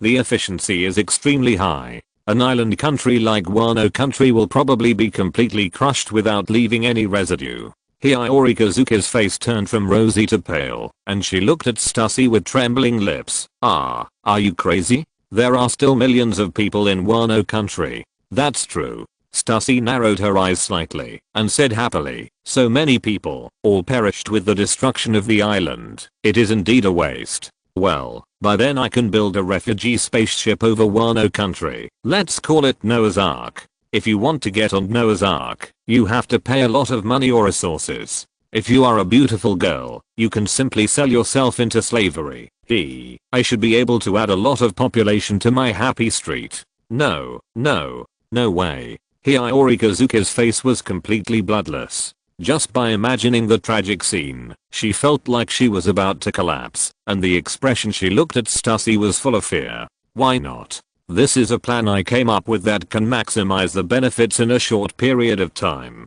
Do you have any objections? Looking at Stussy's half smile and mocking expression, Hiyori Kazuki opened her mouth. Her eyes lost their light, and she couldn't say a word. Stussy smiled and walked into the distraught Hiyori Kazuki and whispered in her ear, "What's wrong? Are you so desperate? In fact, if you want to save those poor people in Wano country, there is still a way." Hiyori Kazuki's body trembled slightly, raised her head, and looked at Stussy, revealing an almost pleading expression. A few hours later, Stussy left Hiyori Kazuki's villa with a smile on her face. Hiyori Kazuki in the room had dim eyes, huddled in the corner, her eyes slightly red, and reached out to gently touch her belly button. Feeling the texture of the seal pattern on her lower abdomen, Hiyori Kazuki bit her lip slightly and sighed silently. As night fell, Hiyori Kazuki, wearing a white kimono, slowly came to the door of Vegapunk. After taking a long breath, Hiyori Kazuki stretched out her hand and pushed the door. The automatic sensor door, which originally required extremely high authority to open, was easily pushed open immediately with her light push. Waves of seductive voices came out, and Hiyori Kazuki's face flushed. She lowered her head, feeling dizzy, and did not notice that there was a familiar tone in the chaotic voice. Chapter 167 Surveillance. Why is this happening? After returning to the villa, Hiyori Katsuki did not do any exercise, and buried himself in his bed, covering his head with a pillow. However, even so, the experience of last night was still vivid in his mind. Why did his mother appear there? Thinking of what happened yesterday, Hiyori Katsuki felt that he had a fever and even felt like he was about to collapse. It must be Katamatsukami. It must be that guy Vegapunk who used Katamatsukami to do it. Gritting his teeth, Hiyori Katsuki could only hypnotize himself continuously, but Hiyori Katsuki, who was also possessed by Katamatsukami, knew very well that, although his subconscious mind had been tampered with, his personality would not change. Vegapunk's bad taste is not that obvious. Hiyori, sister is here to see you. Hearing the voice at the door, Hiyori Katsuki gritted her teeth and said, "Get lost. I don't want to meet you again, you bastard." Stussy's voice was a little funny. Oh my, some people are tough when they put on clothes. Remember last night, when some people couldn't stand it anymore, they asked me for help. What did they call me at that time? Sister Stussy? Well, maybe I remembered it wrong. It wasn't you who asked for help, but Madam Toki. Damn it, you bad woman. Hiyori Katsuki's eyes were watery and her face was red with anger, but she couldn't tell dirty jokes to Stussy, the old driver. After opening the door of her room, Hiyori Katsuki saw Stussy sitting in the living room, fiddling with a warrant with a smile on her face. After seeing her, she stretched out her hands and made a hugging gesture. Hiyori Kazuki instinctively wanted to dodge, but she felt a little weak in her heart when she saw Stussy's bright smile, and then she was hugged by Stussy. Feeling the friction between them, Hiyori Kazuki's face immediately turned red, which reminded her of the madness of Stussy last night. Looking at Stussy licking her lips, Hiyori Kazuki was a little confused. This woman seemed a little bit wrong. After struggling to break free from Stussy's arms, Hiyori Katsuki frowned again and said coldly, "What do you want from me? I have done what you said. Do you still want to threaten me with the people of Wano country?" Hiyori is so cold. Stussy showed a sad expression. Looking at Hiyori Katsuki's indifference, he finally sighed. "Well, in that case, let's return the transfer order for Hiyori to Wano country this time. Really, I thought Hiyori would miss her hometown very much, so I specially asked for the transfer order from Lord Vegapunk. Now it seems that Hiyori should stay at home." Wait a minute. After hearing what Stussy said, and seeing that Stussy was about to turn around and leave, even though Hiyori Katsuki knew very well that this woman must have done it on purpose, she couldn't help but take the bait voluntarily, and called out to Stussy. After hesitating for a while, Hiyori Kazuki finally spoke, "That, Miss Stussy, I just said it in anger. Please don't blame me." Stussy looked at Hiyori Kazuki, who was apologizing with satisfaction, nodded proudly, and threw the warrant in her hand. The warrant turned into a square metal block in the air. Hiyori Kazuki reached out to take the metal block, and saw that the whole metal block turned into a pool of liquid, which melted into the palm of her hand, and formed a diamond mark. Afterwards, Hiyori Kazuki felt that she seemed to be able to communicate directly with Stussy, and as long as she focused her attention on the diamond mark, she could feel that she could issue instructions to many ports. Going to Wano country is not a trip. This key allows you to temporarily command tens of thousands of combat robots. We will need your help in the battle with the beast's pirates. After hearing what Stussy said, Kazuki Hiyori showed excitement on her face and nodded excitedly. "Don't worry. I have been looking forward to the battle with the beast's pirates for a long time." Kazuki Hiyori, who had been looking forward to this battle for a long time, soon stepped onto the floating battleship specially prepared for the battle on the Fantasy Star. The 4 floating battleships do not look big, and seem to be no different from ordinary large pirate ships, but each battleship has an expanded space area, where 10,000 ordinary combat robots are dormant. The floating battleship can be connected to the transmission system inside the Fantasy Star and directly transmitted to the sky above the target without flying in space and the atmosphere. However, Kazuki Hiyori, who came to the floating battleship, did not have the heart to see this battleship representing the highest technology in the pirate world, but hid timidly. "Why is mother here too?" Hiyori Kazuki, with a bit of embarrassment on her face, grabbed Vegapunk's collar and asked. Vegapunk rolled his eyes. It was her own request. "You are the one who cut in line later. Mother doesn't have much fighting power. How can you take her to such a dangerous place? I don't think there is any danger in Wano country. After all, you are just shy, right?" Vegapunk looked at Hiyori Kazuki and said thoughtfully. Hiyori Kazuki gritted her teeth and turned her head to look at Stussy next to Vegapunk. "You must have done it on purpose, right? You know mother is here too." "Haha, Hiyori, you are still so cute. Do I need to say it myself for such an obvious thing?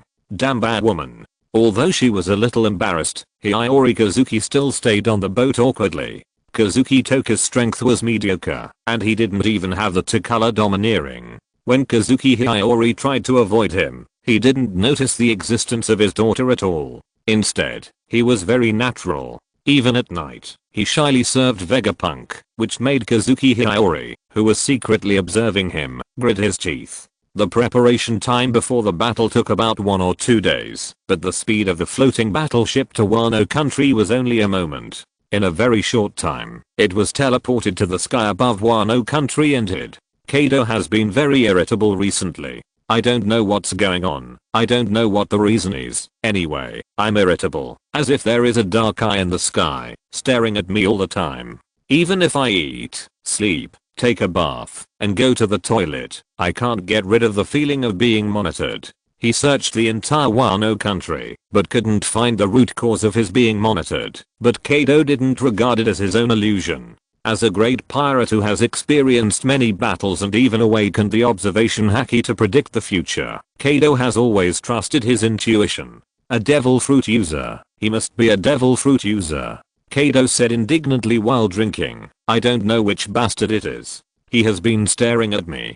Don't let me find a chance, or I will crush all his bullets. Opportunity. Thunderbagua. Admit defeat. Brother, I want to save Wano country. A black mace smashed directly at Kado's head. In his annoyance, Kado pulled out a bigger mace and smashed it with the same mace. It looked like the same move, and after colliding with each other, the petite mace bounced back and hit the mask of the pink little dragon man.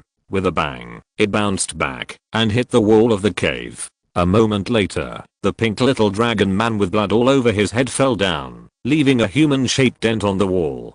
Damn Yamato. Can't you just let me be more careful?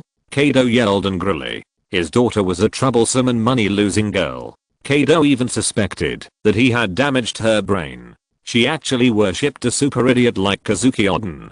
Damn it, even if you worship Roger, I won't say anything. After all, he is the Pirate King. What's the point of worshipping Kazuki Oden? Worship his amazing brain circuit, that no one knows what's wrong with it? So far, Kado still believes that his daughter's brain circuit is so unique because she must have been infected by worshipping Kazuki Oden. Of course, in the eyes of Kado's men, it may be because Yamato has a similar brain circuit to Kazuki Oden that she worships Kazuki Oden. Damn you, muscle gorilla. As expected, my current strength is not enough. There is still a long way to go to liberate Wano country. The pink dragon man fell to the ground, and the mask on his face broke into several pieces with a snap, revealing a pink dragon head that was quite similar to Kado's half-beast, except that the color was completely pink, and it looked a bit cute. Yamato in this world did not eat the big mouth of the true god fruit, but got the blue dragon fruit copied by Kado. However, it is obvious that no matter which fruit it is, it should be specially prepared for her by Kado. Otherwise, given Kado's emphasis on the mythical beast devil fruit, it would be a real strange thing if Yamato could get this devil fruit easily when he was a child. Yamato, you are not young anymore. Kado stood up slowly. The irritation of being inexplicably monitored in recent times was completely triggered by his stupid daughter's stick. As he stood up completely, the terrible breath surged and filled the whole room. I'm going to ask you one more question now. Are you willing to give up your damn Kazuki Oden game and help me conquer the world? The terrifying aura almost cracked the wooden room. However, Yamato, who had been beaten by her father since she was a child and was almost completely accustomed to Kado's breath, just scratched her ears, and the whole person gradually changed back from the dragon man state and became a white-haired beauty with a height of more than 2 meters, a body explosion, and horns on her forehead. Even if you ask me many times, my answer is the same. I want to save Wano country from your hands and go to sea again and live a life like Kazuki Oden. Okay. Kado's originally dark face showed a smile, and this angry and laughing expression seemed to make Yamato misunderstand something. Okay. Dad, do you understand me? Then you should quickly take Wano country. I understand you asterisk and AMP, $%. I'd rather give birth to a piece of barbecued pork than you. Boom. Exclamation mark. With a loud bang, a big hole was blown out of the skull at the temple. Yamato was blasted out of the skeleton palace on Onigashima Island, flying in the sky, spitting blood, and finally smashed a big hole on the ground. Kado, who was still not satisfied, jumped out and smashed Yamato, who fell to the ground. Why did I give birth to such an idiot like you? Is there water in your brain? You actually worship that idiot Kazuki Oden. He is an idiot. Are you an idiot too? Why did I give birth to an idiot? A black arm blocked Kado's mace, and with a bang, it actually caught Kado's mace. My lord, if you keep hitting me, Master Yamato will really be beaten to death by you. With a somewhat cold voice, Kado came back to his senses a little bit. Looking at the blood on the ground, Yamato, who was beaten and bleeding and almost fainted, snorted coldly and took back the mace in his hand. This is because Yamato ate the artificial blue dragon fruit. If it was the previous big mouth true god fruit, his brain might have been smashed out by now. Okay, Jin, take this girl to get treated. Once her injuries are stable, lock her up.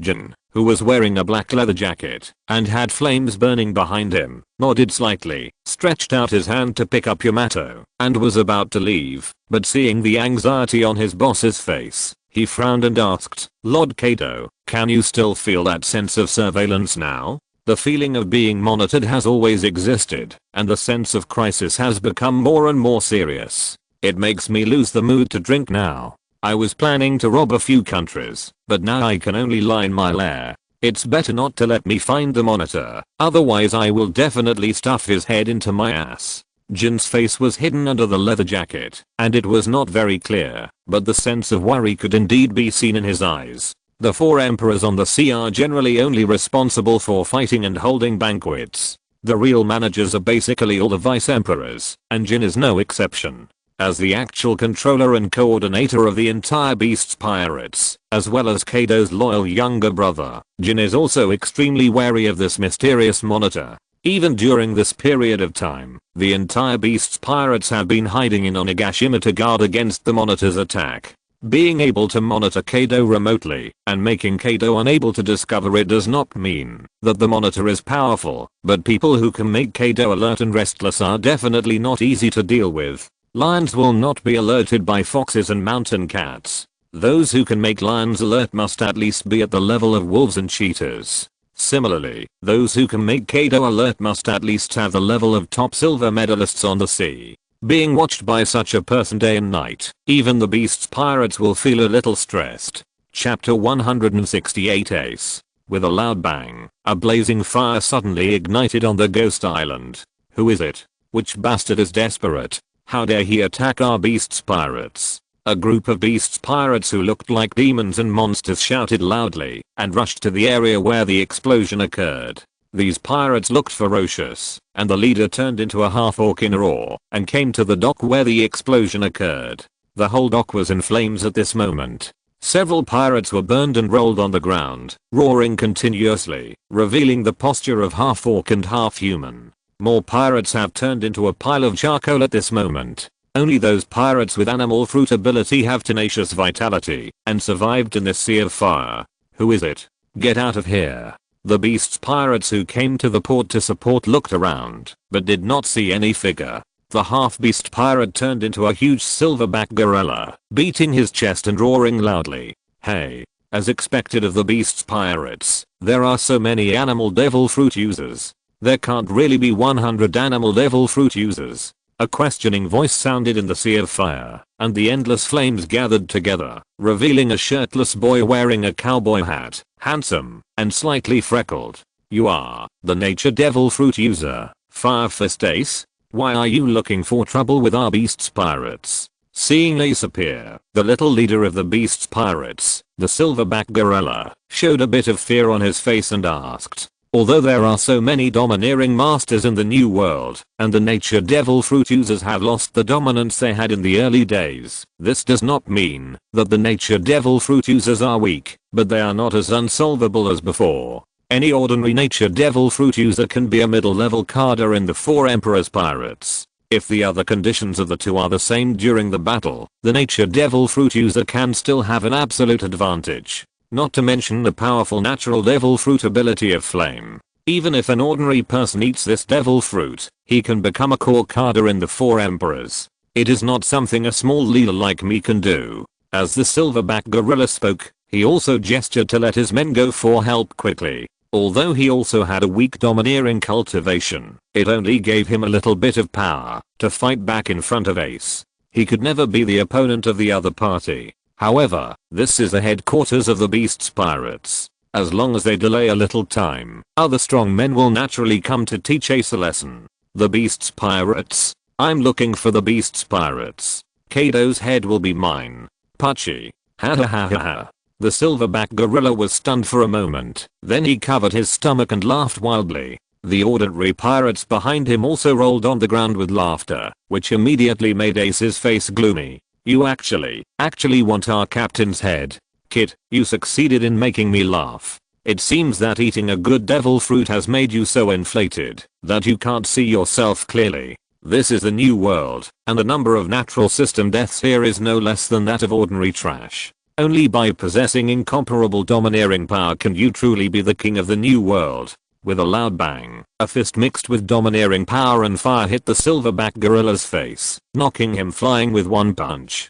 After knocking away the miscellaneous soldiers and pirates behind him, it drifted on the ground twice like skipping stones, and with a loud bang, it hit the last mountain wall. That makes sense. Ace smiled as he looked at the teeth falling in the sky, and he pressed down the cowboy hat on his head. However, in terms of haki, you seem to be completely inferior to me. I really don't know what you are so proud of. Ace's talent is even higher than Luffy's. You know, before he ate the devil fruit, he suppressed Luffy for more than 10 years. Although he was 2 years older than Luffy at that time, Luffy also ate the Nika fruit, and had the bonus of the fantasy fruit on his physique. In this way, Ace may have suffered a little loss. In this case, Ace was able to suppress Luffy, which was completely the result of his talent. Although Ace did not go through 2 years of precipitation before going to the new world like Luffy, he ate the flame fruit and honed himself on the sea for nearly a year, so his haki level was already very good. Damn, the kid is really strong now. Covering his mouth, the silverback gorilla stood up again, which surprised Ace. As an animal type devil fruit user, even though the silverback gorilla only ate an artificial devil fruit, his uniquely strong physique and super recovery, coupled with his own domineering aura, allowed him to withstand Ace's attack. Gorilla, you are so embarrassing. Ga ga ga ga ga ga. As an unpleasant laugh came from the sky, Ace looked up in surprise and saw a man with a shiny head, wings on his back, and a beak like a bird, flying down from the sky. Be careful, Vulture, this guy's not easy to mess with. He is not one of those ignorant brats. The gorilla rubbed his face. In such a short time, his originally swollen face had disappeared a little, and even his broken teeth began to grow back. I know, this year's supernova. With just a few of us, we are really no match for him. But fortunately, it's not just us who can deal with him. As the vulture in the sky spoke, the flames of the pirates who were originally screaming in pain from the flames gradually died down, and a faint cold air and frost covered them. It hurts. Damn flame kid. You almost burned me to death. The 3 remaining pirates on the dock came out with their teeth bared. They were undoubtedly animal type devil fruit users. Huh, it's really weird. Shouldn't devil fruits be unique? Why are you 3 so similar? Ace turned his head and took a look and spoke in surprise. At the beginning, he used a large-scale fire attack that directly covered the entire dock. At that time, the 3 devil fruit users were caught off guard and hadn't even started to change their voices. But now, if you look closely, although these 3 people were burned black or bald by the flames, they all showed postures like werewolves. Obviously, all 3 of them should be some kind of wolf fruit users. Although there are similar animals, Ace was still a little surprised to see them so similar. Kid, have you never heard of artificial devil fruits? A cold voice sounded, and Ace's face suddenly became serious, and his eyes looked at the center of the original port fire. Frost gradually covered the entire dock. A winged monster wearing a black leather jacket, with a blazing flame behind him, and ice and cold air under his feet, came out. His tall body cast a shadow, covering Fire Fist Ace. Kid, let me ask you before the battle. Have you been monitoring Lord Kaido all this time? Monitoring Kaido? Ace scratched his head, with a puzzled look on his face. Although I wanted to take down the head of the 4 emperors a long time ago, I only knew that Kaido was here a few days ago. A few days ago, Ace's spade pirates were stranded in the village of Wikasa in Wano country due to storms and other reasons. After learning that Wano country was oppressed, Ace did not hesitate to kill Onigashima at the request of Zyao. Before that, Ace had never seen Kaido, except on the wanted poster. Hearing this, the tall black-clad winged monster, King, the second in command of the Beast's pirates, also nodded. Indeed, with your ability as a kid, it is impossible to make Lord Kaido feel a sense of crisis. Hey, what do you mean by that? Are you looking down on me? Ace frowned, with a look of suspicion on his face. Young people in their teens are fearless, and have a high opinion of themselves. Otherwise, they would not dare to shout out that they want to take the heads of the 4 emperors. And young people at this stage hate being looked down upon by others the most. King's attitude of treating Ace as if he were nothing undoubtedly greatly touched Ace's self-esteem. I'm not looking down on you. Jin slowly pulled out the long sword in his hand. The 2 different powers of fire and ice entangled on the long sword, faintly showing a kind of terrifying spirit. I'm just stating a fact. Ice and fire double dragon seas. The fire and ice turned into two spiral dragons. In the change of high and low temperature air, they even led to a terrifying storm, which directly hit Ace. The expression on Ace's face changed slightly. The ordinary fire did not do much harm to him, and it might even restore his physical strength. However, the fire wielded by Jin made him feel dangerous, not to mention the power of ice. In addition, the domineering aura mixed in the flames and ice also made Ace dare not underestimate it. He did not hesitate to raise his devil fruit ability to the highest level, and raised his hand to the sky. Flame Emperor, Great Flame Ring. Circles of flames burst out, and condensed into a huge fireball. Although Ace has not yet reached the peak of his battle with Blackbeard more than a year later, he is already not to be underestimated. The huge fireball hit the ice and fire dragons like the sun. The dazzling white light instantly filled the entire battlefield, followed by a terrifying loud noise and shockwave. After a while, the smoke on the battlefield gradually dissipated, revealing the ground with a fan-shaped depression and Ace who was slowly condensing into a human form from the flames. Cough, cough, After wiping the blood coughed up from the corner of his mouth, Ace's face turned pale, and he showed a bitter smile. It seems a bit difficult to handle. Is this the Four Emperors pirate group? We haven't even seen the real boss Kado. You are the head of the three calamities under Kado, the ice and fire calamity Jin. What? Do you want to beg for mercy now? What a joke. I just want to know your identity and measure the gap between Kado and me. Ace smiled. Even though he was at an absolute disadvantage in the battle just now, he remained calm and composed, without the slightest discouragement. Jin looked Ace up and down and nodded. I do believe in your potential now, but potential is just potential. With your current strength, it's too early for you to challenge Captain Kado. It's impossible for you to defeat Captain Kado when you're young now. How about joining the Beast's Pirates? In the Beast's Pirates, you can completely transform your potential into strength. Ace smiled, and the flames on his body burned fiercely. Sorry, I have no interest in you scum pirates. Xiaoyu and my friends in the Wikasa village are waiting for me to go back. Jin was silent for a moment, and finally said coldly, I see. Another pirate group that plays house, and those stupid pirates with naive ideas. Since we are not on the same path, then I can only send you on your way.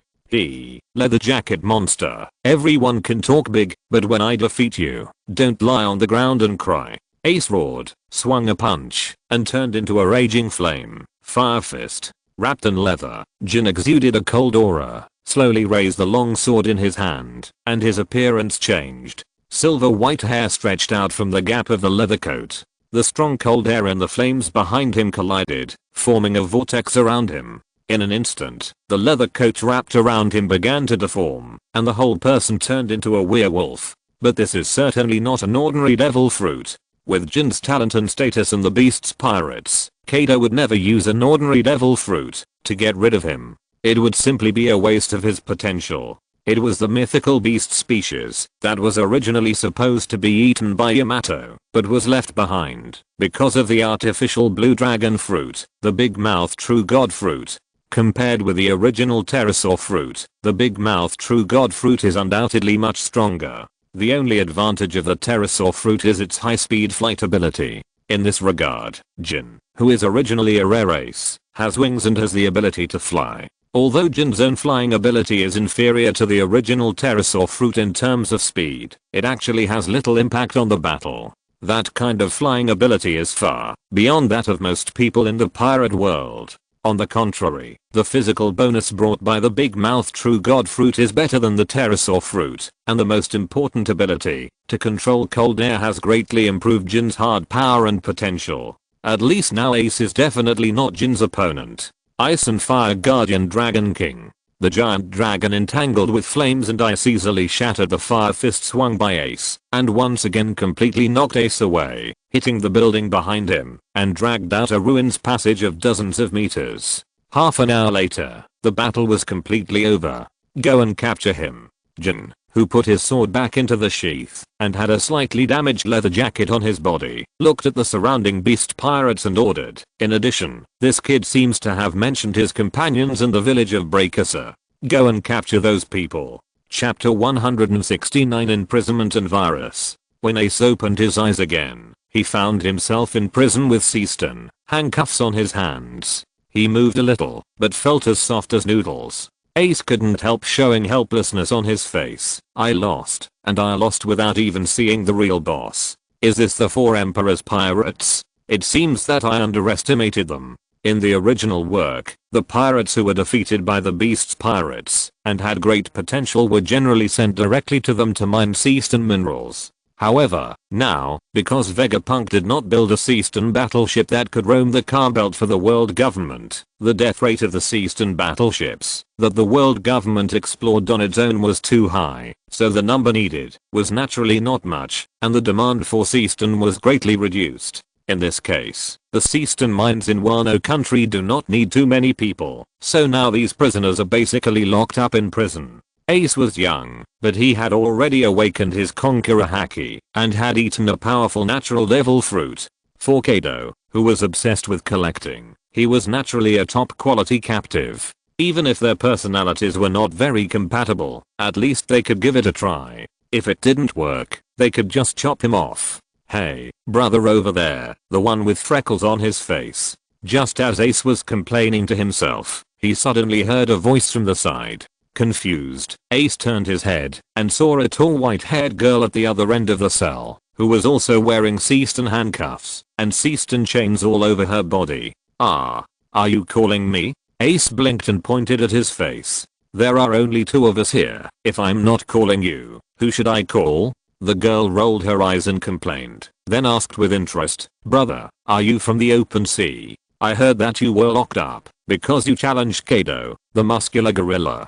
Sorry, I didn't even see Kado before I was defeated by King. Ace shrugged and said embarrassedly, that's nothing, King is really hard to deal with. Even my bastard dad would take a whole day to defeat King. The white-haired girl said, as if to comfort him, and Ace showed a helpless expression on his face. Ah, your dad is really amazing. Is he here to challenge Kado too? Ah, challenge Kado? Why would the bastard dad challenge himself? Challenge himself? Ace tilted his head, carefully thought over the girl's words in his mind, and finally said in disbelief, you are Kado's daughter. I'm so sorry. My bastard dad has caused you trouble. Although I really want to sever the father-daughter relationship, I'm indeed the daughter of that bastard gorilla in terms of blood relationship. After hearing Ace's exclamation, Yamato said with a face full of shame. Ace opened his mouth, but he didn't expect that she was really Kado's daughter.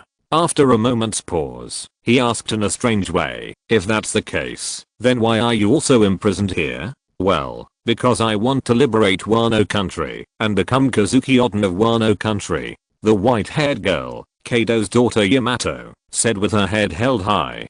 Kazuki Oden, who is that? Ace's face showed a confused look. Seeing this, Yamato immediately began to frantically recommend it to Ace. Half an hour later, after listening to Yamato's emotional narration mixed with a lot of personal feelings, Ace nodded weakly to protect his ears from being tortured. Oh, it's pretty impressive. By the way, does this prison provide meals? No matter how glorious, great, brave and upright Kazuki Oden was in Yamato's mouth, he was simply the savior of mankind. But in Ace's ears, just knowing that Kazuki Oden had been on the ship of his father, the pirate King Roger, made him unable to respect him. Just kidding. I, Ace, am not convinced by even my father, the pirate king, let alone a tool man who is just playing soy sauce on my father's ship. However, Yamato, who is straightforward, couldn't hear Ace's perfunctory. On the contrary, Ace's second half of the sentence completely diverted her attention. Oh, right. I'm hungry too. When is the meal? This made Ace curl her lips. She couldn't figure out what Kado was thinking in his mind. Why did he let his stupid daughter be locked up with him? Aren't you afraid that he would chop her up? If Ace knew that Kado had locked Yamato and his enemy, the samurai of Wano country, in a cave when she was 8 years old, he probably wouldn't have such doubts now. To some extent, this father and daughter are of the same kind, and it is not an exaggeration to describe them as the father is kind and the daughter is filial. Well, the father-son relationships of these main characters in the One Piece world seem to be all abnormal, and this situation is also very common. If Ace thinks carefully about his unreliable grandfather, he may understand the situation and character of Yamato. At this time, pirates who came to deliver food appeared at the door. "It's time to eat, you bastards. Hurry up and get your food." The vicious pirate knocked on the rice jar and said to the captives. As for the food, it was just some brown rice balls with some pickles. In fact, although this food is simple, it is already good in Wano country. The beast's pirates seized the entire Wano country's supplies. The supplies are so abundant that even the prisoners can barely eat. In comparison, ordinary people in Wano country even starve to death. When they came to Yamato and Ace's cell, the pirate smiled at Yamato ingratiatingly and took out a lunchbox directly from his back. "Master Yamato, this is food specially prepared for you." No matter how much Kaido dislikes Yamato, it is Kaido's own business. For ordinary pirates in the beast's pirates, they dare not offend Yamato. Not to mention other things, if Yamato is in a bad mood one day and kills a few pirate minions with a few sticks, Kaido will probably pretend not to see it, and may even look at Yamato differently, because of this brutal behavior. This pirate soldier doesn't want to be the material for Master Yamato to be looked at differently. But Yamato didn't care about that. She couldn't think of such a complicated problem. She opened the lunchbox and found a big braised fish, a whole roast chicken, a big bowl of white rice, natto soup and red bean porridge. "Ace, let's eat together." Yamato didn't hesitate to invite Ace next to her. As for the pirate soldier, he seemed to have seen nothing. At most, he gave Ace some more brown rice. Ace didn't refuse, but at this time, a familiar voice came from outside. He looked up and saw a group of people being pressed in by the soldiers of the beast's pirates. Some of these people were dressed in Wano country clothes, skinny and looked weak. There were also a few people dressed as pirates with wounds all over their bodies. The common feature was that they all looked very familiar to Ace. They were the villagers of the weakest village and the members of the Spade Pirates. "What's going on? Deuce, Xiao, why were you arrested?" Ace, who was cheerful and heroic, even when he was imprisoned, could no longer control his emotions. He threw himself on the prison door and frantically pulled the prison bars. However, he was now wearing Seaston handcuffs, so he couldn't pull the prison bars at all, and he couldn't use his natural and elemental abilities. He could only watch the villagers and his own pirates being imprisoned. "Brother Ace, not long after you left, the beast's pirates came to our village and arrested all the villagers," Xiao said in frustration with a crying expression on her face. "Sorry, Ace, our strength is too weak. We can't protect the villagers and we are holding you back." The vice captain of the Spade Pirates named Deuce also smiled bitterly and explained. "Assholes, what on earth do you guys want to do? I was the one who attacked the beast's pirates. Why are you looking for trouble with them? Oh, you're very energetic, kid." A tall and round fat man, holding a cigar, walked over with a smile. "Do you think that offending our beast's pirates is just your business? How could such a good thing happen? We have interrogated them clearly. It was these villagers of the beast village who entrusted you to deal with our beast's pirates. In this case, we will naturally not let them go. And you are the captain. What you did, could it be that it has nothing to do with your pirate group? Don't be so naive, okay? Damn fat guy, if you have the guts, just kill me. What's the point of attacking my crew?" Ace's face was full of rage, and when he heard the name of the fat guy, the tall pirate who was as round as a bull also showed some anger on his face. "What fat guy? I'm just afraid that I'll be too popular after I lose weight. That's why I've been maintaining my plump figure." "Ah, is that so?" Yamato, who had been standing aside, scratched his head with a look of surprise. Ace rolled his eyes. How could anyone believe such nonsense? With his appearance, no one would welcome him, even if he loses weight. Even in this situation, both sides seemed to be able to make jokes, which made the tension just dissipate a little. However, it was obvious that the chubby guy, the Plague Queen under Kaido, certainly didn't like to hear Ace's harsh words. His face darkened, and then he sneered twice. "Fire Fist kid, it seems that you still don't understand the current situation. I need to let you know the current situation." As he spoke, Queen waved his hand, and several pirate soldiers immediately handed over a small box. "Hehe, Fire Fist imp, do you know what's in this box? This is a new type of virus that I developed. At first it will make people extremely painful, go crazy, bite each other, and then transmit the germs at this stage. Afterwards, the flesh of the infected will slowly rot and turn them into complete zombies. At this time, their brain nerves are still very active. In other words, the infected will personally feel the rotting all over their body and eventually die in pain. Although it's not as effective as my ice ghost virus in combat, this thing is truly incurable. Even if you inject the antidote to the virus afterwards, all you get is a non-infectious corpse. Cold sweat broke out on Ace's forehead, but he sneered. "Do you think I'm afraid? The worst that can happen is a life. Haha, of course I know you won't be afraid." Quinn waved his arms, opened the box, and took out a green virus. "So these viruses are for your crew and those idiot villagers." Ace's expression froze. Seeing that Quinn really took out the virus, he immediately panicked. Wait. Let's talk it over. Oh, what do you want to say?" Quinn looked around and finally grabbed Xiao, who was crying, with a giggle, and pointed the needle at Xiao. "Hey, Quinn, it's too shameless to attack a little girl." Even Yamato couldn't stand it anymore and scolded Quinn. "Master Yamato, we are pirates. Isn't it normal to be mean and shameless?"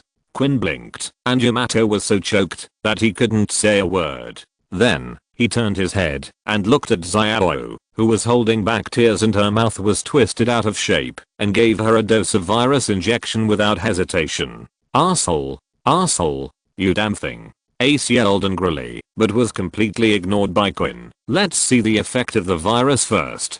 If you yell again, I will use all your pirate members in these villages for virus experiments." Woo woo woo woo. The veins on Ace's forehead were exposed, but he could only grit his teeth, and even made a creaking and snapping sound of teeth breaking. "Brother Ace. I'm fine. Don't be impulsive." Xiao trembled all over, and grey patches gradually appeared on her arms, which continued to spread. She endured the pain of the virus erosion, but she still held back tears and smiled to persuade Ace. "Xiao.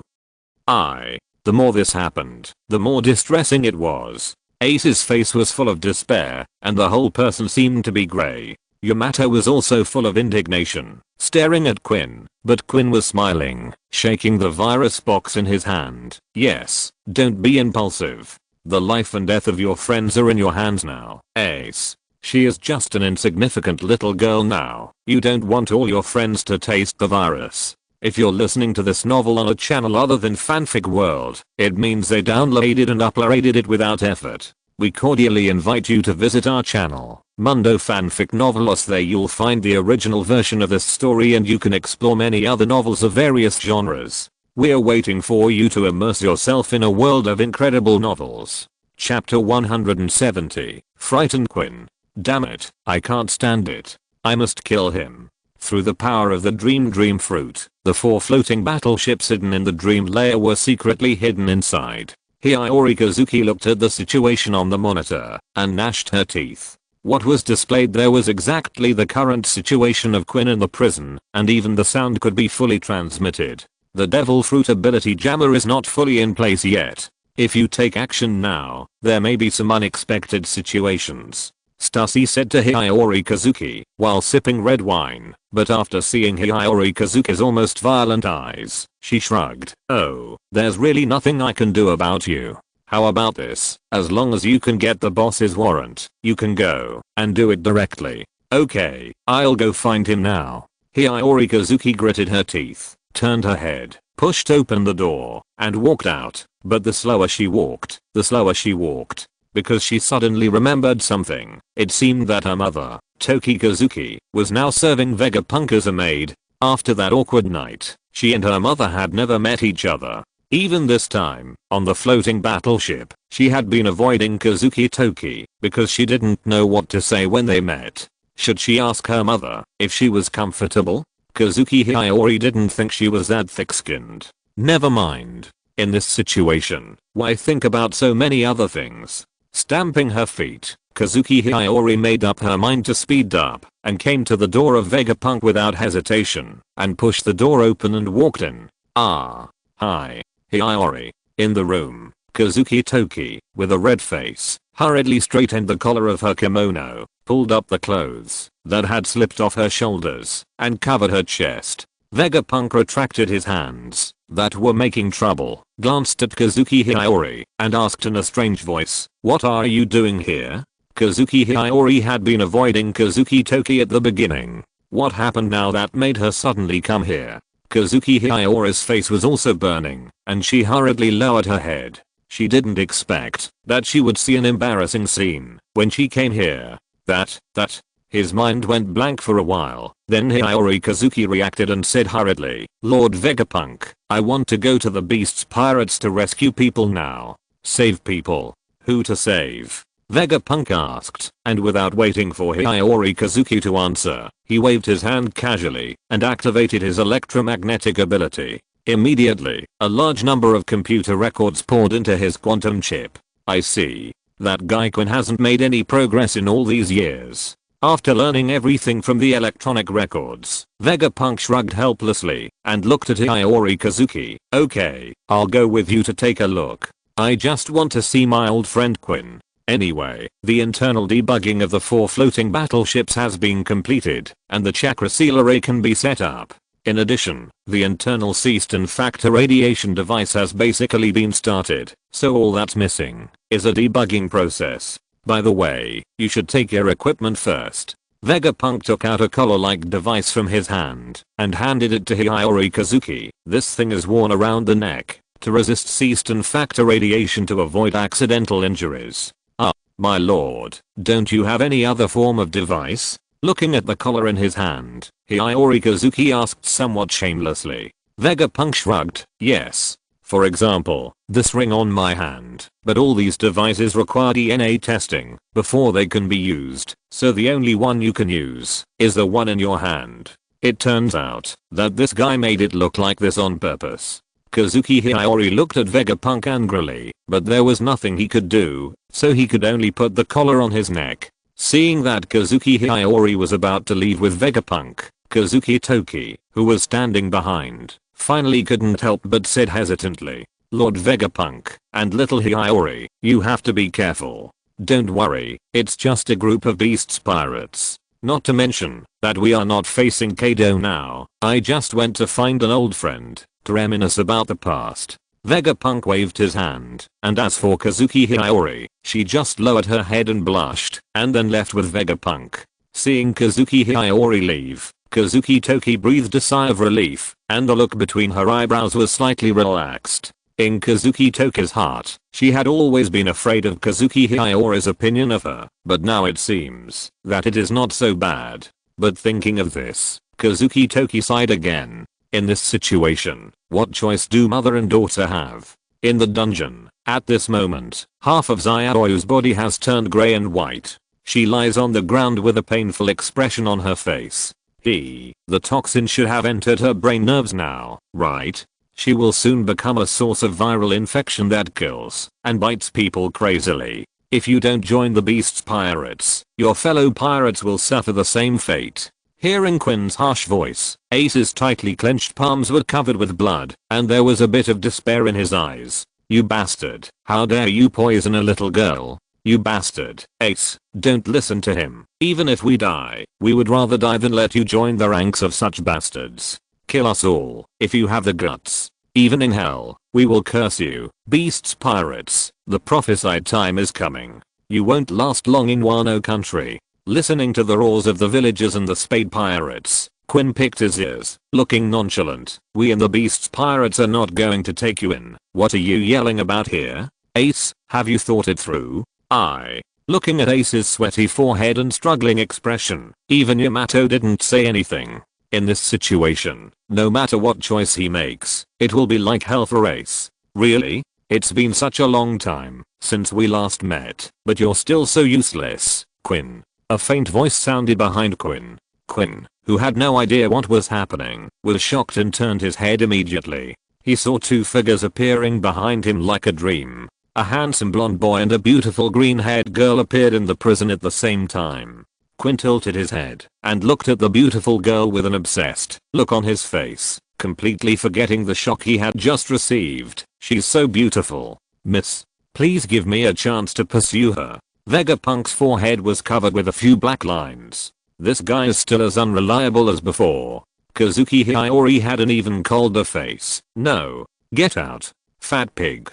After 3 consecutive clicks, Quinn, who had originally had an obsessed look on his face, covered his chest with his hands, and his whole body almost turned grey. I'm not fat, I just stay plump, to prevent myself from being too popular. At this time, Vegapunk had bypassed Quinn, and came to Xiao, whose eyes rolled back, and who was spitting black blood from her mouth. You guy, has this is all you have researched out in all these years?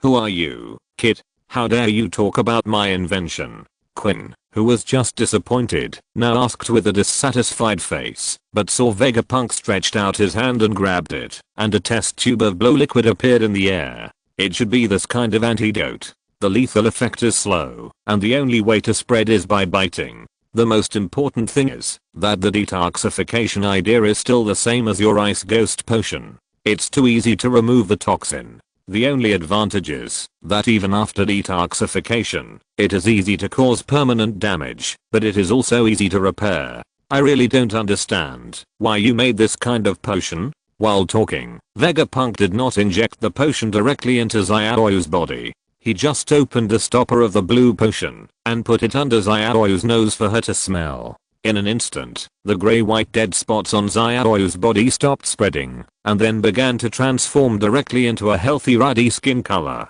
In just a few seconds, the little girl who had rolled her eyes and had a weak breath had completely recovered.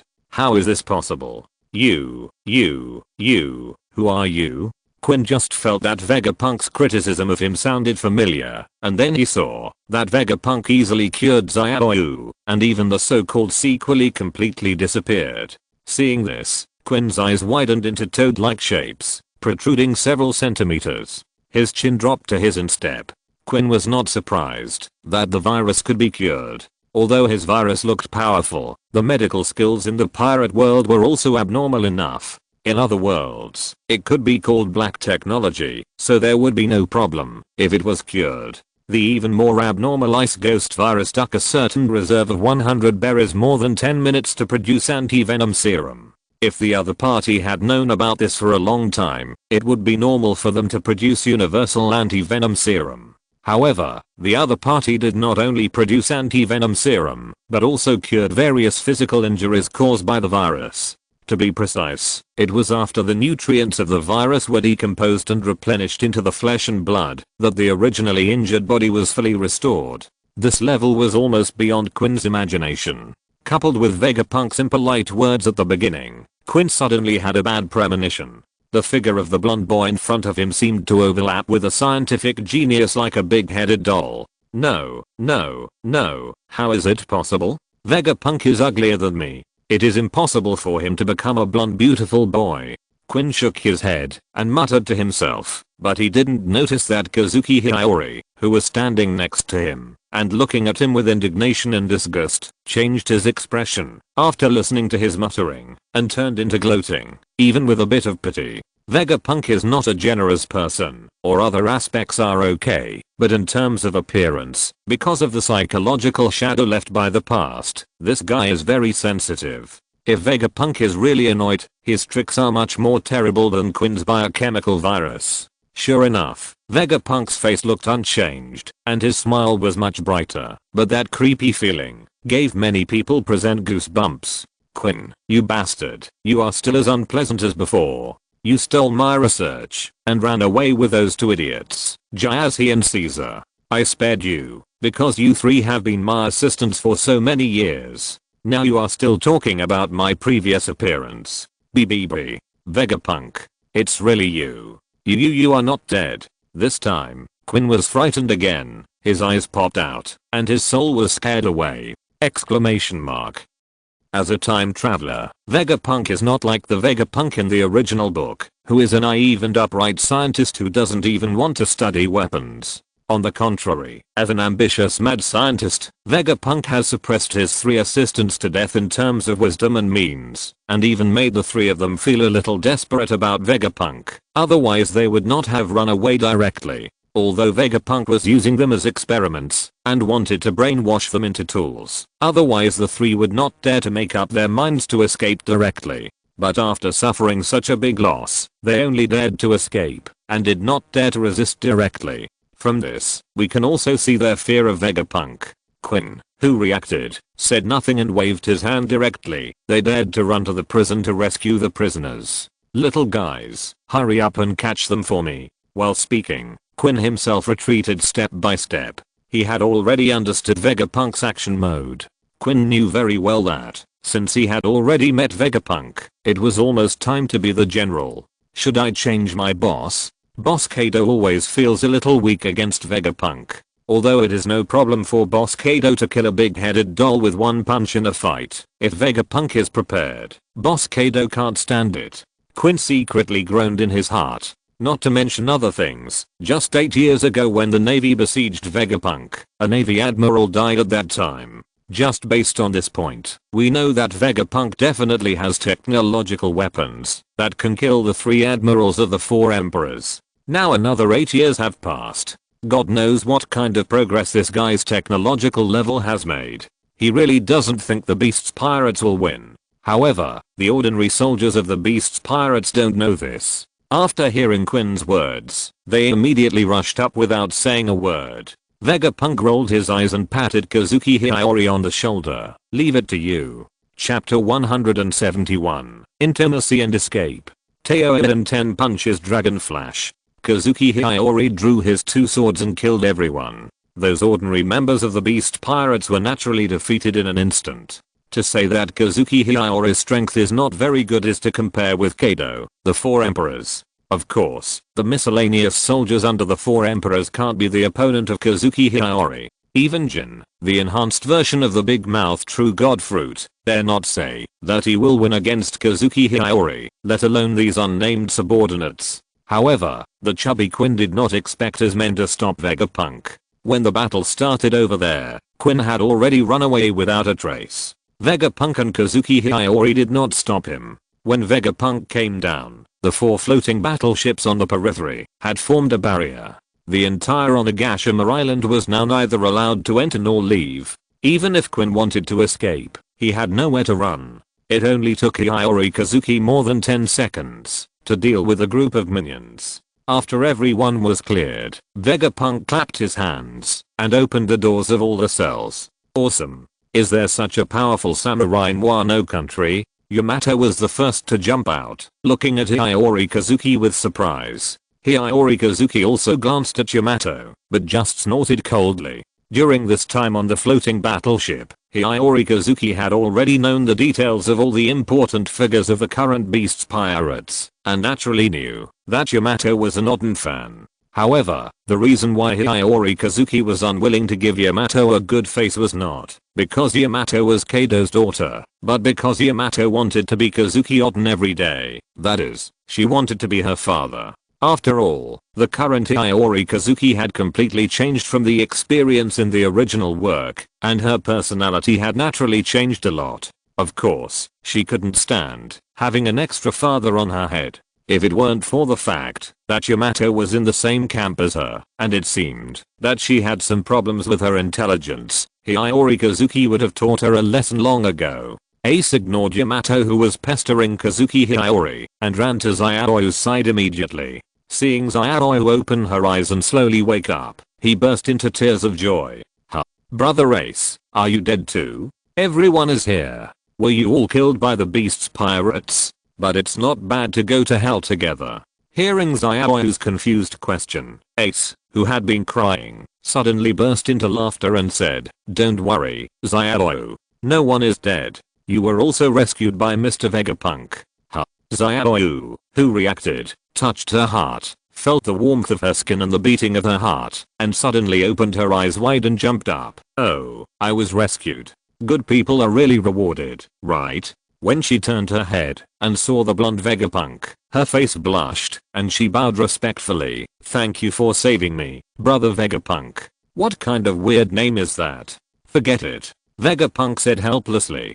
"There are many weirdos and strange habits in the pirate world. Zayao is not special. At least she sounds cute, not crazy." He took a close look at Xiao, stretched out a hand, gently pinched her face, and pulled out a small dumpling. Sure enough, now she is a devil fruit user. Is it so early? Vegapunk didn't care whether it was so early in the original work.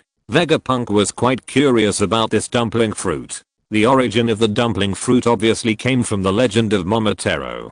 Coincidentally, Wano country also has the story of Momotaro beheading demons. It is slightly different from the real world, but not much. At most, the chicken, dog, and monkey are replaced. This devil fruit not only does not have the characteristics of food itself, but also does not have much logic. It is completely based on myths and legends. It is more different from other superhuman devil fruits. Instead, it is closer to the essence of the devil fruit, the so-called crystallization of wishes condensed by mental power. After a bunch of dumplings were pulled off, Xiaoyu covered her face and said shyly, "Brother Vegapunk, are you hungry? But my dumplings can only be eaten by animals. Ordinary people can't eat them to satisfy their hunger." "It's okay, I don't need these dumplings to satisfy my hunger." Vegapunk waved his hand, returned the dumplings to Xiao, and looked at the other people in the prison. "If it's almost done, let's go. If we don't leave, the other members of the Beast's pirates will come. Although we can win, you guys." Vegapunk glanced at the ordinary villagers and the spade pirates who were not much stronger than the ordinary villagers. If they really fought, these people might not even be able to withstand the aftermath. "I understand. I will protect everyone. As for the Beast's pirates, I'll leave it to you, Mr. Vegapunk." Ace nodded calmly. After experiencing the mental torture just now, this originally impulsive kid has lost some of his momentum, but he has also become much calmer than before. At least he was not like those supernovas who had just rushed into the new world, who were so impulsive that they wanted to take the heads of the 4 emperors, and then were beaten so badly that they didn't even recognize their mothers. To put it bluntly, if Ace hadn't been lucky in the original work, Kaido was not at home when he went to find him, and he was spotted by Whitebird who might know his life experience, then it would have been inevitable for him to end up like this. Seeing that Ace was ready to protect those burdens, Vegapunk nodded, grabbed Kazuki Hiraora's hand, and the two of them were ready to set off. "Wait. You are going to cause trouble for my dad.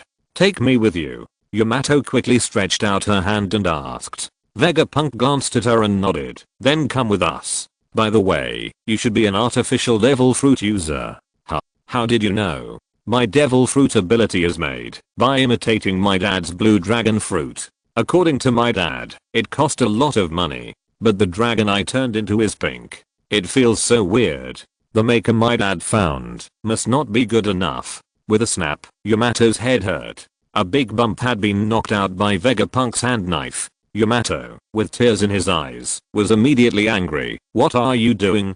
"Nothing, just testing the hardness of your head." Vegapunk looked nonchalant and changed the subject. "Aren't you going to remove the handcuffs? Those are Seaston handcuffs, right? It should have a significant impact on your strength." Yamato lived up to her nickname of the female version of the rubber monkey. She quickly forgot about the big bump on her head and was diverted by Vegapunk. "Are you talking about the Seaston handcuffs in my hand? There is no key to the handcuffs here, and there is a bomb in the handcuffs. It is said that the explosive power is very strong. Whether leaving on Nagashima or forcibly pulling it apart, it will explode directly." Vegapunk took a look at Yamato's handcuffs. This is also a rather ridiculous thing. Such a small handcuff, the explosive power is more terrifying than a missile. Not to mention Luffy and Yamato at the time, even the 4 emperors' big mom was blown to dust. What's wrong with having such black technology?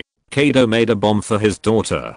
Vegapunk can only say that Kaido has a problem with his brain. However, when Vegapunk infiltrated his own electromagnetic ability into the Seaston handcuffs, he realized that it was not Kaido's brain that had a problem, but that the bomb handcuffs were probably really a rare thing. Where did Kaido get this stuff? No wonder he has never used this bomb. It turns out that he got some dynamite rock from somewhere.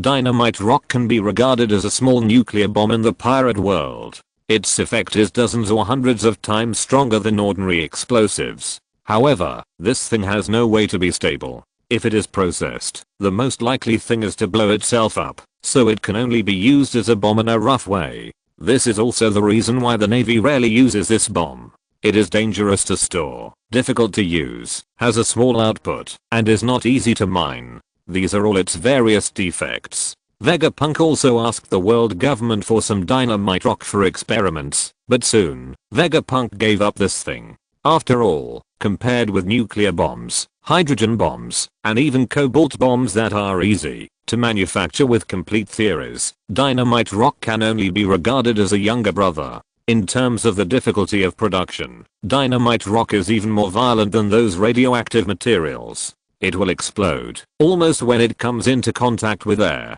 Although it is not impossible to process it, the cost performance is really not high. The handcuffs on Yamato's hands were actually just a dynamite rock wrapped inside the cistern. There was no technical content at all, but the power was enough to blow Yamato's hands off. At this time, Yamato was still mumbling, wondering if the bomb in her handcuffs was real, and then saying that her father was indeed someone who could do such a thing. It was about her life, and even a thick-skinned person like Yamato couldn't help but worry about gains and losses. Vegapunk, who had already studied it, ignored Yamato's mumblings and reached out to gently touch her handcuffs. As the electromagnetic force penetrated, the mechanism inside the handcuffs made a click, and it opened directly and fell to the ground. Yamato, who was still mumbling, was stunned immediately, looking at her smooth hands, and then looked at the cistern handcuffs on the ground. His eyes shifted 2 or 3 times, and then he was sure of something.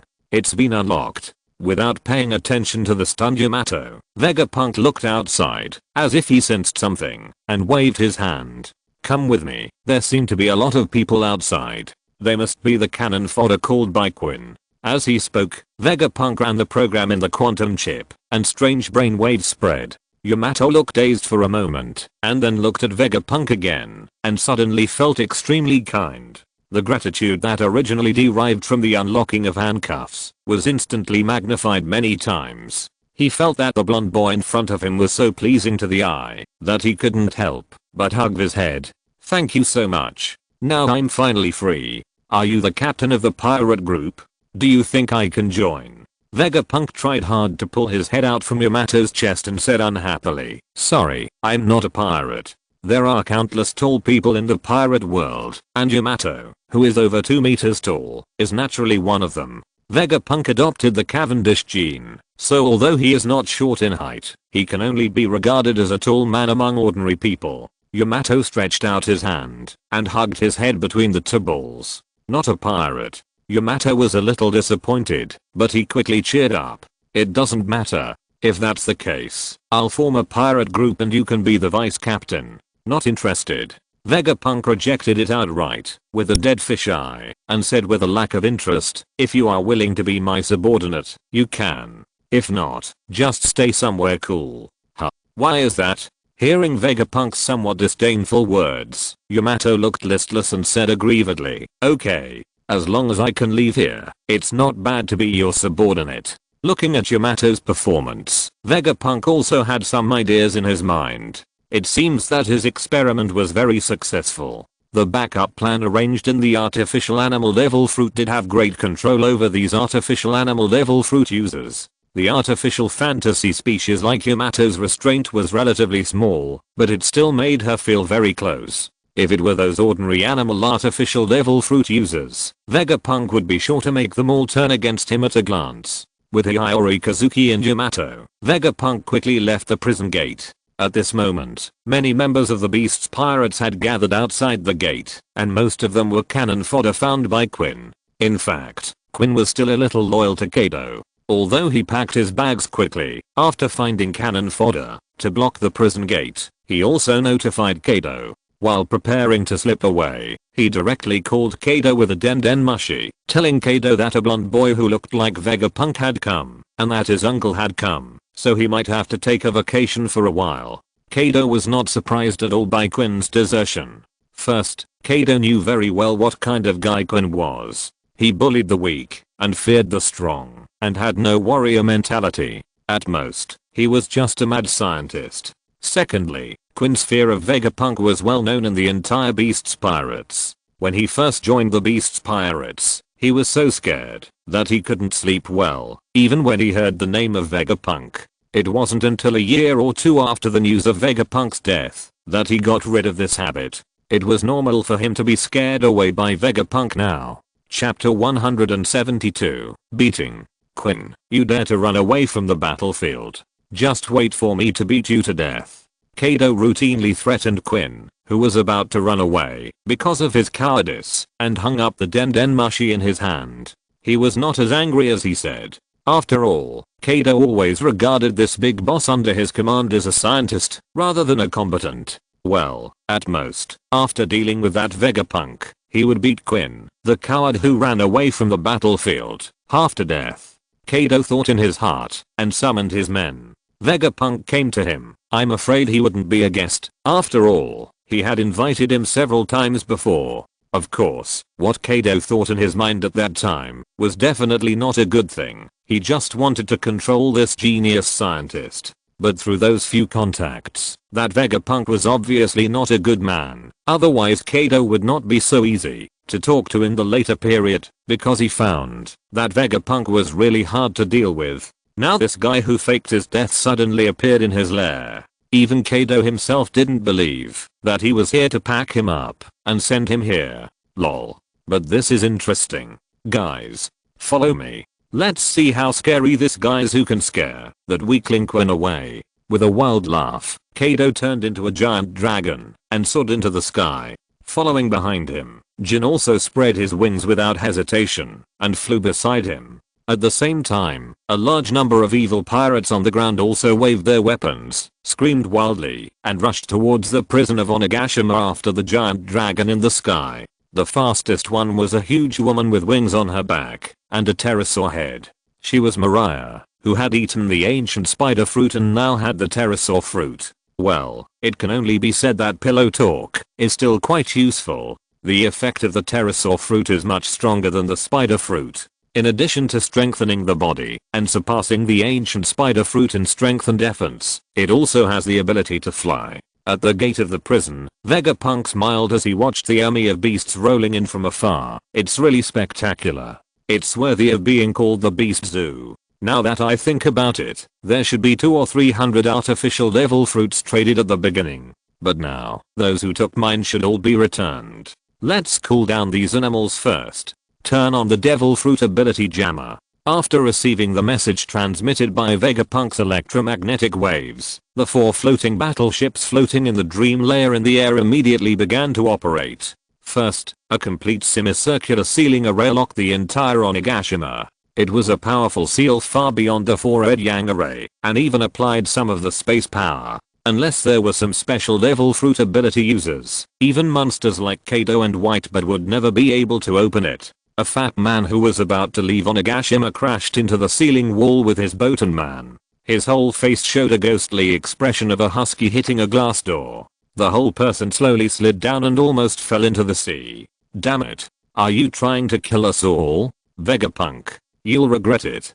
Quinn roared twice, then got back on the boat in disgrace and ran towards Kado's army. The seals around him made Kado frown, but then a strange force enveloped the entire Onigashima. The majestic dragon Kado, flying in the air, suddenly paused, and the whole person turned into his original human form and fell down. Of course, it was not just Kado who fell down. Mariah, who was also flying in the sky, also turned back to her human form after a scream, and then fell down with weak hands and feet. At the same time, the animal type devil fruit ability users in Kado's army of beasts seemed to have drunk too much. They all became limp, and their original half-beast forms also turned back to human forms. Although Jin, who was flying in the sky, also felt weak in his limbs and had difficulty breathing, as if he was soaked in seawater, he was at least the closest to the top combat power. He forced himself to suppress the discomfort in his body, flew down, and grabbed Mariah.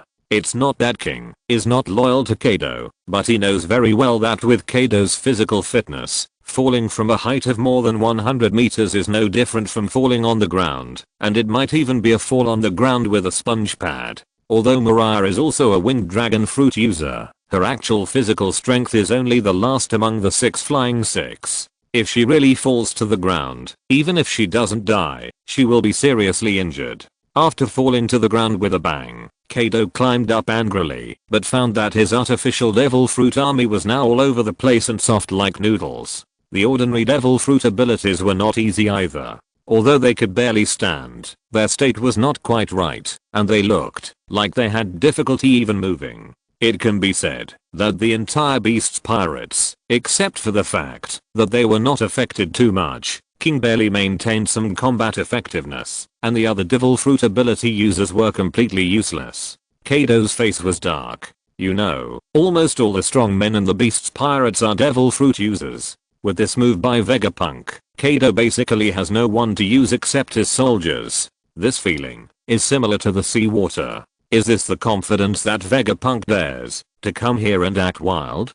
But if he thinks that this little trick can defeat the beast's pirates, then he is wrong. The reason why the beast's pirates are the 4 emperor's pirates is because of me, Kado. Kado clenched his fists and said coldly, in this state, even he can't transform into a half dragon.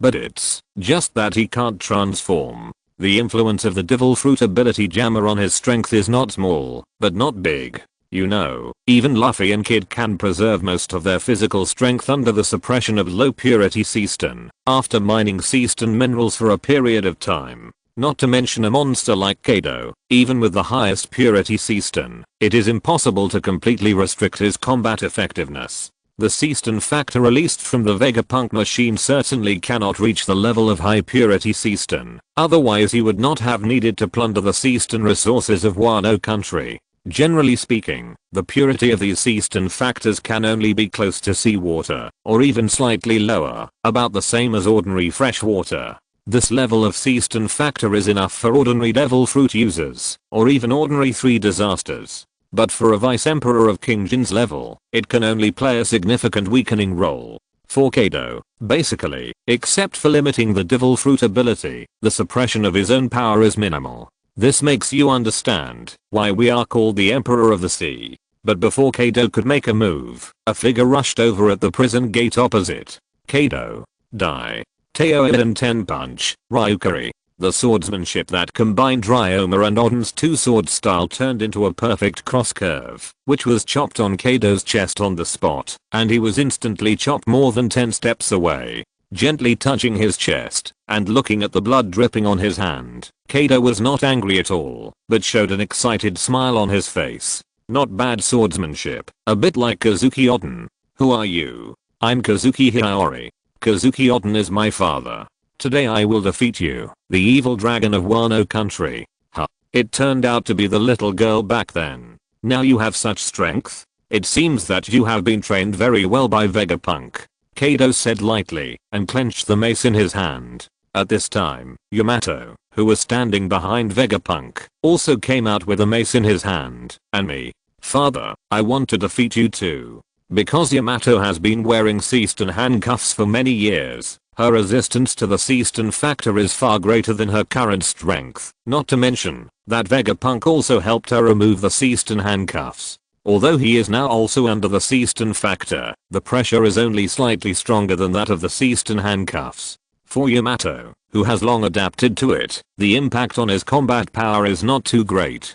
Kado was stunned for a moment, and when he saw Yamato standing in front of him, he couldn't help showing an angry look on his face. Idiot Yamato, do you know what you are doing? Of course I know what I'm doing. I'm saving Wano country. Yamato raised his head and chest, and said proudly, which made Kado's teeth ache, do you think that Vegapunk is much stronger than me? Let that guy rule Wano country. He will have to turn everyone into cyborgs the next day. Vegapunk. What does Kado think I am? Even if I'm a crazy scientist, I'm not crazy to this extent. How much resources will it take to turn everyone into cyborgs? Am I crazy? Can't we just use robots to replace ordinary people? That's much cheaper than cyborgs. Ah. Vegapunk, will you turn everyone into cyborgs?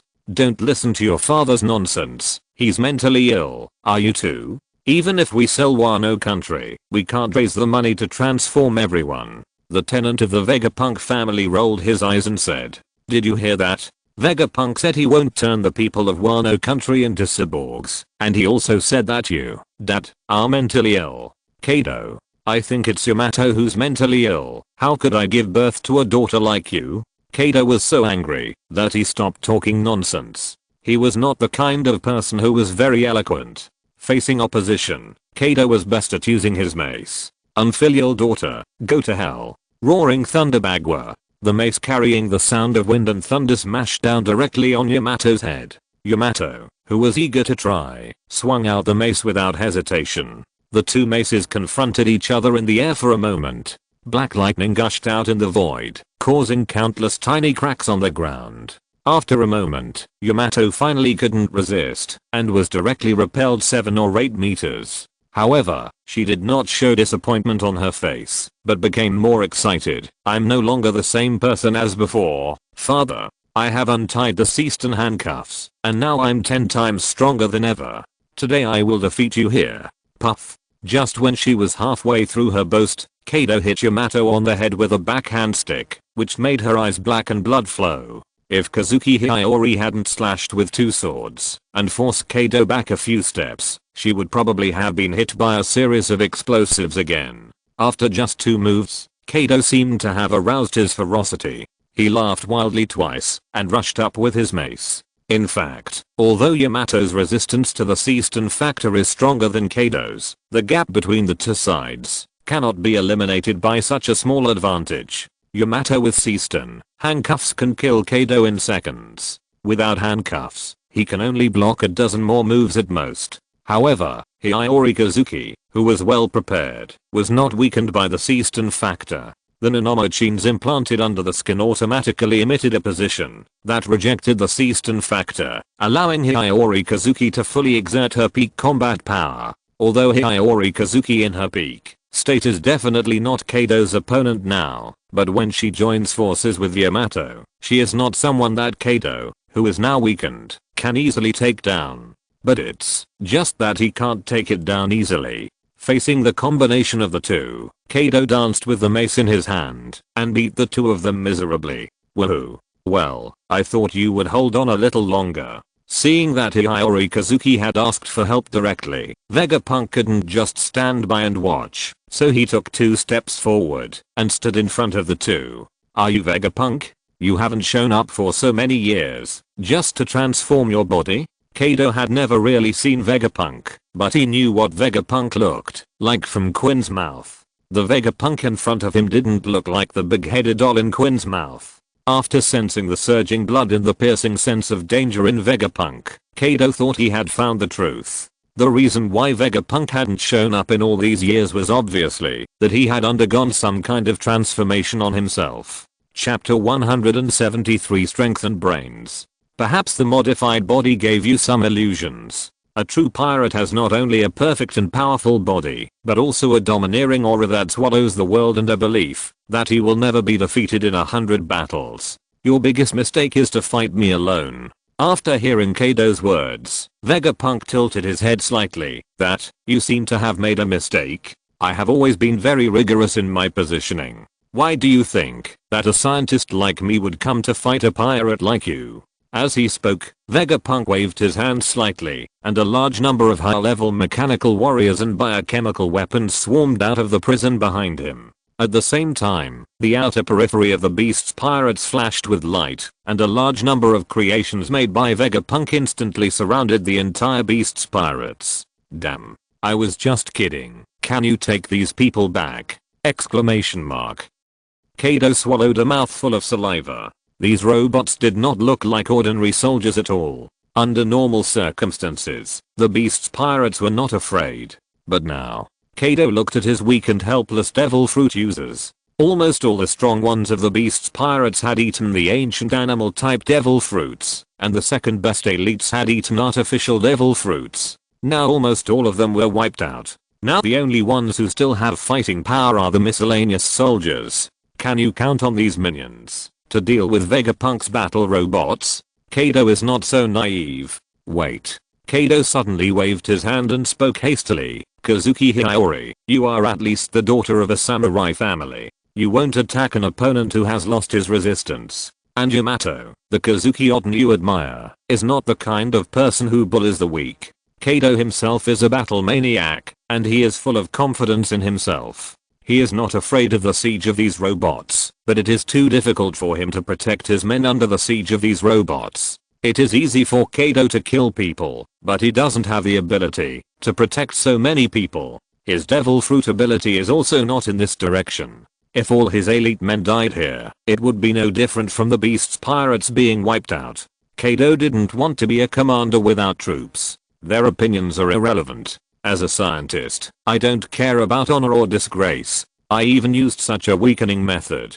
Do you think I care about such things? Vegapunk had a smile on his face, and his smiling appearance made Kado so angry that he wanted to hit him in the face with a stick, and he did it immediately. Go to hell. If I kill you, nothing will happen. The mace waving in the air suddenly stopped, and Kado felt stiff all over, as if some strange power controlled his body. The stiff Kado lowered his eyes slightly and saw Vegapunk's shadow extending out, just in full contact with his huge shadow. Shadow imitation technique. From the signature ninjutsu of the Nara clan of Konoha, it seems ordinary, calm, and not very lethal, but in fact, the effect of this control ninjutsu is extremely amazing.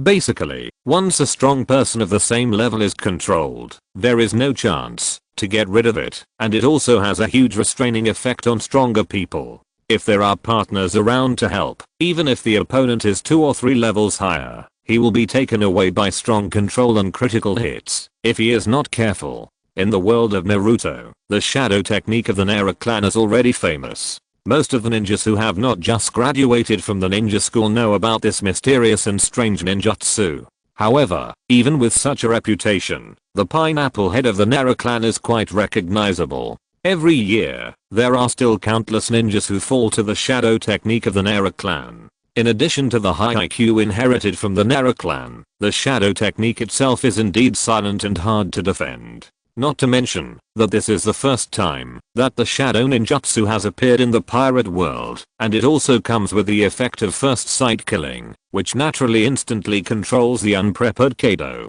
Although Vegapunk's own hard power is better than Kado's, not to mention that Kado is still restricted now, but in fact, if they really fight, a possessor of Conqueror's Haki like Kado will almost 100% appear in a state of violence. Even if Vegapunk can win after fighting hard, he will probably be beaten half to death and seriously injured. I'm not a combat character, so I'd better be a support silently. Anyway, in terms of the strength comparison between the two sides, no matter how much Kado bursts out, he can't break free from the shadow imitation technique before Vegapunk's chakra is exhausted. As for wanting to exhaust Vegapunk's chakra, it is estimated that it will take at least 7 or 8 hours, not to mention 7 or 8 hours. Vegapunk casually takes out some black technology. If Kado dares not to dodge, 7 or 8 seconds is enough to knock him down.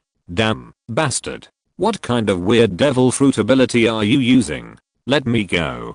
Don't talk nonsense, just stand here and watch. It's too easy to target you, a bunch of hardcore pirates with animal devil fruits. With a slight pout, at this moment, the mechanical creations under Vegapunk's men have already started fighting with the miscellaneous soldiers of the beast's pirates. Without the elite backbone, the opponent can be said to be defeated at the touch of a button. And when all the strong men lie down, those miscellaneous soldiers don't have a strong desire to fight, and soon a large number of surrenders appeared. A giant pirate group like the beast's pirates is almost close to a sea kingdom. It is impossible for them to rely on partnerships like those small pirate groups. Therefore, ordinary pirates only regard the beast's pirates as a backer, and they don't have much loyalty. Damn it, bastard, bastard.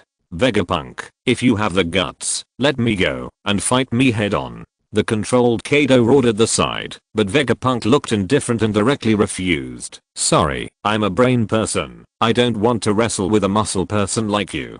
Just at this moment, Jin, who was originally panting and squatting on the ground without attracting any attention, suddenly jumped up and condensed an energy ball formed by fire and ice in his hand. Ice and fire explosion. The energy ball formed by the two energies exploded instantly under the condition of internal instability and directly blew Vegapunk back 2 steps. But the most important thing is that in the strong light of the explosion, the shadow connected to Vegapunk and Kado also disappeared without a trace, finally allowing Kado to gain freedom. Well done, Jin. Kaido was overjoyed immediately, and the domineering aura of the king's color surged out of his body, and even black lightning appeared in the void. Go to hell. Bastard Vegapunk. Thunder Bagua. What a trouble. Vegapunk muttered to himself, and stretched out his hand. His hand looked clean and without calluses, and even without the domineering aura, and he easily blocked the mace that Kaido smashed down. Kaido's eyes condensed slightly, and then he let go of the mace with both hands, and punched it down fiercely. This time the effect was far better than Thunder Bagua, and Vegapunk was directly knocked back several steps. Did you see it? TSK, I hate you guys who fight without brains, and rely on feelings. You can find weaknesses just by intuition. Vegapunk said that helplessly. He was able to take Thunder Bagua so easily just now, not because his physical body was so much stronger than Kaido, but simply because the mace that cast Thunder Bagua was controlled by his electromagnetic ability. With only physical strength, Vegapunk could only barely compete with Kaido, even if he added chakra, and it would not be possible for him to compete for too long. Of course, whether it is the devil fruit ability or the chakra system, Vegapunk belongs to the energy attack system, so it is normal that his physical body cannot compare with Kaido. Don't think that you can defeat me with some conspiracy and tricks. As a senior pirate, I will teach you the most basic principles. Only strength is the most important. Absolute power can suppress everything.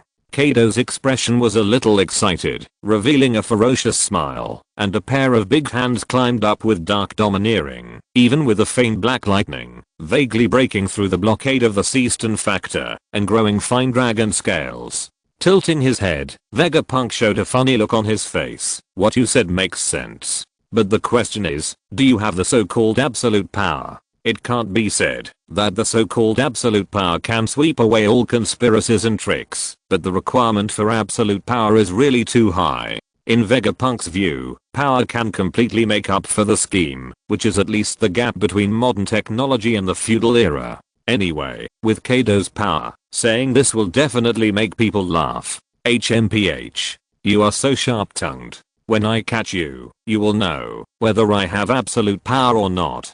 Kaido clenched his fists and was ready to attack again, but Vegapunk no longer had the heart to fight. He didn't like fighting in the first place. Moreover, every time he went to war, it was actually the battle program in his brain chip that commanded his own body. It was impossible to improve his combat experience or domineering effect.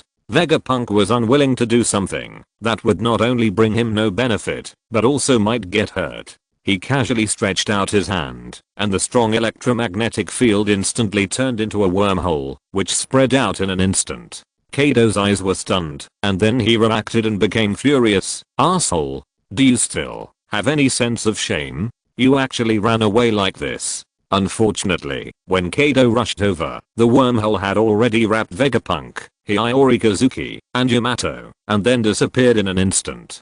Kaido's fist, which was full of power, only blasted through the air and knocked away a dozen robots that emerged from the prison behind him. A large number of robots rushed forward without hesitation, holding laser weapons and high-frequency shock swords, which made Kaido frown. Even without the bonus of domineering, the lethality of these high-tech weapons is not inferior to the basic attack of ordinary swordsmen. Kaido in his peak state can completely ignore them. At most, it consumes physical strength. When the devil fruit ability is suppressed, it is possible to be broken.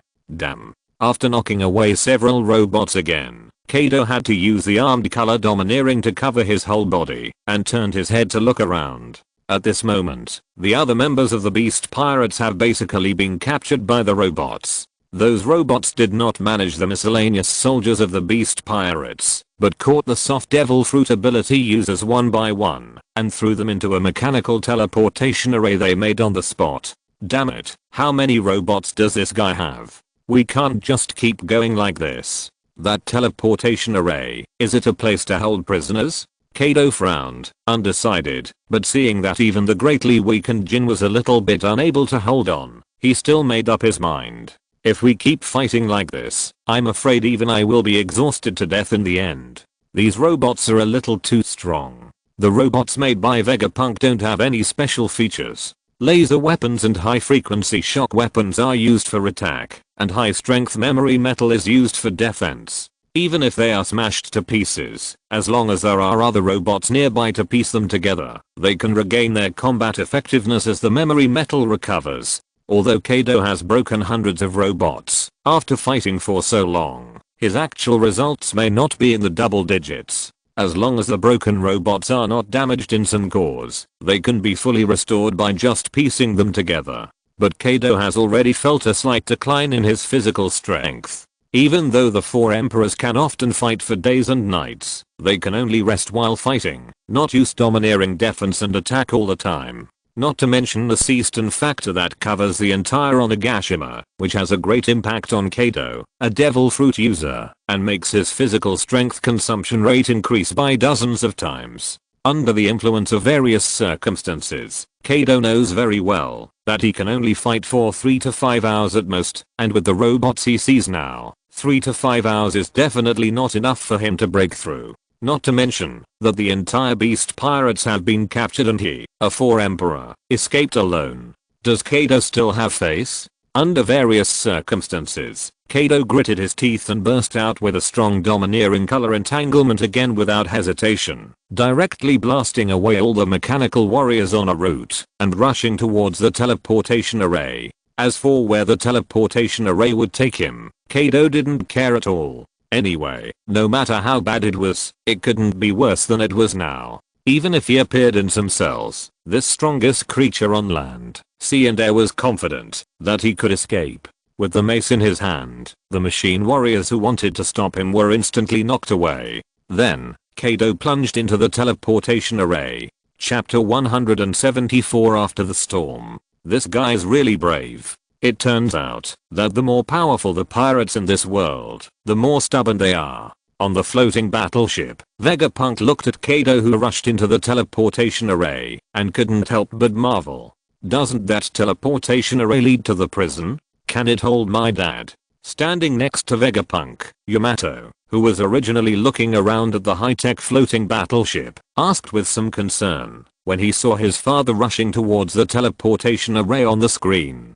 Don't worry, the teleportation direction of the teleportation array can be adjusted.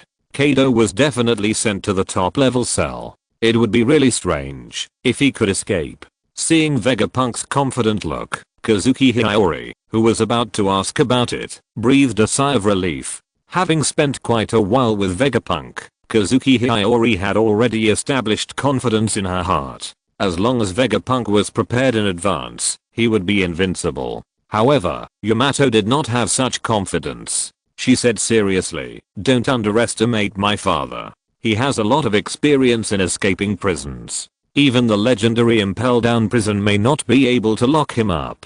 Vegapunk just smiled slightly at Yamato's words. If there is a pirate who has the most experience in escaping prisons and being executed, it is naturally Kaido. But Kaido is not a fool either. Even if he drinks too much, he dare not go to the Navy headquarters or Mirajoa to make a scene. Usually, he will just go crazy in a naval base or a maritime country. The cells where he is usually imprisoned are just the cells that come with the naval base or the cells of some countries. There is not even much Seaston in such places. How can Kaido be imprisoned? If he is really sent to Impel Down, without outsiders to rescue him, even this strongest creature on land, sea and air can only stare blankly. Not to mention the prison designed by Vegapunk himself. After pressing twice casually, a grey land appeared on the entire screen. Vegapunk said to Yamato confidently, this is the special cell I prepared for your father. A small space bubble opened in the void.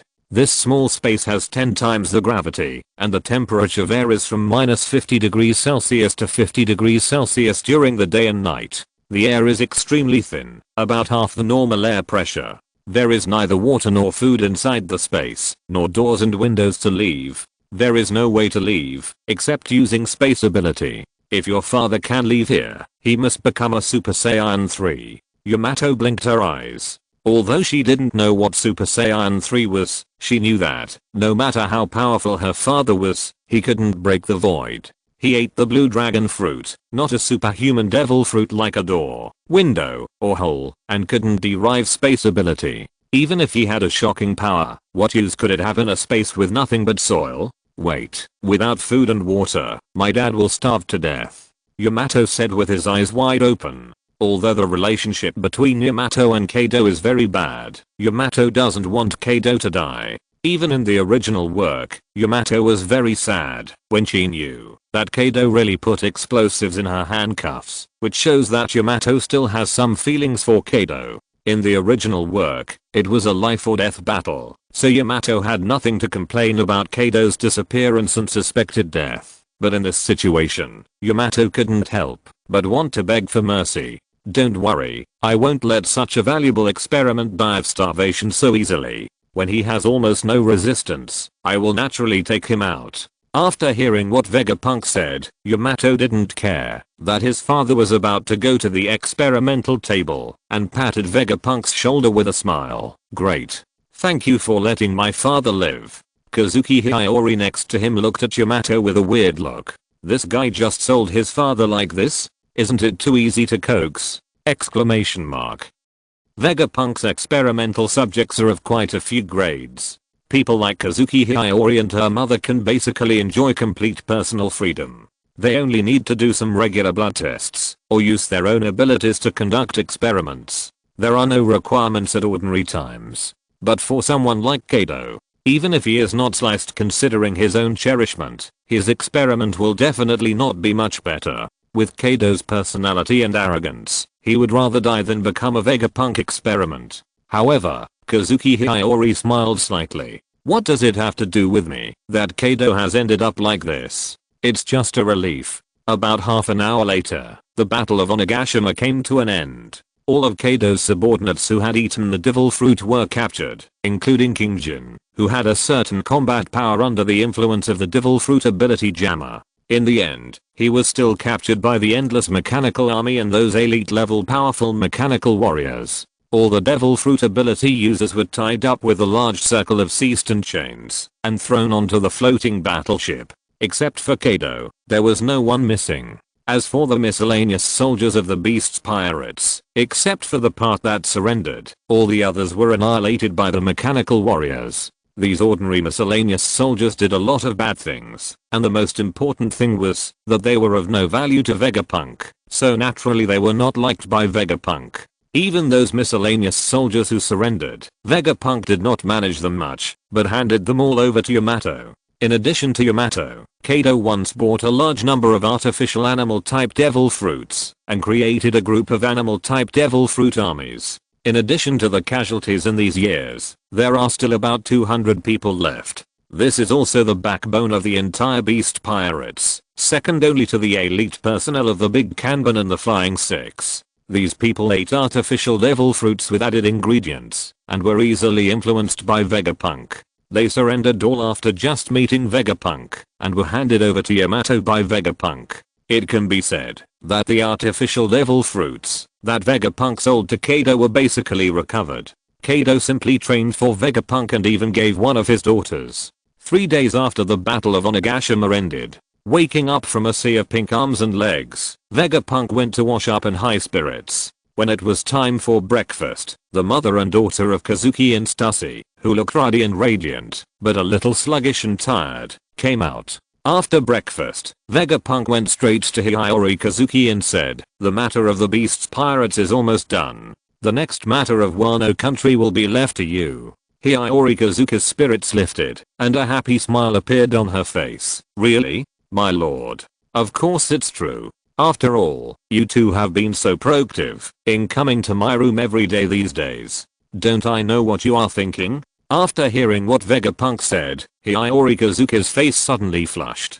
Suppressing her shyness, she lowered her head and changed the subject. "My lord, do you have any requirements for Wano country?" "There are no other requirements. As long as the Seaston is transferred over, it will be fine. We don't need manpower from Wano country. The speed of mechanical mining is much faster than manual mining." Vegapunk spoke very easily. As the hardest substance in the entire ocean, Seaston should be very difficult to mine, especially since both Wano country and the Beast's pirates use the oldest manual mining method, which slows down the mining speed. But for Vegapunk, this is definitely not a problem. Even if the asteroid mineral crusher is not used, ordinary mineral mining machines are enough to quickly mine Seaston. As for the ordinary people in Wano country, Vegapunk is too lazy to care. Even if it is the Pluto battleship under Wano country, he just wants to study it, but does not want to open it. Things like destroying the world. Vegapunk was able to do it as early as after the technology of cobalt bombs was pointed out. It doesn't matter if there is one more or one less Pluto. After hearing this, Kazuki Hiyori breathed a sigh of relief and felt that the efforts of himself and his mother during this period were not in vain. It was worth it for the two of them to endure the shame and do so much. As long as Vegapunk does not target ordinary people in Wano country, then he can give him the seaston he wants. Originally, before Kirizumi Orochi stole Wano country rarely mined seaston. Without the seaston vein, it will not have much impact on Wano country. Compared with the oppression of Wano country by the beast's pirates, it is already a big profit to pay only one vein. After getting certain authority from Vegapunk, Hiyori Kazuki immediately brought thousands of robot warriors and landed in Wano country directly from the village of Yamaga.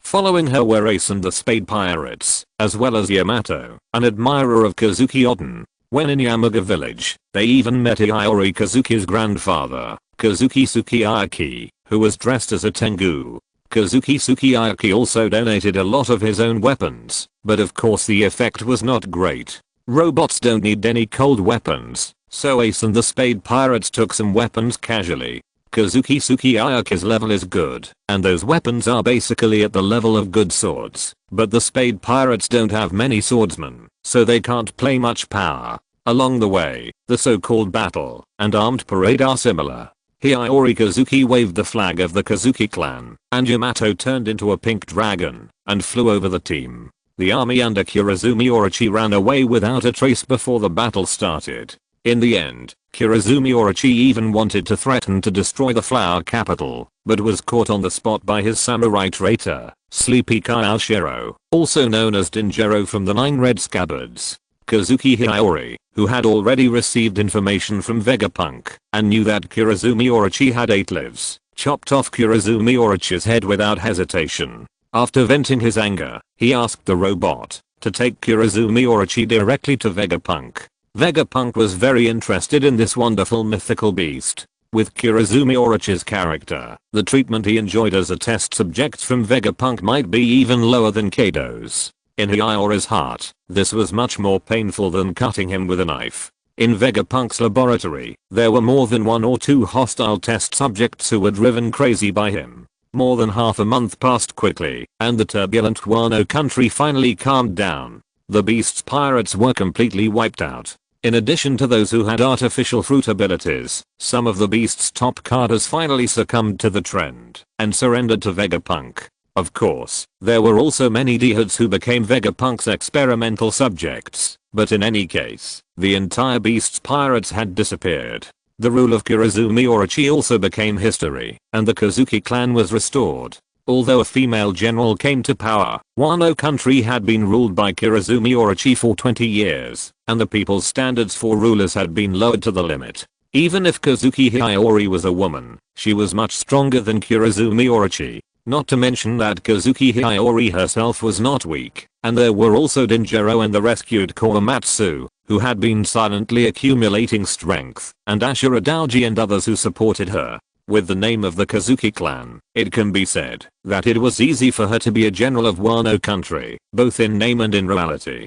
After the dust settled, Ace's Spade Pirates did not leave so quickly, but prepared to settle down and practice in Wano country for a while. Being knocked down by Jin and threatened by Quinn, this series of events undoubtedly left a deep impression on Ace, pouring cold water on the ambitious Fire Fist who wanted to take down the 4 emperors, and also cured his stubbornness. After all, he was not his brother's rubberhead.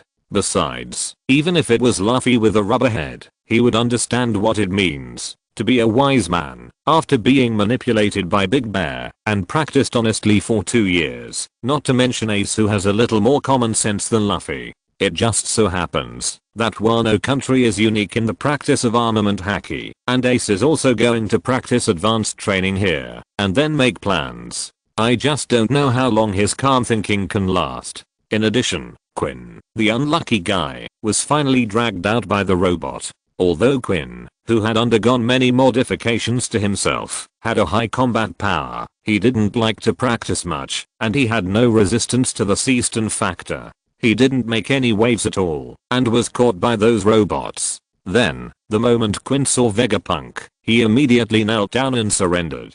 Vegapunk was not at all surprised by Quinn's lack of moral integrity. After all, Vegapunk knew all about the 3 assistants he had before. He rebuilt Quinn's various human body modifications, which increased his combat power, while also laying a lot of backup plans. Then, Vegapunk subdued one of his experimental assistants again. Chapter 175 Final Result. In the gray space, Kado, who was as thin as a stick, lay on the ground, with a dull face, cracked lips, scraggly beard, and sunken eye sockets. His originally strong and somewhat deformed body, with muscles that looked scary, has now shriveled up, looking like a layer of skin stuck on the bones. This bastard dad, is he dead? Standing on the monitor outside the prison, looking at Kado lying in the gray space, Yamato couldn't help but ask with some concern.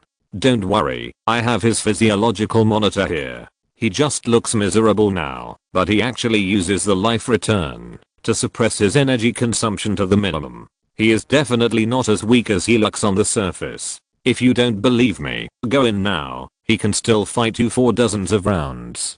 Is that so? As expected of my father, he is really cunning and insidious. Yamato's words made Hiyori Kazuki beside him want to cover her face, and even suspected that Kado had done too many bad things, so God sent down such a daughter to avenge him.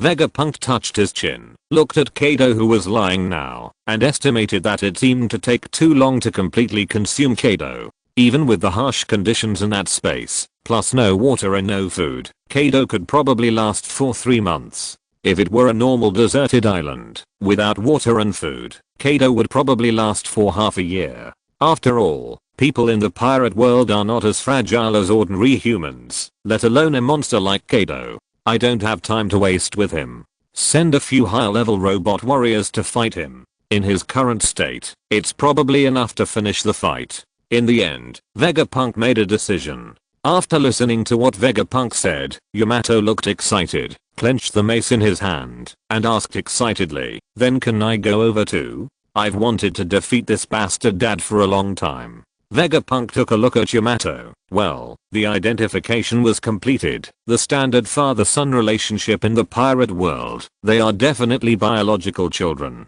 But in the end he still shook his head. I advise you not to go over. When people are hungry, they can do anything, even eating people. That's why I only sent robots out. Even if Kado didn't have Gillimia like Big Mom, it's hard to say whether he would treat his daughter as spicy strips when he was hungry. Vegapunk was not going to let Yamato challenge him. After hearing this, Yamato shuddered and quieted down obediently. In the gray space, a strange vortex suddenly appeared, and a tall robot emerged from it in a moment.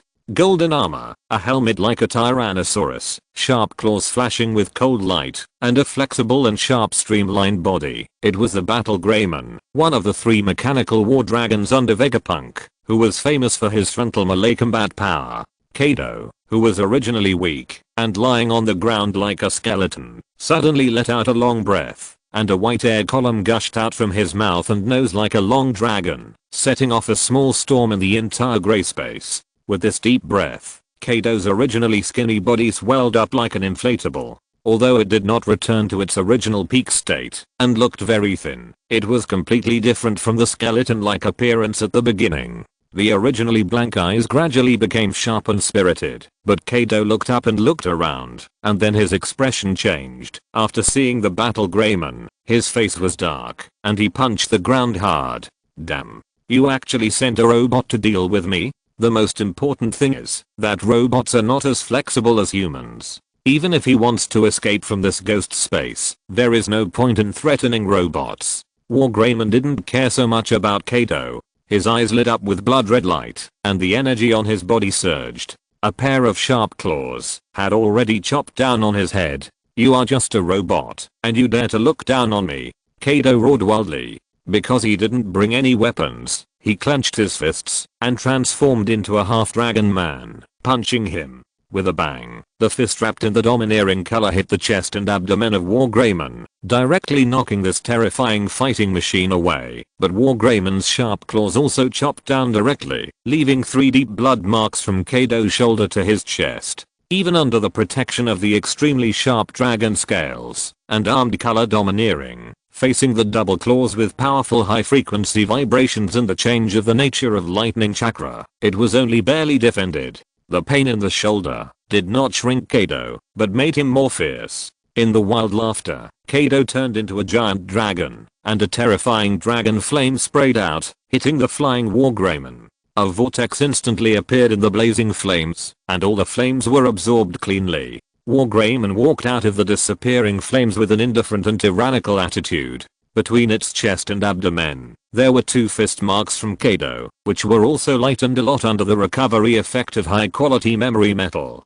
With his eyes narrowed slightly, Kado, who turned into a blue dragon, immediately understood that he could never fight a protracted battle with the mechanical monster in front of him. With memory metal, and being a machine, as long as he could not destroy Wargreymon in one breath, then the mechanical monster in front of him could almost fight forever, until its energy was completely exhausted. The energy generated by nuclear fusion mode, even if Kado himself died of old age, the energy in Wargreymon's body would probably be less than 1/3 consumed. Even the blood bulls in the One Piece world who fight for days and nights every day can only be inferior to it. Kado, who understood the current situation, did not hesitate. The whole dragon summoned the thunder and fire to wrap around his body, and then turned into a half-dragon man and roared and smashed down directly. Wargreymon was silent, raised his hand, and fired a Jair energy cannon, and the whole person also jumped into the sky, followed the energy cannon, and rushed towards Kado. 3 hours later. Hoo-hoo. Damn Vegapunk. Kado panted loudly, his whole body was covered with charred and bloody marks, and even a faint smell of meat came out, and he roared angrily. The originally grey space became bumpy at this moment, and some places even flowed with liquid like magma, and some places turned into the color of black glass. He tore off a piece of burnt flesh from his body, and threw it directly into his mouth to chew twice. At the same time, Kado's muscles contracted, suppressing the blood vessels and wounds, to prevent more blood from flowing out. There is no food in this space now. Battle Greymon is made of steel, and Kado certainly cannot chew it. Naturally, he can only chew his own flesh. As for the Battle Greymon that originally fought with Kado, it has now turned into pieces on the ground. It has been disassembled into this state. Obviously, even memory metal cannot be restored. Fortunately, the intelligent program of Battle Greymon has long been uploaded to the quantum brain. It is meaningless for the external body to be broken into pieces. Vegapunk can make another one in a minute. The macronuclear fusion reactor that serves as the energy center has not been destroyed. With the observation haki of the level of predicting the future, Kado can fully feel the terrifying energy inside the reactor. Even if Kado at his peak defended himself with all his strength, he would probably lose half of his life if he was blown up by that thing, not to mention the current situation. Of course, he dare not destroy it. Although Kado won the battle in the end, Vegapunk actually suffered very little, or even no losses at all, and Kado was not only seriously injured, but also exhausted. Kado in his prime would not have been so seriously injured when defeating Battle Greymon, but Kado, who had been hungry for so long, was already good enough to win, so naturally no more could be expected of him. However, after Kado roared twice, he also felt a little exhausted.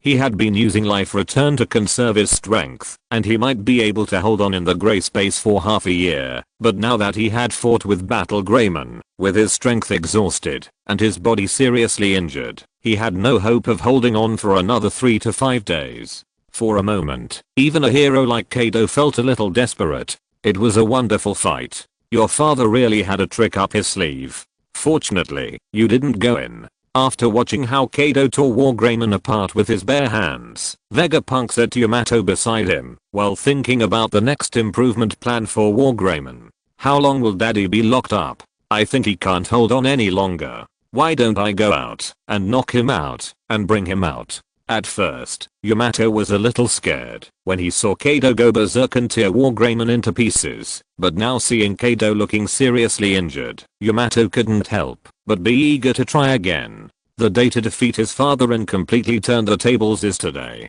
Vegapunk glanced at Yamato subtly. It seems that, even if he didn't eat the dog in dog fruit, this guy still has the personality of a purebred husky. But now Kado is really exhausted. Even if Yamato goes there, it is estimated that there will be no problem. Although he looks very silly, when he is in good condition, Yamato without the restriction of ceased and handcuffs, can also fight Kado for a while. In this case, Vegapunk will naturally satisfy the demands of his subordinate Urgauzi. Anyway, with Yamato's character, he will not kill Kado. At most, he will give him a concussion. Yamato, who was in a state of utter disgrace, dragged Kado, who was lying on the ground, and finally walked out of the prison. Even if Kado only had his last breath left, he still had a strong peak explosive power, just like Whitebird in the Battle of Marineford, but he was not durable enough. Yamato, who rushed in excitedly and wanted to beat the wounded, obviously suffered a great loss.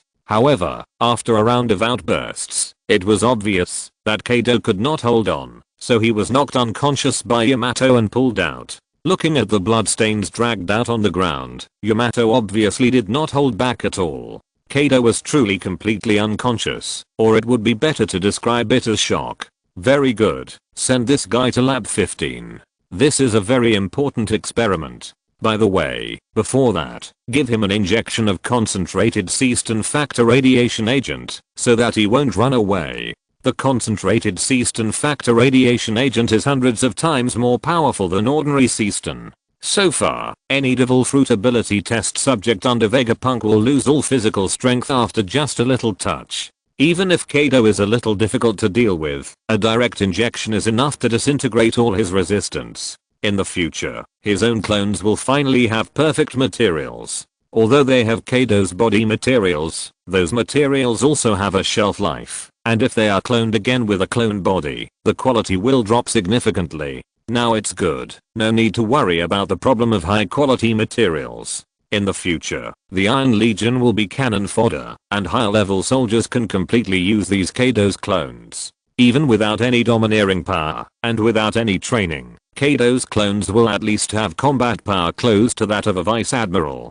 You have to know that, even if Kado is not as perverted as Charlotte Linlin, he is also a monster who became the strongest warrior in the Vodka Kingdom at the age of 10. His lower limit is there, and he will not be too bad no matter what. In the following months, Vegapunk began to integrate the beast's pirates that he had annexed. He optimized and integrated his robot combat program again, and used the cloned flesh and blood of Kado to fill the 3 dragon beasts, so that these 3 dragon beasts also have the ability to independently refine chakra and even use the ability of armed color domineering, which once again improved the ultimate combat power. He gathered the artificial devil fruit ability users under Kado, and arranged them separately. Some were taken into the Umbrella Company, some were filled into the country of Wano, and some were scattered outside as pirates, to serve as peripheral forces. Among the high-level members of the Beast's pirates, those who were willing to surrender, were taken as thugs and directly controlled by the gods, and those who were unwilling, were simply treated as experimental subjects.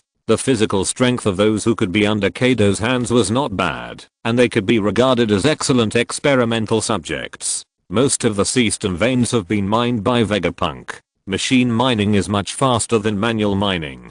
If the ceaston mine in Wano country was not so huge, it would have been mined out by now. With the current ceaston reserves, it is not a big problem to manufacture various ceaston weapons and arm a million mechanical armies. It can also manufacture more products such as devil fruit ability jammers and concentrated ceaston factor radiation agents, which completely achieves Vegapunk's strategic goals. End of this chapter. Thank you very much for reaching the end. Don't forget to like. Looking for more exclusive content and immediate access? Subscribe to our Patreon. Remember, every like, subscription, or donation encourages us to continue.